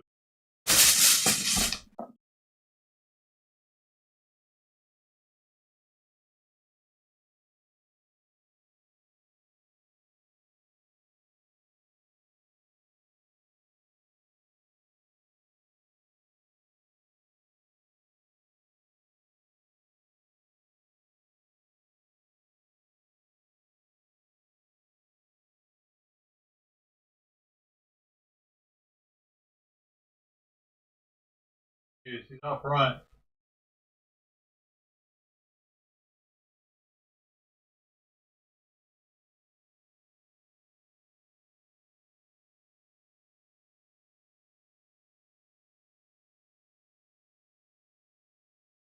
Right.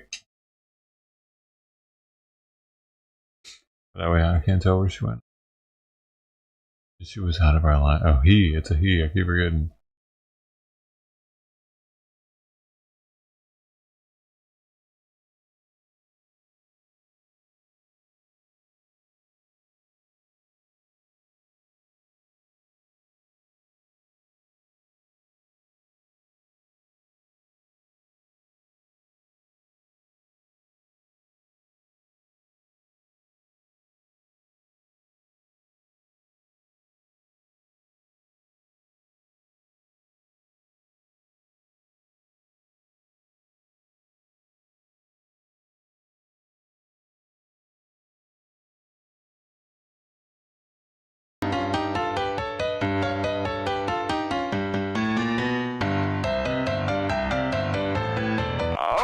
guys, my name is Madi and you are welcome to Madi's Speech. So currently, a flight attendant by the name of Nili Diala has been fired from her job at Alaskan Airlines for twerking and shaking her behind on the internet while on duty and in company uniforms. This woman completely threw caution to the wind, violated the airline's policies for just her 15 minutes of internet fame. But what actually got me making this video is her reaction towards the situation and what she did following her little escapade. But before we dive right into the whole story, please consider subscribing to my channel if you've not already.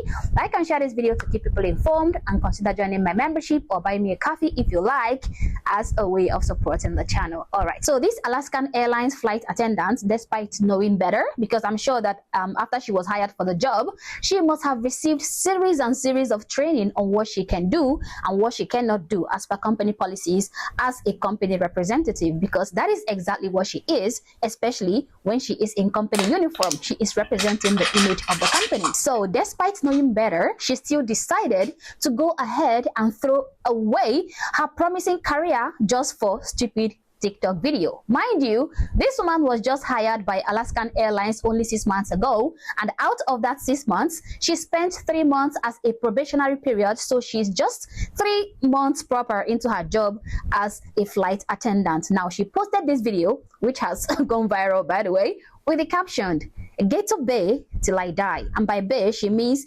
B-I-T-C-H. So get to bay till I die. Don't let the uniform fool you. Hashtag FYP, hashtag flight attendant life at True Car. And here is the video.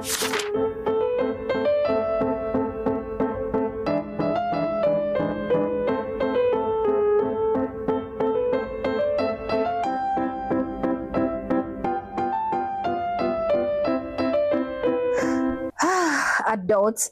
What's that music? Where exactly do these kind of adults come from? Anyway, after posting this professionally inappropriate video and it went viral, Alaskan Airlines fired her for her unprofessional conduct. But a lot of people on the internet cheered her on. They kept telling her how she slayed, how they love the vibe she's, exuding, and how they didn't see anything wrong in that video, in what she did.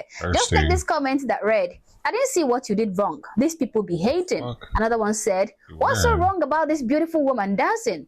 Yup, and classy." Really? That doesn't look very classy to me. There's nothing classy about twerking on an airplane as a flight attendant in your uniform. But anyway, we love a professional baddie. I love him with a pinch of gitterness. So you get it. That's where we're at. People were cheering her on and giving her their support.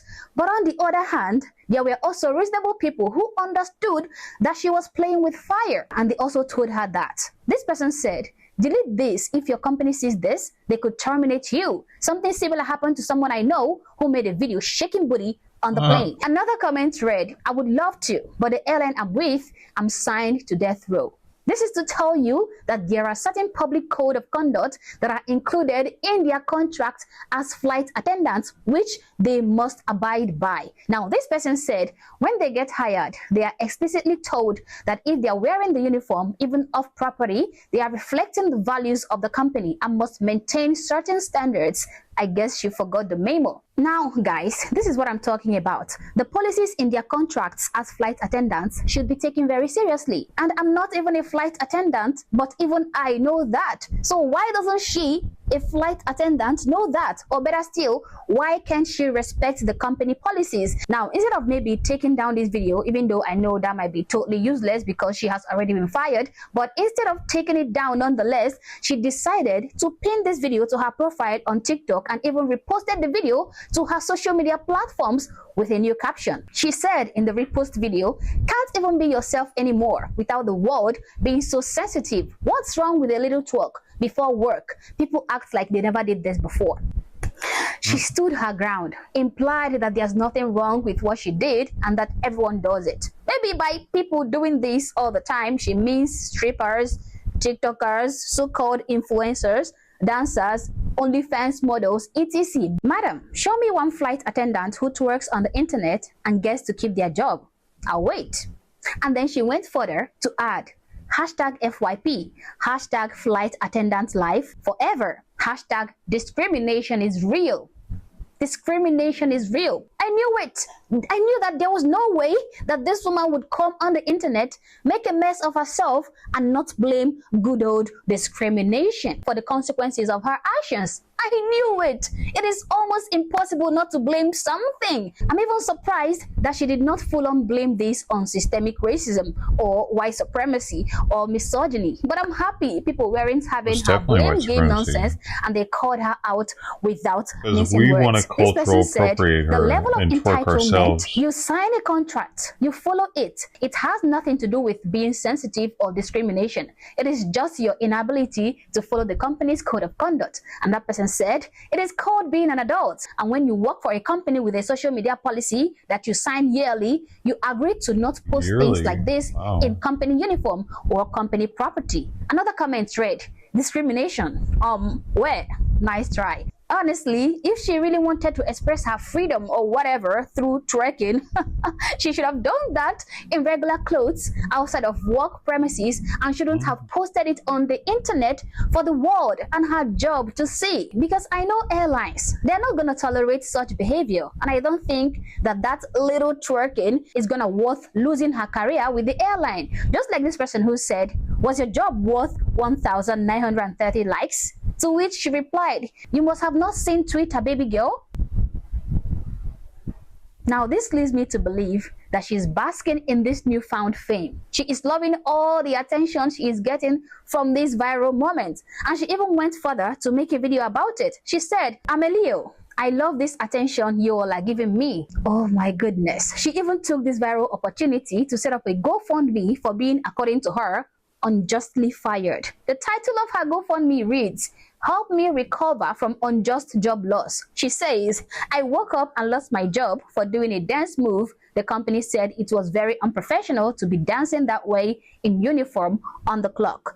Thank you to everybody that's willing to help me. Times is tough at the moment. Anything will help. I'll be looking for a job in the meantime. Now I'm here thinking, who in their right mind is going to be donating their hard-earned money to this kind of individual who has refused to take any kind of accountability for her actions? An individual who has refused to acknowledge her wrongdoing, never accepted that she was the cause of her predicament, but rather kept blaming the airline and good old discrimination for her own personal actions. She has come out to show that she is actually rich and that she is unbothered by this situation. According to her, she has a boyfriend who is taking care of all her bills. You can pause and read that. It's a shout out to her man for taking care of her, working long hours and paying all her bills. She even went further to clarify to a comment on her video that her thigh-high boots are Prada, not regular boots. So she's giving the impression that she's a rich woman. Now then, why does she need our major dollars to sustain her livelihood? Someone even said the same thing I was thinking. Someone said, respectfully, why do you need a GoFundMe? I mean, tell me why. Honestly, anyone who is donating money to this woman really need to have their brains checked, okay? You really have to be among the lowest of the lowest simps to give this individual your hard-earned money. Anyway, knowing the internet, this woman's treasured newfound fame is definitely gonna fizzle out in no time because the virality never lasts long if it starts off on the wrong foot. Maybe then and only then would she realize what she's done to herself and to what would have been her wonderful career. But anyway, guys, these are my thoughts. These are my...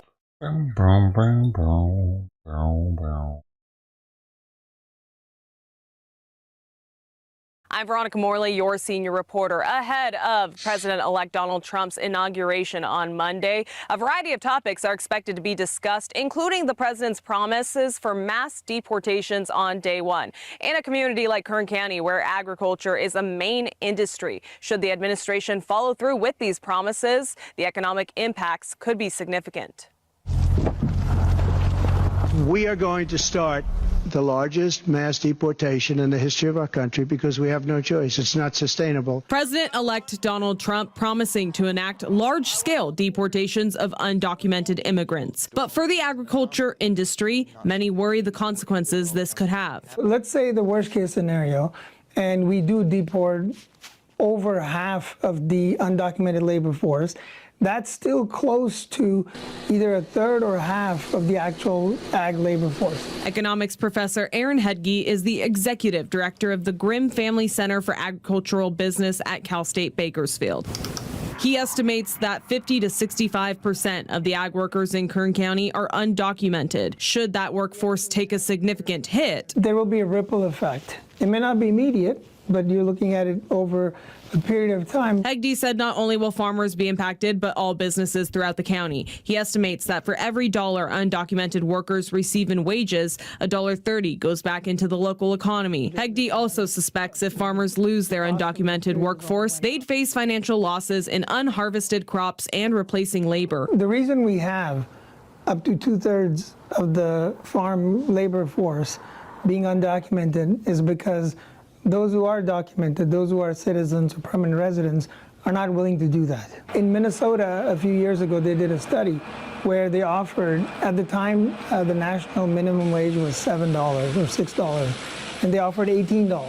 And they got maybe 3 or 4 on this one particular farm where they're looking for 100 workers. This loss in population would also impact the county's overall GDP, with Hegde suspecting the hit would be up to 30%. According to the Immigration Policy Institute, in a county of over 900,000, around 70,000 are undocumented. Hegde pointed to the recent loss of activity in multiple businesses during the recent Border Patrol operation. Whatever you saw last week multiplied by how many ever weeks of it, the more people stay away, the more impact, and then the more it spreads throughout the economy. In Bakersfield, I'm Veronica Morley, your senior reporter.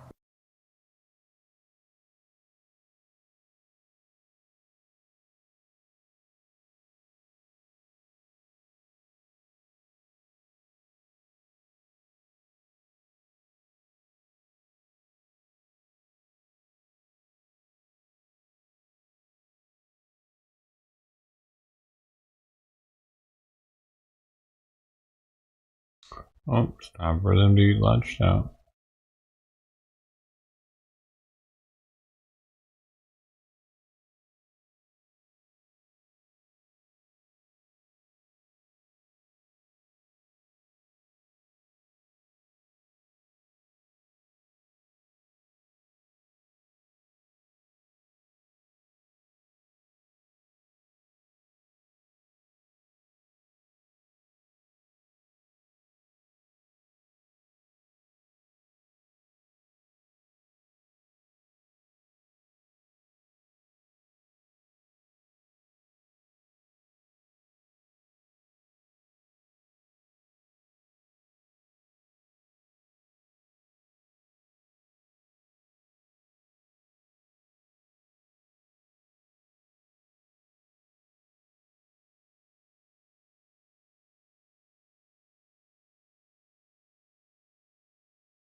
Our first look inside the HPD evidence room that's apparently infested with rats. We learned about the problem at a bizarre news conference Friday. Leaders had scheduled at a location more than a mile away from the trouble spot.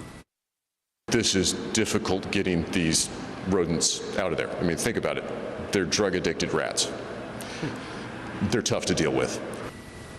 Well, they appeared to downplay the issue then, but today the Harris County DA's office notified attorneys in thousands of criminal cases that rats have been eating drug evidence. ABC 13's Jessica Willey has the latest on the issue and what it means for those cases. Yeah, today it was made clear that the rat issues are here at HPD's headquarters in downtown, not at a property room warehouse where HPD gave media tours on Friday after it took a long time to disclose the rat problem. Rats have been eating drugs, mostly marijuana, since October, they said. A review has found in one open case, rats ate psychedelic mushrooms. 25 floors up at HPD's headquarters in downtown is where you'll find the narcotics evidence room, a series of vaults filled to the ceiling with seized drugs. One vault now compromised by rats. We got 400,000 pounds of marijuana in storage that the rats are the only ones enjoying it. Prompting a major review at the Harris County District Attorney's Office in the first weeks of a new administration. I really don't think that this is going to compromise any convictions, but it is important for the defendants to know about. Monday, the DA's office sent out notices to defense attorneys on 3,600 open cases, including some capital murder cases involving drug evidence held in the vault where rats have been found. Among those, the DA's office says rats have compromised evidence in only one open case involving 2 defendants. Their attorneys got this notice, quote, certain narcotics evidence associated with your case has been affected. It was a very large drug case involving cocaine, marijuana, PCP, and the rodents got into one envelope of psychedelic mushrooms. So that packaging was eaten into and harmed, and they got some of the mushrooms out. It was identified, the package was sealed back up and reweighed and put back into evidence. General Counsel Josh Reese says as HPD continues to try to get rid of the rats, a problem other departments have faced. Rodents, bugs, fungus, all kinds of things love drugs. Officials are working on ways to dispose of drug evidence in old cases that's no longer needed. The office obligated to disclose the rat problem, Reese says, but stand behind the cases. This is an issue dealing with the integrity of the packaging, not the integrity of the convictions or the cases themselves. Jessica Willey, ABC 13 Eyewitness News.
Mayor Johnson, we see in LA how why is the audio on this so bad? To the ground. A lot of Chicagoans are telling me that they fear that you're burning Chicago to the ground financially, and the S&P downgrade is proof of that. You say that you're surrounded by the greatest financial minds in the country, yet your vice mayor, who's standing right next to you, Alderman Burnett, is a convicted bank robber. Before we continue, just so we're all on the same page, this guy right here is Alderman Burnett, and he served 2 years in prison for his role in a bank robbery in 1981. And in case you didn't hear, the city just suffered a credit downgrade. Let's keep going, because this is about to get good. To add insult to injury. Sir, I need you to ask your question, please. Yes, I will. I know you don't like my questions, no, but it's not to that I answer don't your like your question. Just ask the question, and let's try to avoid being insensitive as well as dismissive. I think bank robbery is insensitive, but ask your question. That's a difference of opinion, perhaps. Your wife, for example, to add insult to injury, spent 80,000 taxpayer dollars remodeling a, quote, First Lady office. She sits on a $5,000 First Lady chair, yet no one that I've interviewed so far has any idea what she's doing. Yeah. The question, before you cut my mic apparently, is what have you learned, if anything, from Los Angeles Mayor Bass's incompetence? You know, as we work to bring the city of Chicago together and our country together, it's important that we stand in support of the families that have experienced loss in Los Angeles. The horrific terrorist attack that happened in New Orleans. Our thoughts and our prayers and our efforts have to be to ensure that as a nation that we come together and that you know, we don't use these moments of tragedy to further invoke divide. You said that you're sending Alderman Burnett on a city travel mission. Can I ask what that mission is, where it is, how much it's going to cost the people of Chicago, and what is the presumed benefit of this travel mission? Yeah, the mission is to build a better, stronger, safer Chicago and to invest in people. But where is Alderman Burnett going? And yeah, well, I'm just wondering, I mean, can we know where he's going and how much this is costing Chicagoans? We're not allowed to know?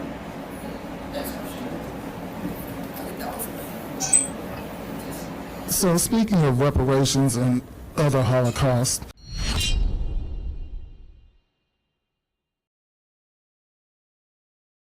hey,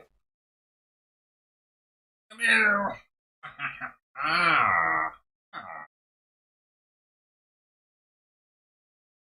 My little kitty, my little precious kitty. Look how precious she is. Oh, precious. Oh, precious kitty.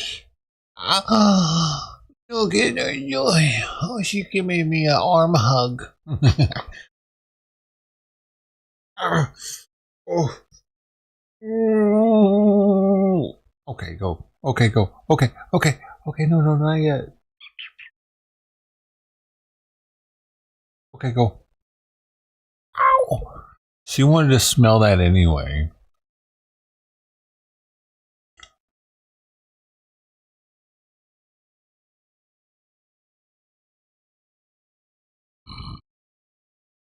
Oh.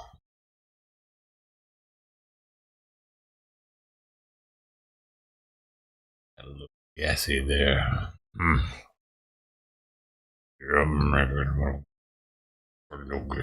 Hey, was this today? The Laken Riley Act is one step closer to becoming law. Oh, I thought it was a law. Make it a law. Get them out of here. Today to advance the bill which would mandate federal detention of undocumented migrants accused of theft, burglary, assault, and other crimes. Kelly Beeson is in the newsroom with more on this. Yes, so Nicole, this Senate vote today, it does tee up the final passage of this bill early next week.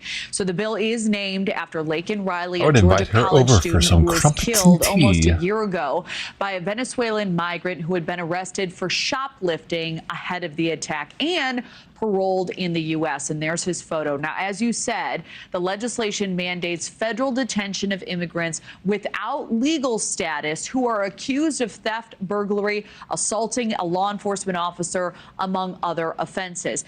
Now, because this bill was amended, it will need to head back to the House for approval once again before President Trump can sign it. And if it is passed in the first days of his administration, it would hand Trump an early win on one of his key campaign issues. It will help ensure other families will not have to endure the pain of a criminal, illegal alien inflicted on Laken and her loved ones. This bill will prevent countless nightmares so daughters like Laken can go on a jog and not have their dreams forever stolen from them. Now, only 10 Senate Democrats voted yes on the Laken Riley bill, many raising concerns about the lack of funding available to deal with the likely uptick in detainments that would follow. So the Department of Homeland Security estimating it would cost nearly $27 billion to implement this law just in the first year. The department says given the existing resources, Nicole, it would be impossible for ICE to execute on this. So we'll continue to monitor how those concerns. We'll find a way, lady. Shut that up. We'll find a way to get him out of here. President Biden is making history in his final days in office, announcing the commutation of nearly 2,500 sentences for nonviolent drug offenses. The move, revealed just 3 days before the end of his term, brings his total pardons and commutations to a record-breaking number, surpassing any previous president. The clemency actions aim to tackle sentencing disparities, especially those linked to previous differences between crack and powder cocaine penalties and outdated drug crime enhancements. In his statement, Biden said the initiative offers relief to those who faced disproportionately long sentences and helps reunite deserving individuals with their families and communities. This announcement follows a series of recent actions by Biden, including last month's commutations of sentences for approximately 1,500 individuals on home confinement during the pandemic and the pardoning of 39 nonviolent offenders. He has also commuted the sentences for 37 federal death row inmates, converting their punishments to life in prison. The president also issued a pardon for his son, Hunter Biden, last month, leading to criticism from both sides of the aisle. While the White House has not yet released the full list of those impacted by this latest clemency, Biden signaled that additional pardons and commutations could follow in his final days. These actions, according to the president, aim to correct historic wrongs in the criminal justice system. For more unbiased updates, download the Straight. Wow.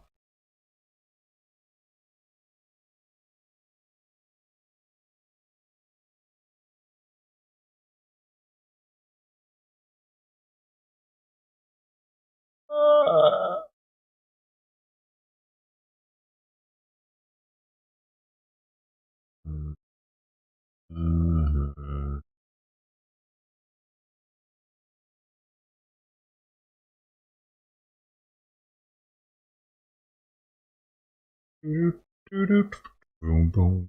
Boom boom boom boom boom boom boom boom.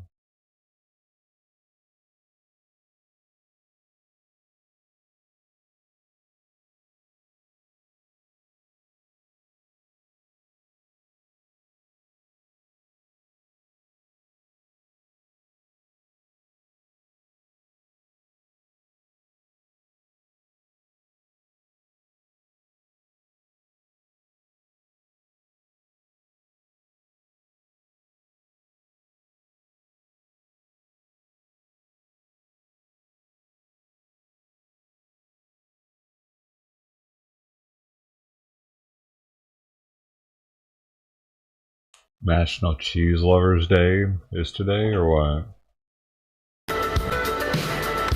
Monday is National Cheese Lovers Day, and no one loves cheese quite like Mr. Charcuterie. Fuck, it's not the day, lady. What are y'all doing? Stupid. Biatch! Well, it's not till Monday, though, Ted, so hold your horses. Don't eat the whole block yet.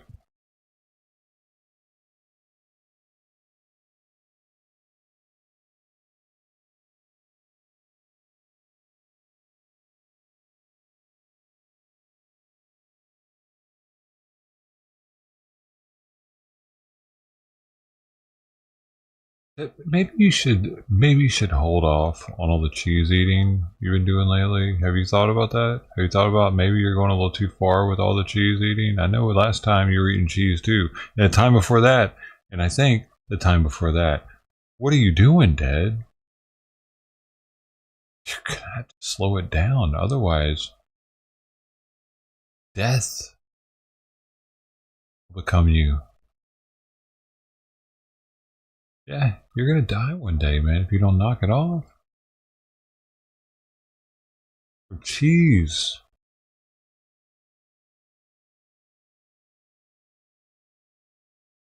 You should eat more wheatgrass.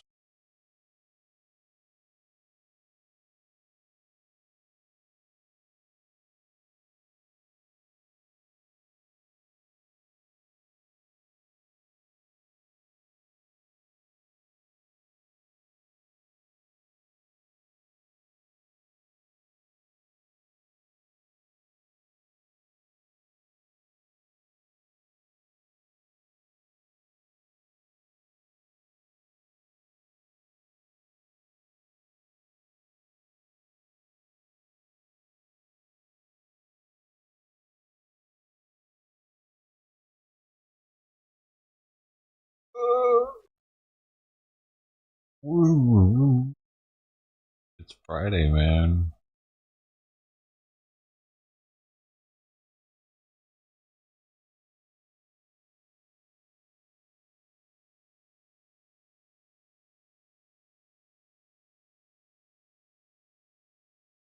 Enjoy yourself. Go dance the night away. Do the twist.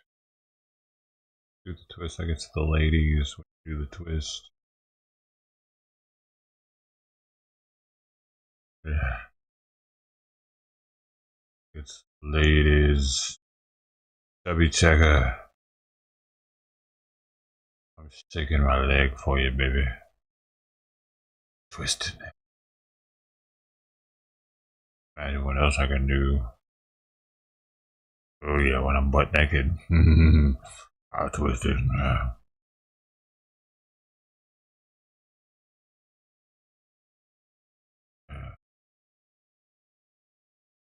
Twisting the night away, baby.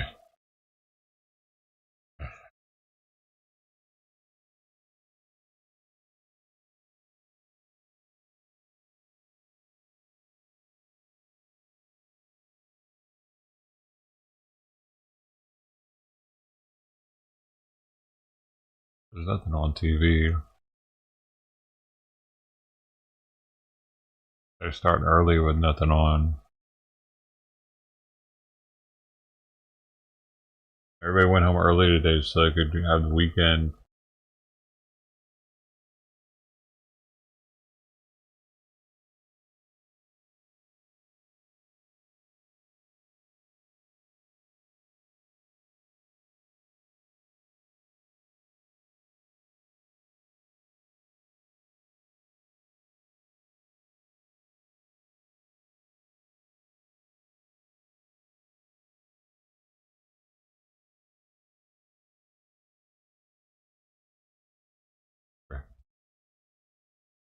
Yeah. Early no news.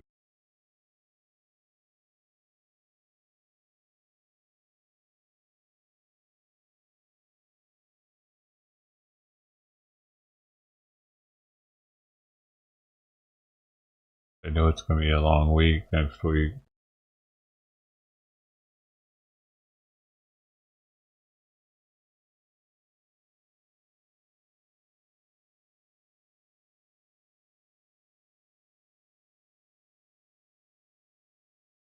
Well, that's it for me, y'all. No more kitty cam for the day. Thanks for hanging. Hope to see you again on the next one.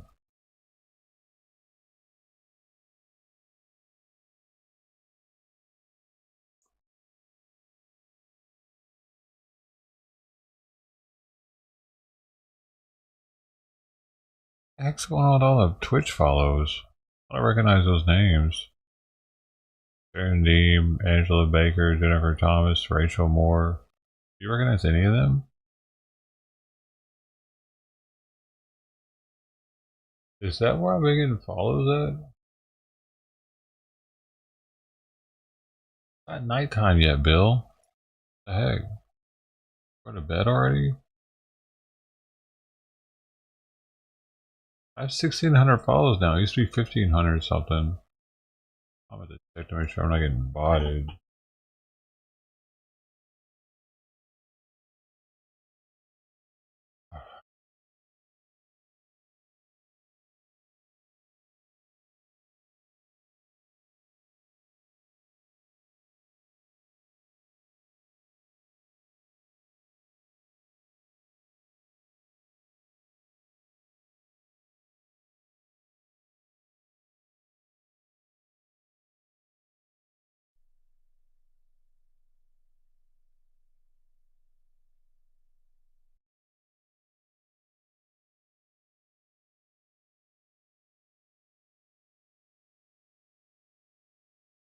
Show up.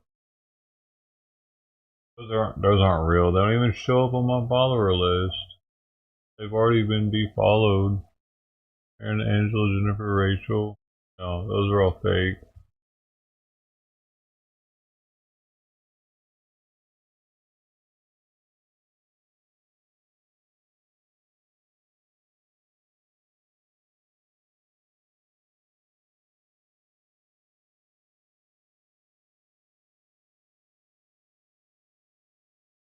Well, alright then. You too, says T. Ted. Bill. I might come on later on the other channel. It's Friday. Y'all have a good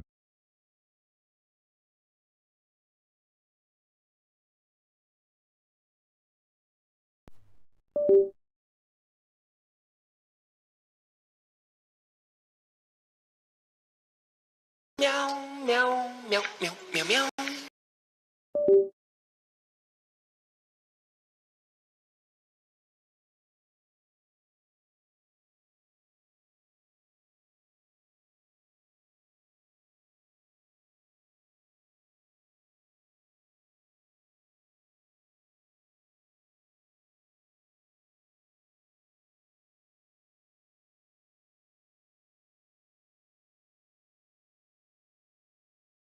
Another one.